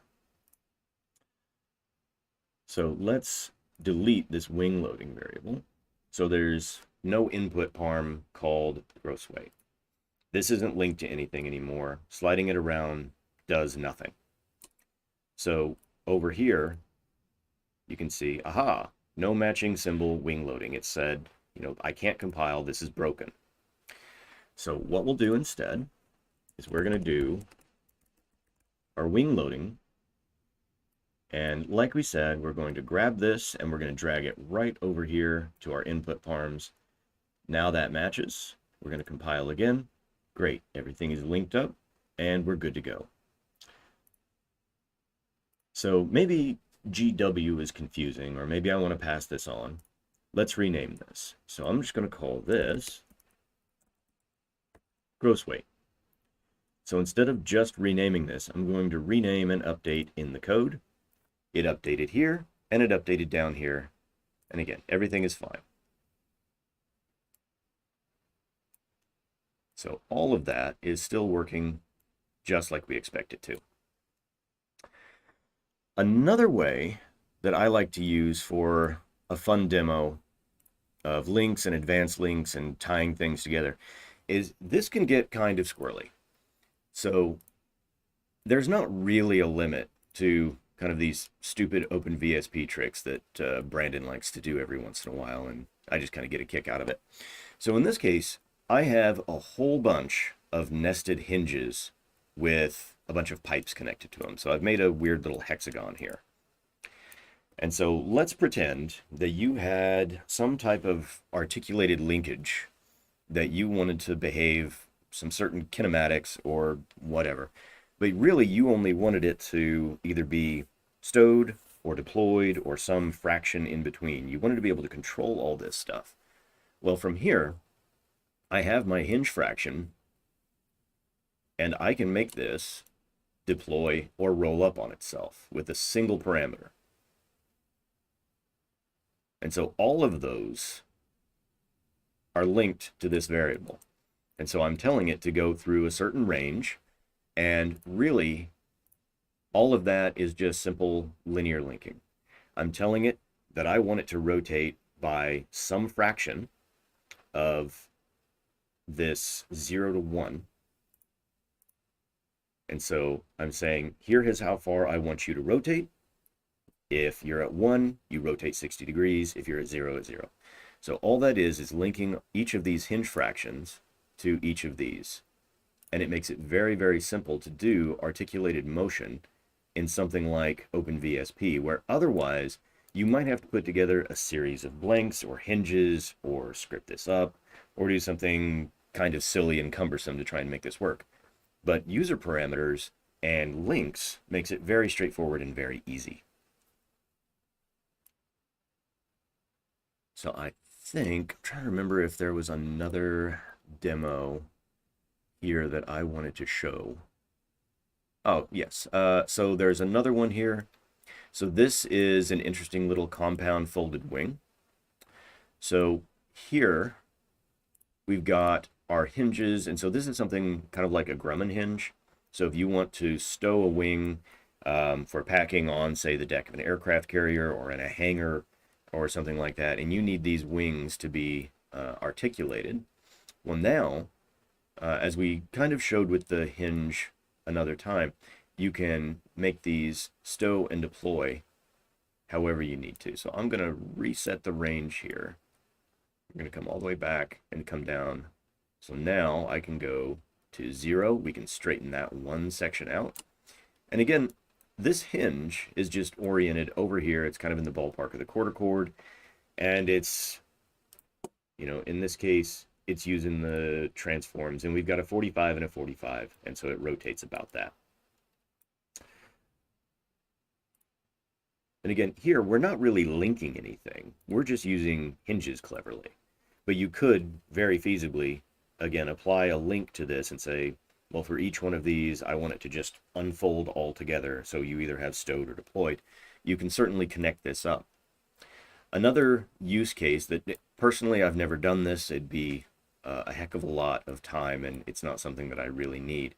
But if you wanted to size something like a jet engine, and you wanted to use area ratios and your pressures and temperatures and stuff like that, you know, going from station to station, you wanted to code all that up, you are absolutely welcome to link the areas of those cross sections, and you can code all that up. So now you can size an engine in OpenVSP based on your station definitions. And so if you wanted, you know, your pressure ratio to drive the entire thing, you can absolutely do that. So I've got a couple of minutes here before we move on into the next presentation, but just a few demonstrations of how links, advanced links, user params can really change the way that you interact with a model in OpenVSP, and the things that you can get away with, the way that you can make a model much more intuitive. I mean, OpenVSP is very user-friendly. It has a lot of parameters that just kind of make sense to aircraft designers. But if you want to drive it using other things, or if you want to use, say, user parameters as a translation layer between some sizing code, have it drive one thing in OpenVSP and have that linked to all of your other relevant geometries, you can absolutely do that. So if anybody has any questions while we get swapped over, I'm happy to answer them. But otherwise, I'll go ahead and close this stuff up and we can move on to the next talk.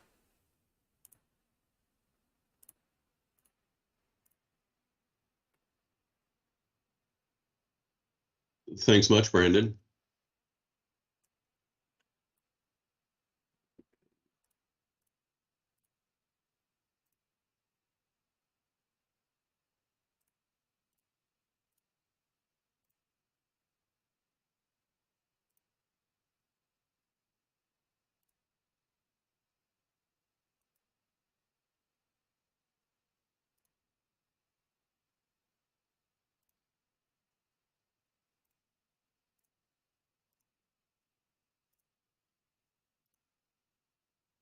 Okay.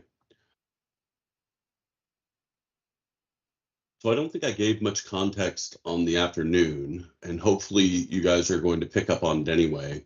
But we wanted to put some content in about working with VSP programmatically. So using the API, using links to write code to do relationships that aren't necessarily built into VSP, or in the case of my talk, custom components. We actually had a bunch more talks that we were going to do sort of in this thread, but it got squeezed out. So hopefully this will be a nice little quick version of, you know, how you can work with VSP programmatically, start to automate things and build more things in. And in particular, the last talk today is going to be Thomas talking about the Facade, which is a really, really cool development that he's done on the Python API to do some really amazing things with it. So that's kind of the context of what we're looking at right here. Hopefully that helps everybody see some of the method to the madness. So OpenVSP obviously has a bunch of built-in components, things like pod, wing, fuselage, stack, but it also has the ability to write your own custom components and define your own.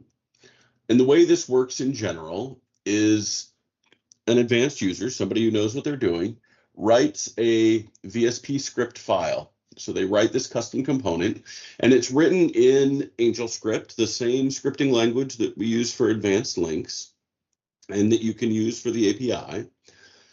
And it's basically a C or a C++ like syntax, and it has OpenVSP methods that are also available for that. Once you've written that file, you place it in the custom scripts directory. Now, VSP actually searches for 3 places for custom scripts when it starts up. It searches the custom scripts subdirectory in your home directory, in your working directory, and in the directory where the VSP executable is located. So you can use that to your advantage. If you place your custom scripts, well, there's some that come with VSP, and those all go in the executable directory. So if there's some that you want to, you know, go with the version of VSP that you're using, you can place them there.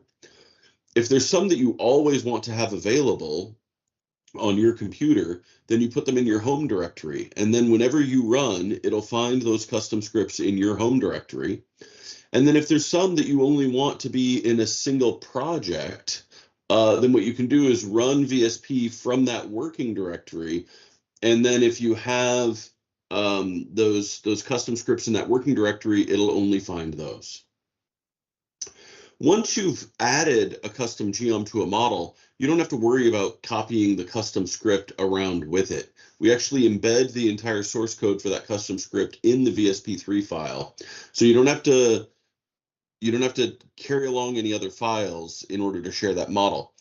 That said, you have to be careful, because if you have some proprietary information, say, you know, a sizing relationship for, you know, a SATCOM antenna, and you build that proprietary information into an advanced link because you wanted to be able to, or into a custom component because you wanted to be able to size the SATCOM antennas using your proprietary information, anybody you send that VSP3 file to gets those equations, right? It goes with it. So it shouldn't be a problem, but just know what you're doing. Now, if you ever want, there's actually the ability, if you do have a model that has a custom component in it and you've lost that VSP3 file, that VSP script file, or somebody sends you one and you're like, wow, I really want to use that VSP script, but I don't want to use the rest of their model, you can actually extract it. You can actually take it out of the VSP3 file and save that script to the hard drive. Now here it talks about model exchange via the hanger. That's obviously out of date. Now it's the VSP Airshow. So the easiest way, if you have a custom script and you want to share it on the Airshow, all you have to do is add that custom script to a model and instantiate it so that you just have a model, a VSP3 file that all it contains is, say, your custom SATCOM antenna, and then upload that VSP3 file to the Airshow, and it's a great way of sharing a custom script. So the simplest possible script, all you really have to do is implement 4 methods. And this is the complete source code for an example script of a cone. And I say you have to implement 4 methods, but one of them is actually empty. So really you only have to do 3 methods. And you can do things a lot more complex, but to start with, this is all it really takes. I'm going to go through each of these methods one by one. So first, there's an init script. And it says right up here in this comment, and it is called once when the custom geom is constructed. So that sets up the parameters, basically. So this cone was parameterized by height and diameter, and so it actually goes in and declares these variables and sets up these parms. So we're going to add a parm that's called, that's the height parm, and we're going to add a parm for the diameter parm. We're going to set the limits in the description to those. And that's really the setup that we need to do. Each of the actual geometry underlying a custom component is what we call an XX surf. So it's a series like a stack or a fuselage or a wing. It's a bunch of cross sections, one after the other. So in this case, we're going to set this up. We're going to set up the XX surf, and we're going to set it up as being a point, a circle, and a point. So we're not assigning any values to those, but we're just setting it up, saying, okay, this is the topology of how our XX surf is going to work. And that's all you need in the init script. And again, it runs once when you instantiate a cone, custom cone. You also need an init GUI, and this similarly runs once when it's constructed. And this GUI is just going to set up this design tab. So we add the tab, we add a little Y gap, this space at the top, we add a divider box, this blue bar that says design, and then we add two adjustable sliders. We add the height slider and the diameter slider, and that's it. We've just added and created a GUI for our custom component. And again, this is only called once, it just sets up that GUI. We have the optional method to update the GUI. Now, in our case, updating sliders is taken care of automatically, so we don't even need an update GUI method. If you do some things more complicated, and I'll show you some examples of that later, then you might need an update GUI. But for most folks, if they're doing simple custom components, they don't even need an update GUI.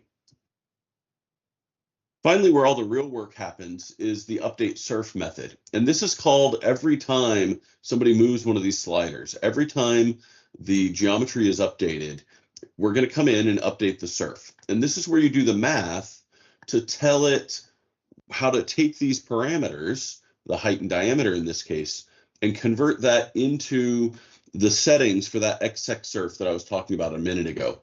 And so you can see here, we're going to get parm, we're going to get the diameter and put that into a diameter value, into a double. We're going to get our XX surf, we're going to get our circle diameter.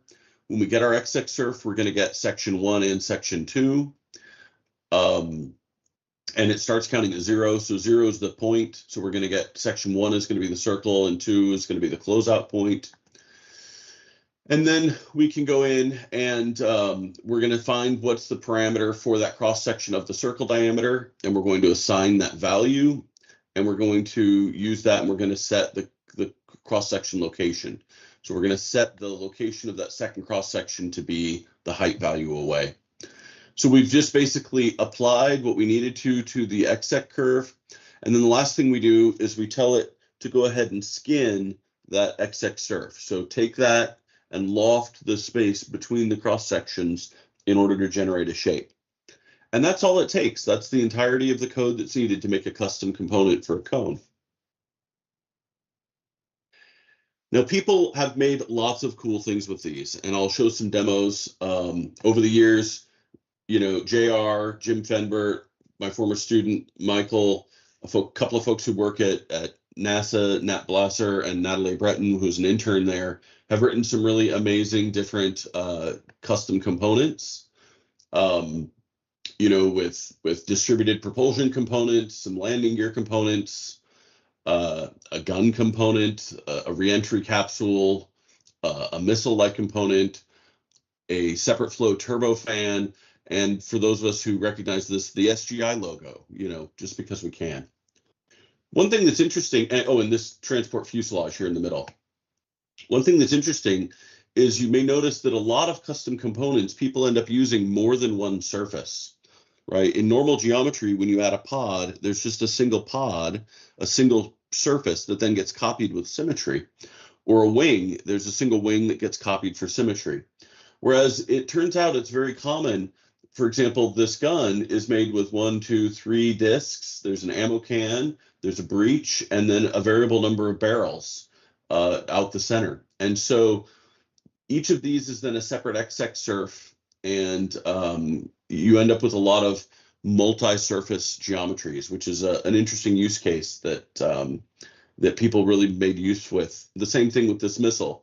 You know, each of these fins is a separate surface from the body. So those 4 methods are the only required methods. And again, one of them can be empty and frequently will. There are a couple of optional methods that I will encourage you to use. One of them is the scale method. If you want your component to be able to scale using the scale slider on the Xform tab, then you need to tell VSP how to behave from that scale parameter.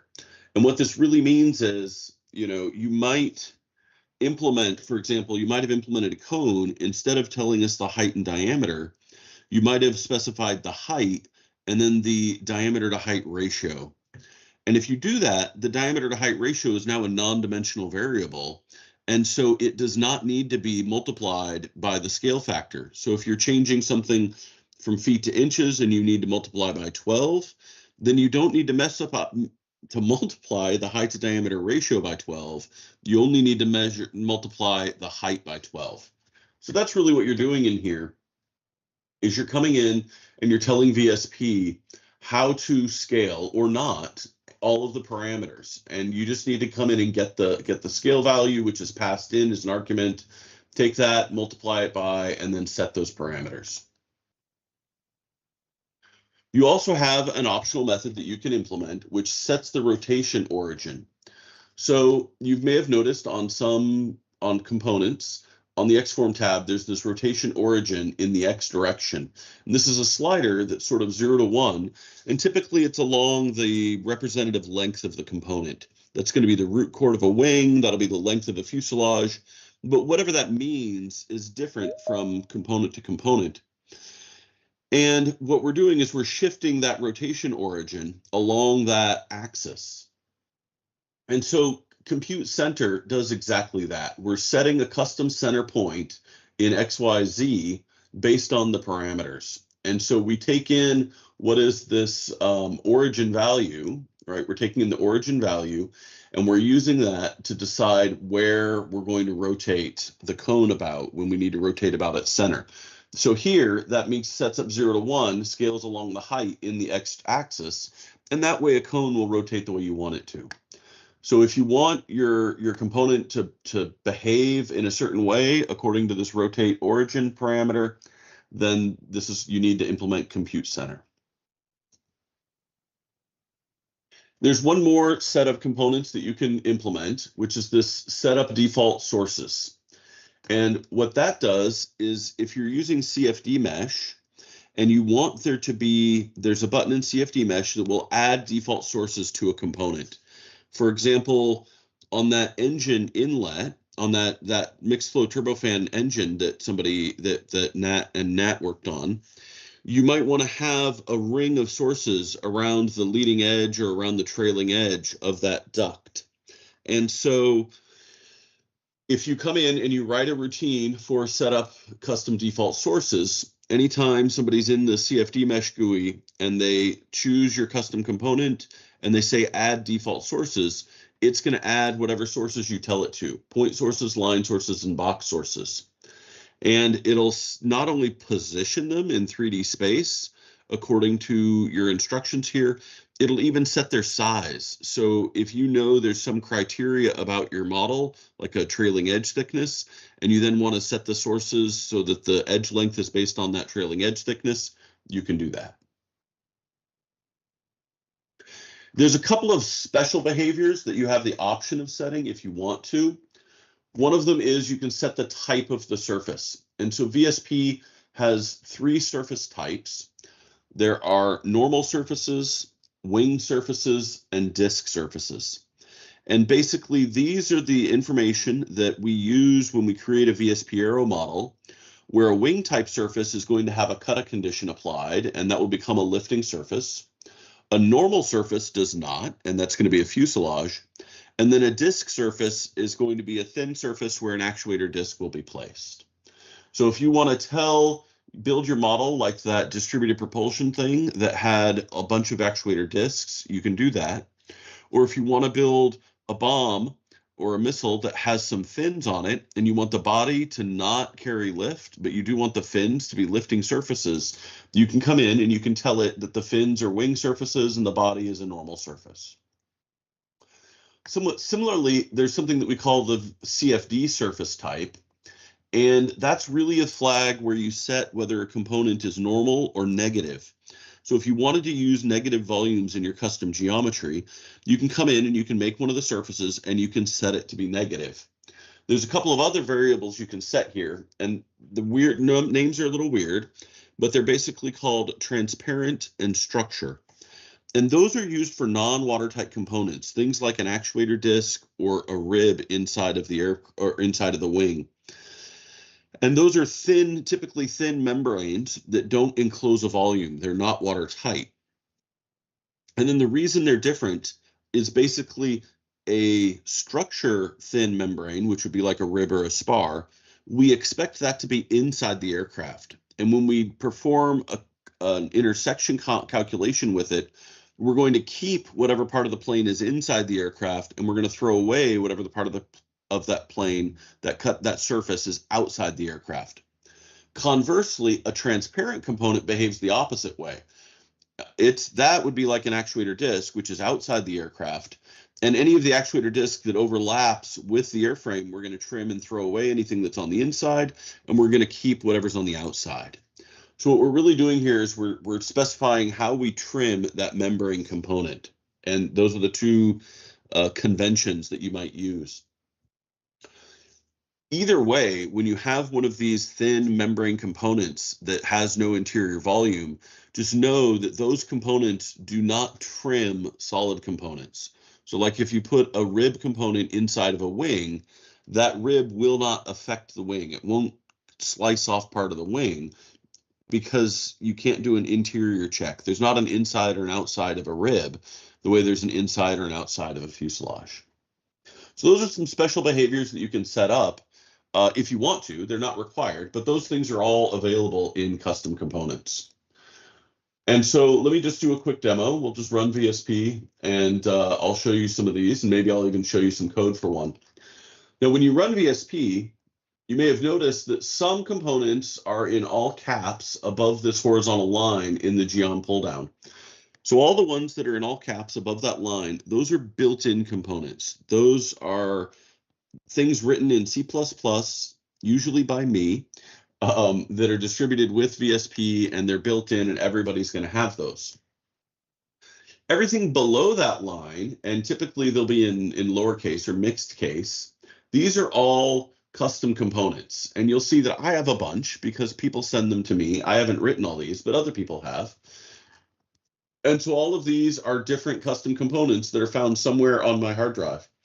So just to start with, if this is the VSP distribution, you'll notice here's the custom scripts directory.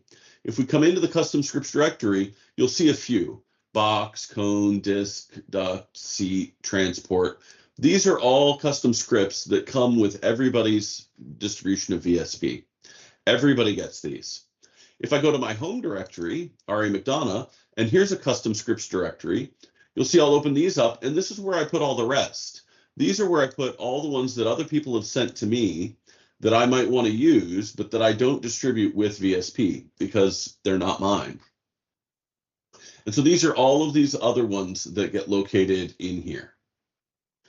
So we can come back and we can very easily just come and we'll start with the cone, because why not? It's all the way down here at the bottom, and we'll add a cone, and you'll see here's that cone.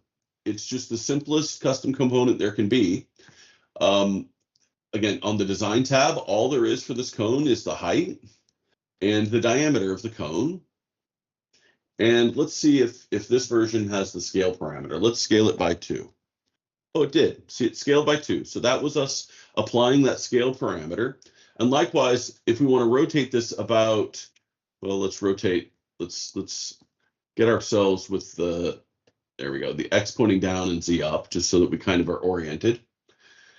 Say we want to rotate it about the Y axis. Let's rotate it 30 degrees. we can then change the rotation the rotation point. So right now we're at 0, it's right there. But if we change the rotation point, you'll see, oh, this one does not have the rotation origin implemented. So I don't have that in this version of the cone. So that's doing nothing, but the scale is working. Okay, so that's a cone, and everything else in the component, you know, the tessellation, coloring it, right? Everything else about this component works the way you would expect, right? It's just another VSP component. You can attach things to it. For example, if I want to put a pod and I want to make that a child and attach it to it in UV coordinates, I can do that. And when I then move that pod along, right, it's attached to that cone. And like I said, everything just works so that, you know, just like any other component in VSP. Let me show some of these more complicated ones. To start with, I want to show, for example, it's got a lot of components. So here's that gun that I was showing that Michael Waddington did many years ago. And the reason I wanted to show this was first because it uses multiple surfaces, right? This uses a whole bunch of surfaces. And when you come into design, it actually has the ability to change some of these things as discrete variables. So it's parameterized. For example, this is a 6 barrel, but if you want to make it a 7, 8, you know, however many barrel gun, you can change the number of barrels. You can change the caliber. So that's going to be the diameter of the barrel. You can decide whether or not to have an ammo can. So you can actually have discrete variables that turn these surfaces on and off, as well as, you know, as well as continuous variables that you move around, more like normal variables that you're used to with sliders. So that's one thing you can do. He's also gone and implemented this where there were some presets. So here, for example, if you know that you want to model something with a GAU-8 and A10 with a circular ammo can, and your model is in units, you dial that up and then you hit go, and it sets those parameters automatically. And this is just because he's built in basically some defaults to match what that behavior is. So that's kind of, you know, some more advanced things that you can do. Let's see, what else do we have? We have a really nice, there's that separate flow turbofan model that Nat and Natalie worked on. So here, and actually I'll make it shaded and transparent so you can see the insides. So here it is with the, you know, the inlet face, and then we have the bypass exhaust and the core exhaust with, you know, separate trailing edges, which have some finite thickness to them. And then this is parameterized. It has 3 tabs. So we have the engine tab, which is just the big picture things, length, diameter, and then the fan. We have the nacelle, which controls sort of the outer shape of the nacelle. And then we have some tangent strengths to continue to control how smooth and how rounded the shape is. So you can do lots of different things here. I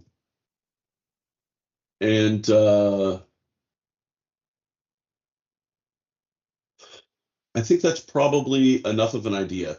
Some of my favorites in this, I guess I'll just say, are actually really the simple ones. And I think, let me show you this one just as an example. I'll show 2 of these as examples of how a really simple component can be really powerful. But as it turns out, you know, this transport fuselage shape, it's parameterized just in terms of the length, the diameter. And then here's sort of the most interesting thing to me is this nose multiplier, multiple, and aft. And so what this is I did some digging, and I found that, you know, 1.5 times the diameter is often how long the nose on a transport airplane is. And this tail cone is often about 3 times the diameter. And so by setting these as parameters that, number one, match the intuition of the engineer, you know, the engineer who's designing this may think in terms of that diameter ratio. Number one, setting that in terms of their intuition matches the use case and captures design intent in this model. But it also makes it so that, you know, we really only have 2-dimensional parameters here. We have the length of the fuselage, right? And when I'm changing the length, since those are parameterized by the diameter, we're essentially adding a plug or making a short version of the aircraft without having to change that tail cone.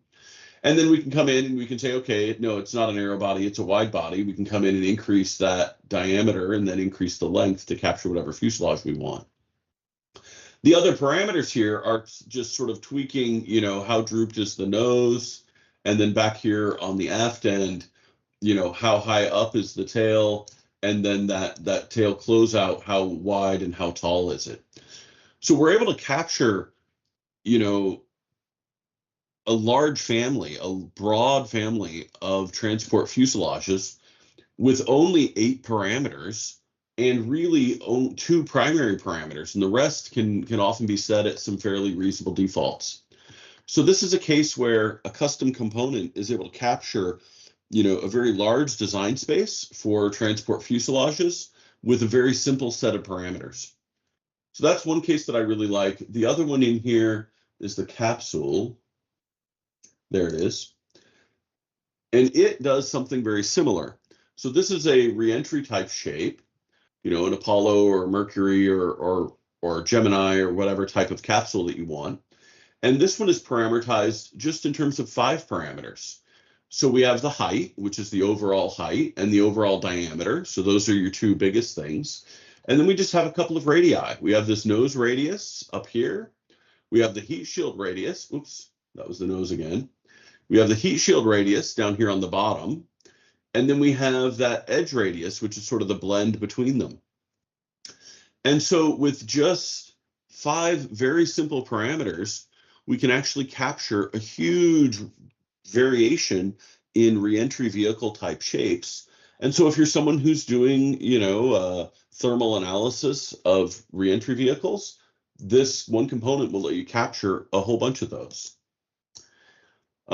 I have the ability, I can show you guys some of the code on these. I don't know which one anybody would want most. We already showed you the, well, I don't think that there's a lot of benefit in that. There's all of the components that come built into VSP. You can look at the code there and look at those as examples. And I think that just to finish off, I'll show the SGI logo just because it's fun. So let's shade that and view it left ISO, or let's see, where's the right viewpoint for that? There we go, something like that. We can look at that shape. But so you can do a lot with custom components. You can build design intent, domain specific knowledge. You know, if you work with something where you use a certain category of shapes over and over and over again, then writing a custom component of this, just that shape, may be a great way for you to build that design knowledge into your model and then share that model with your colleagues with a reduced parameterization and a tailored parameterization to exactly what you want. So a good question. If you have a multiple XX surf geometry, something like, well, in this case, we'll do it with the, we'll do it with the gun again, just because I know that that one is the case. In this case, if you then attach to it in UV coordinates, let's attach a pod. And we want to come in and attach it in UV. What it does is attachment only knows about the 0th surface. If this becomes a problem, I can add a parameter to attach to a higher numbered surface, but attachment only knows about the 0th surface of a thing. And so in this case, it looks like the 0th surface is, I guess, this little bolt that connects these 2 things together.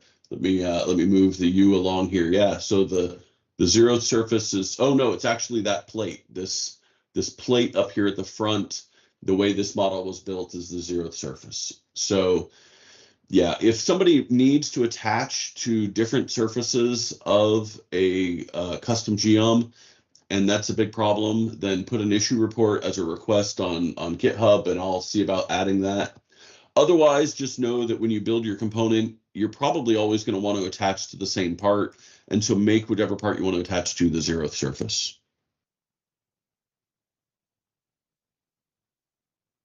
Great. Well, I want to, I'll stop there and I'll leave it so that Thomas can go next, and he'll talk about more programming and programmatic access for VSP in Python through the OpenVSP Facade.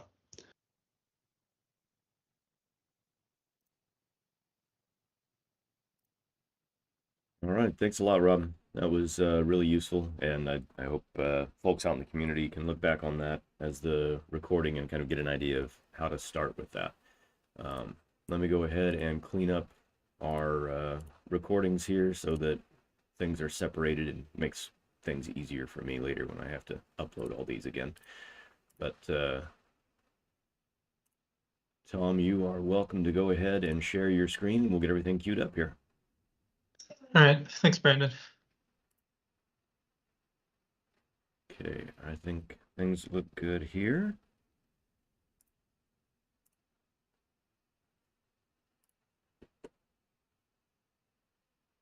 All right, Tom, all yours. All right, yeah, thank you. My name is Thomas Nishenzi, and I'm an engineer at M4 Engineering, and I'm going to be talking to you about the Facade API, which was primarily developed to enable concurrent API and GUI usage. So a little bit of background. So we're currently in a phase 2 Navy-funded SBIR effort. M4 Engineering partnered with Rob, and we're about to finish our phase 2 base. There's the topic number and contract number if anyone's interested. And the phase 1 for this project started a little over 3 years ago. So M4 Engineering's been doing a lot of development of OpenVSP over those past 3 years. Of course, thanks to a lot of help from Rob too to make that possible. So the main objective was to make of this effort was to make OpenVSP more suitable for ADAPT, and ADAPT is a Navy fixed-wing aircraft conceptual design framework. This project funded the development of many new features showcased at this workshop, and one key task of this effort was to develop that concurrent API and GUI usage. In a sense, this will enable a user to visualize OpenVSP geometry changes as the ADAPT framework modifies parameters via the API, either as part of an optimization or trade study. So I was going to go over the kind of a little bit of the background and outline of how the concurrent API and GUI was implemented. So the approach, our kind of initial approach, was to add GUI-related API calls to the OpenVSP API. So that's open and close the GUI, update the GUI if something changes, and miscellaneous view controls. So if you want to change like the view angle automatically. Add a ping call, which enables the API to check if the user has changed anything in the GUI, and then expose the GUI locking mechanism to the API. So when you're running a GUI, it basically has a lock mechanism that prevents kind of two things changing at the same time. So then exposing this locking mechanism to the API, basically if the API is changing something, then the user can't change something in the GUI. And if the GUI is changing something, then the user can't change something in the API. And it prevents the API and the GUIs from stepping on each other's toes. So again, our initial approach for this was there's kind of the OpenVSP GUI process, which has its VSP GUI event loop, and then it's accessing the OpenVSP internals with again wrapped by that lock. And then when you're using the OpenVSP API in Python, there's your Python application. It uses the API, and that accesses the OpenVSP internals. So our initial idea was just to have two threads on one process, one thread running that VSP GUI event loop, and one thread running the user's Python application or script. And then they both access the same OpenVSP internals and both go through that same lock. However, we discovered a problem with this initial approach. It failed when the Python process that was using the API also contained a GUI. So ADAPT is a GUI-based framework. So then we basically discovered that two GUIs cannot exist on the same process. So both the OpenVSP GUI and the ADAPT GUI wanted to be on the main thread, but only one of them could live on the main thread. So we figured we needed to separate the OpenVSP GUI onto another process so that both the OpenVSP GUI and the adapt GUI could live on a main thread of a process. But that API still needs to be callable in the original process and be able to access by both the API and the GUI. So what this kind of would look like was we have two processes. The first process contains that Python GUI event loop, and that accesses the OpenVSP internals through the API. And then the Python, so in the second thread, that shouldn't be a Python GUI event loop. That should be the VSP GUI event loop. But and that also accesses the OpenVSP internals. But sharing the OpenVSP internals between two processes is typically not easily accomplished. And so it requires inter-process communication. So we ended up developing a relatively simple solution where the VSP memory will live on the VSP GUI process, and the API will send commands over the sockets. So when the user will make an API call, that API call will be translated into a command that can be sent over us through a socket, and then the server on the VSP GUI side will read that command and translate that into an API call, make that API call. Anything that gets returned by that API call is then sent back over to the client. So what this looks like, so we kind of developed this as a facade, and this is what it looks like. So we have this new box here that's the API facade, which is communicating with the server. So the API facade looks exactly like the API from the user's point of view, the regular Python API. And all the socket, technical wizardry is hidden to the user. So the Python-based server and client is a fixed piece of code, and then the API facade is automatically generated from the original API, which means that the build process of this facade system is automated, and it enables a Python process to access a OpenVSP on a separate process. And just kind of a bit of looking at what it actually does is the command that gets sent over the socket is contains a function name, the arguments for that function, and then any keyword arguments.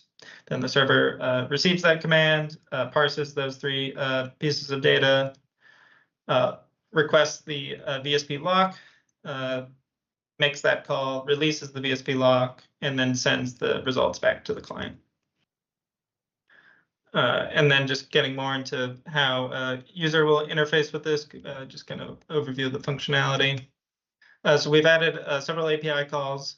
The first couple here are just kind of returns whether or not if you're using the facade build or if you're using a GUI build.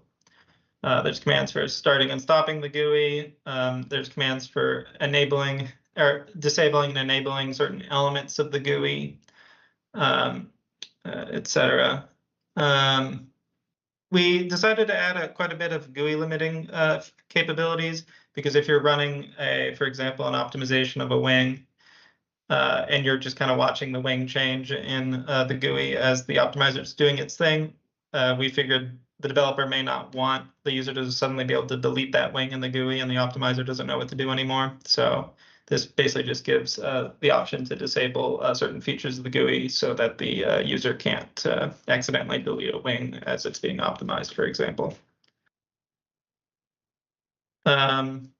Here's just kind of a little video showing a contrived trait study in OpenMDAO-based optimization, where it's doing multi-objective optimization between drag and weight, and it's sweeping through different weighting factors. So we have the optimization running and trait study running in the background, which you can kind of see in that corner of the command prompt. And then the GUI is live as well, and the API is automatically changing wing design parameters. And that GUI can't be, if you pay attention a bit, the person who made this video, is able to rotate and move the GUI too while this is running.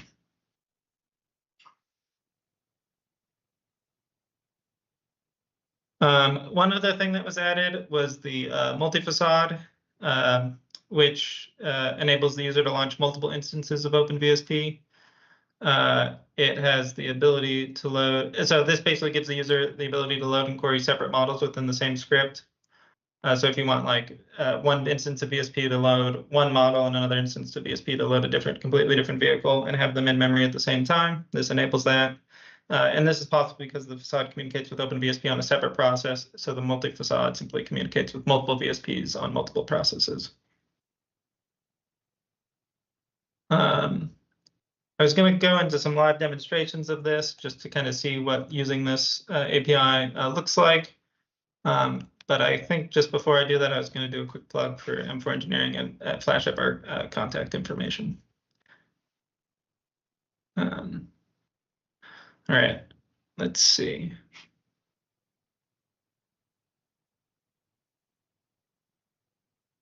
All right, so I have three kind of simple scripts here. The first one is this facade, just kind of basic facade stuff. So this is something I probably should put in the slides, but I realized I forgot to do so until just now. But we introduced this new package that gets packaged with OpenVSP called the OpenVSP config. And this doesn't really have any functionality. All it has is some variables that the user is able to set before importing OpenVSP, and it'll change what version of VSP is being imported. So if you set load facade equal to true, it'll load the facade version of VSP. If you set the load graphics equal to true, it'll load the graphics version of VSP. Otherwise, if you don't set anything, it'll just load the standard no facade, no graphics version of VSP that most people are used to. So then the script will try and start the GUI. It'll find any geometries that are in the model and print them. And then it also has here the ability to send a pop-up message to the GUI, and then it stops the GUI. So right now we have it set to both load facade equals false and load graphics equals false. So none of the GUI functions should do anything, but the script should still run. So if we run this, so it says it started the GUI, but nothing happens since the load graphics is equal to false. If we hit enter, it says, please enter a pop-up message. Again, since the GUI is not loaded, nothing happens. And so that was that script with both these being set to false. We set load graphics to true, but leave the load facade equals to false. This will enable the graphics version of OpenVSP, but it will not place VSP on a separate server or on a separate process and communicate it with the server. So when we run this, it launches the GUI, but the script does not continue since they're on the same thread. So the script will only continue once the user is done with the GUI. So if we add like a fuselage, just going to like name this geometry. So we added a fuselage, so we named it, and there's now the stop GUI option. So we hit the stop GUI option. The script will now continue since it's no longer in the GUI. And it's going to print out any geometries that were in that model. So it printed out Tom Geom. And if we say print out a pop-up message, it's not going to do anything since we've closed the GUI. And when we hit enter again, the GUI stops. So now when we set the facade equals to true and the graphics equal to true, the GUI will live on a separate process, and thanks to the facade API, but and the script will look exactly the same.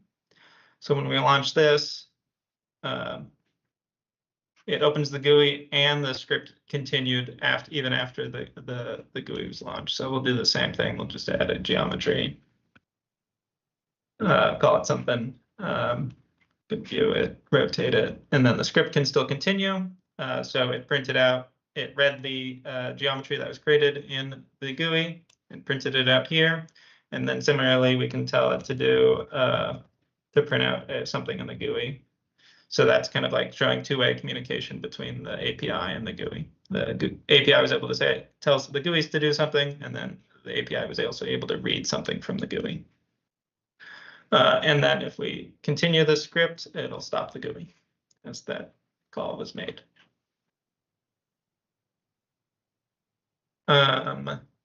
Moving on to the next quick little demo I had. This is was going to be the multi-facade.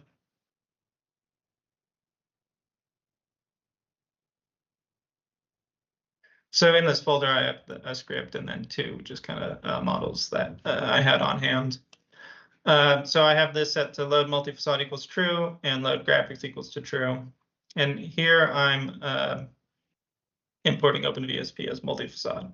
So the multi-facade, when you import OpenVSP with this load multi-facade equals to true, the object still functions like a normal OpenVSP API object or package. So you can still make API calls.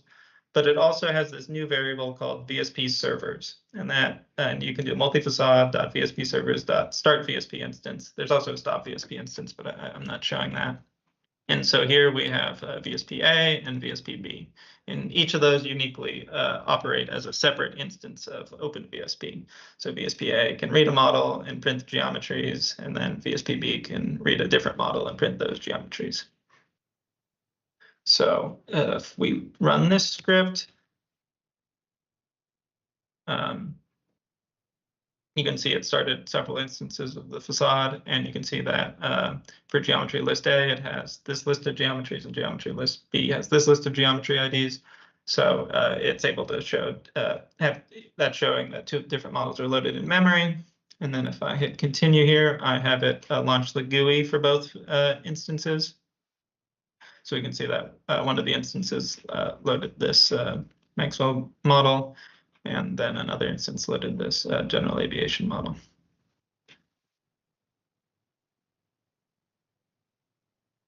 I'm just going to close both of those out, and that is the facade, or the multi-facade.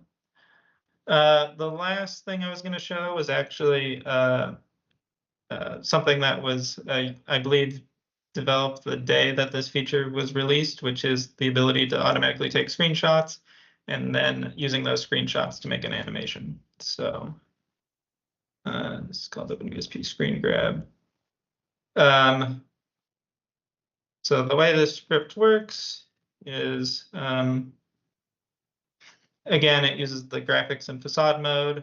It loads a model. It has some parm values that it's going to sweep through. It'll make sense when I just run it. So it loads the model, and the script says adjust view panel, enter to continue. So this is going to be the view at which the screenshots are going to be taken, and it waits for the user to adjust the view until it continues. So I'm going to set it to this 4 view and then fit all on screen. And then when I hit continue, it'll automatically sweep through parameters and take screenshots at every iteration. So hit enter. It does adjust the view slightly and then swept through, I believe, wing area. So then in the folder, it created all these screenshots.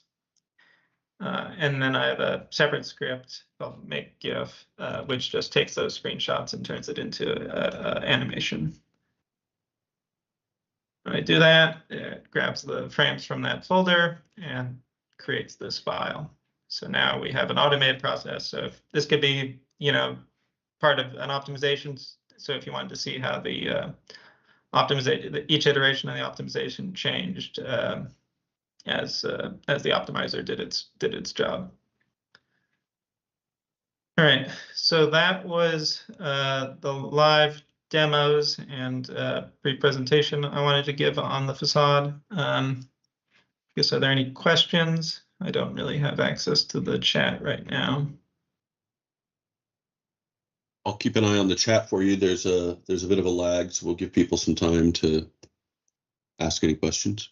Thanks for doing that demo, Thomas.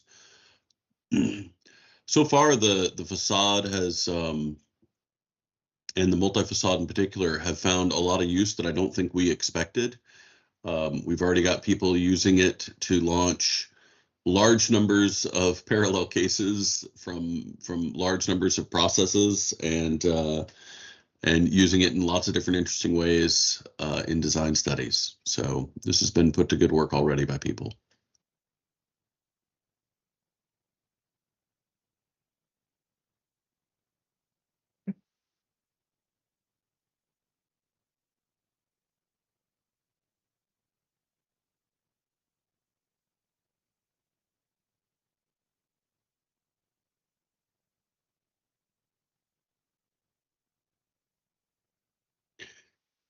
Well, I'm not seeing any questions pop up on the stream. So, oh wait, yeah, here's just some compliments. So I guess we can close out and perhaps open the field to any general questions at all before we close the stream entirely. But Thomas, thanks a lot for coming in and talking about that. I think that there's a lot of people doing different design studies and complex design studies that are going to make a lot of use of this. So I'm glad we have this video. Yeah, thanks for putting this workshop on, Rob. Thanks again, Thomas.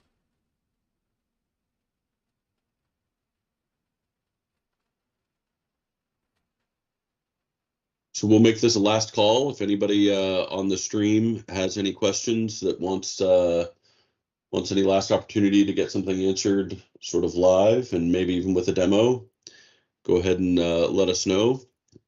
And if not, we can call it a wrap.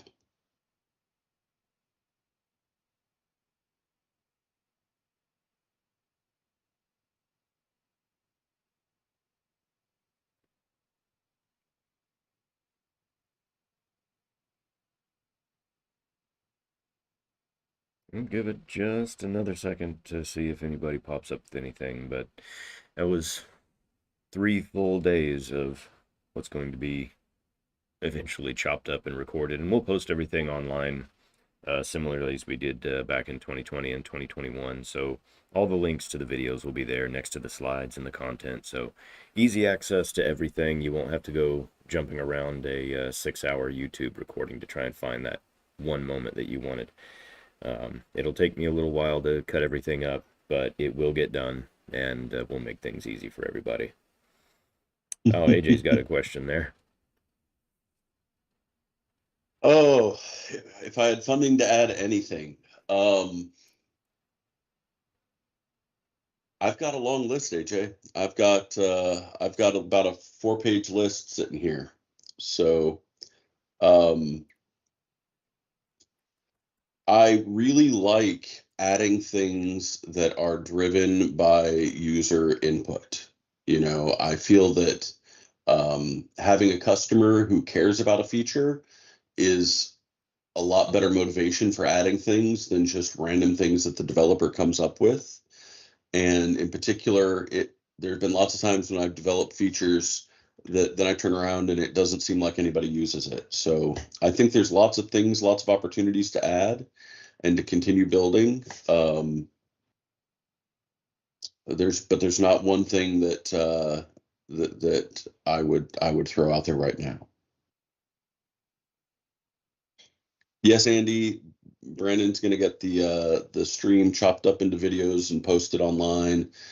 It'll take him a little while to do so because it's yeah, not a lot of fun, takes some work, but he'll get them up there. I think the presentation slides themselves, yeah, the PowerPoint slides as usual will be linked up.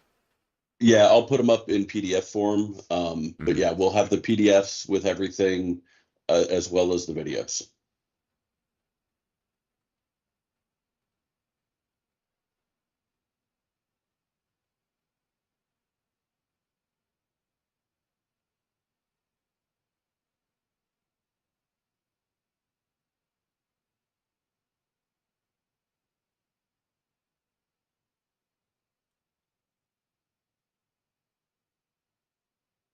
All right, well, that probably wraps it up.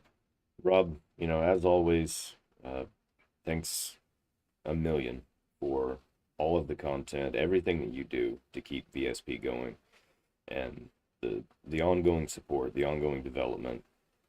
It is a ton of work, but OpenVSP is what it is because of your efforts, and I know the community appreciates it. I appreciate it, and seeing how it's changed and how versatile it has become over the last 10 going on 15 years here. Just fantastic to see where it is and where it's going. So I really appreciate everything. Thanks for all the help with the workshop again this year. It's been a really good one, I think. Well, thank you, Brandon. I really appreciate you saying that. I'm thrilled to be able to work on something that people find useful and that hopefully influences the way people are designing advanced aircraft. To me, that's just, it's a lot of fun to do, but really exciting to have that kind of impact. And thank you for helping put on this workshop, running the stream, handling all the videos, and for all the support you've given VSP over the years, not least of which is the ground school. All those videos that, as we say, people hear your voice, radio announcer Brandon voice in the back of their head as they do things in VSP, and that's entirely a tribute to those videos and all that work. I'm glad everybody appreciates them. We had a question about riblet airfoils. I don't remember exactly what the question was, but the answer is going to be no, nothing's changed with regard to perturbing an airfoil. You could certainly model an airfoil with texture in certain ways using the Colfan CST transformation, or if you had that as a file airfoil, you could pull that in. Typically, I would expect that if the riblets are particularly very, very small, I would think that you would actually want to apply that as a special boundary condition in a CFD code, in which case I would suggest you just mark the area you want to have the riblets with subsurfaces, and then when you export that to your CFD code, to your mesher, then apply that with a separate boundary condition, however you're going to model riblets with that. But I'm not sure. We don't have any direct modeling of, for example, if you wanted to put golf ball dimples all over an airplane, we don't have an ability to do that at this time.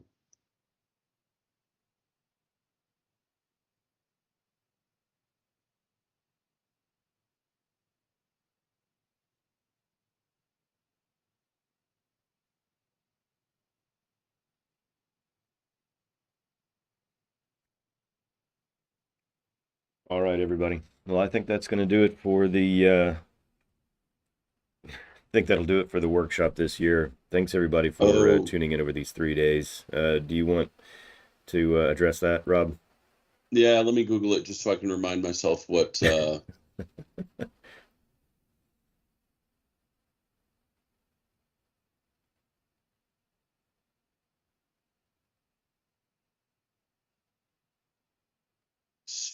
So I guess basically they look like they're a family of airfoils. So the immediate answer is you can use the airfoil file type to read in and represent any airfoil file. I'm not sure if the riblet airfoils are parameterized with an analytical description with mathematical equations. If they are, send me that reference. I have a obsession with airfoils that are defined analytically and getting them into VSP. So if there is an analytical mathematical description of them as a family of airfoils, let me know and I'll try and get them in. If they're just a collection of airfoils that are defined by points, then I would suggest using the file airfoil and perhaps converting it to CST if that's advantageous to you.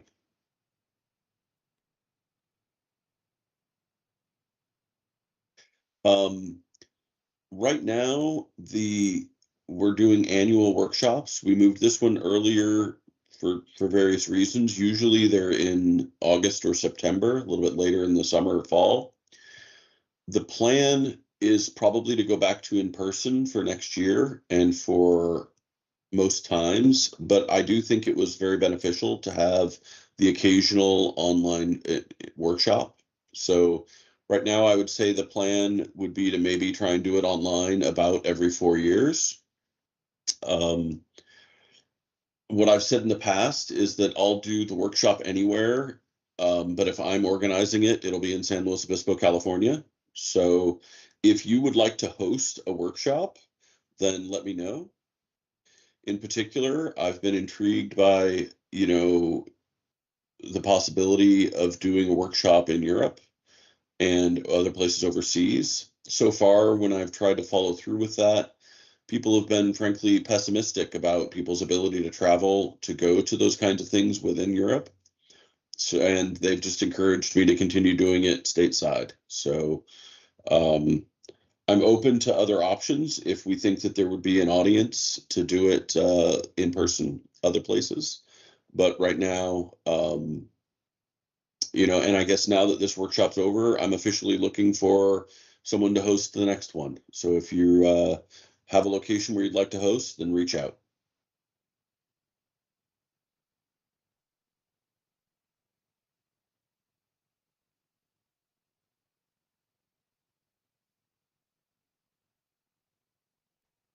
All right. Well, thanks, Rob.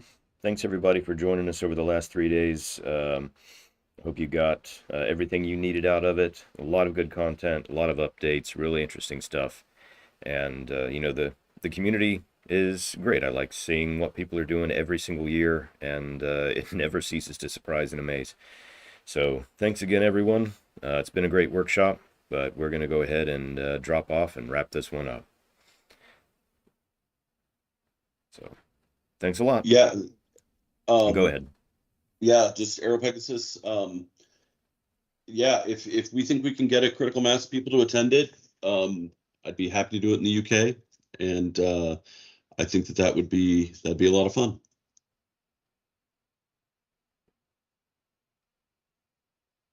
We'll see y'all next time. See you later, everybody.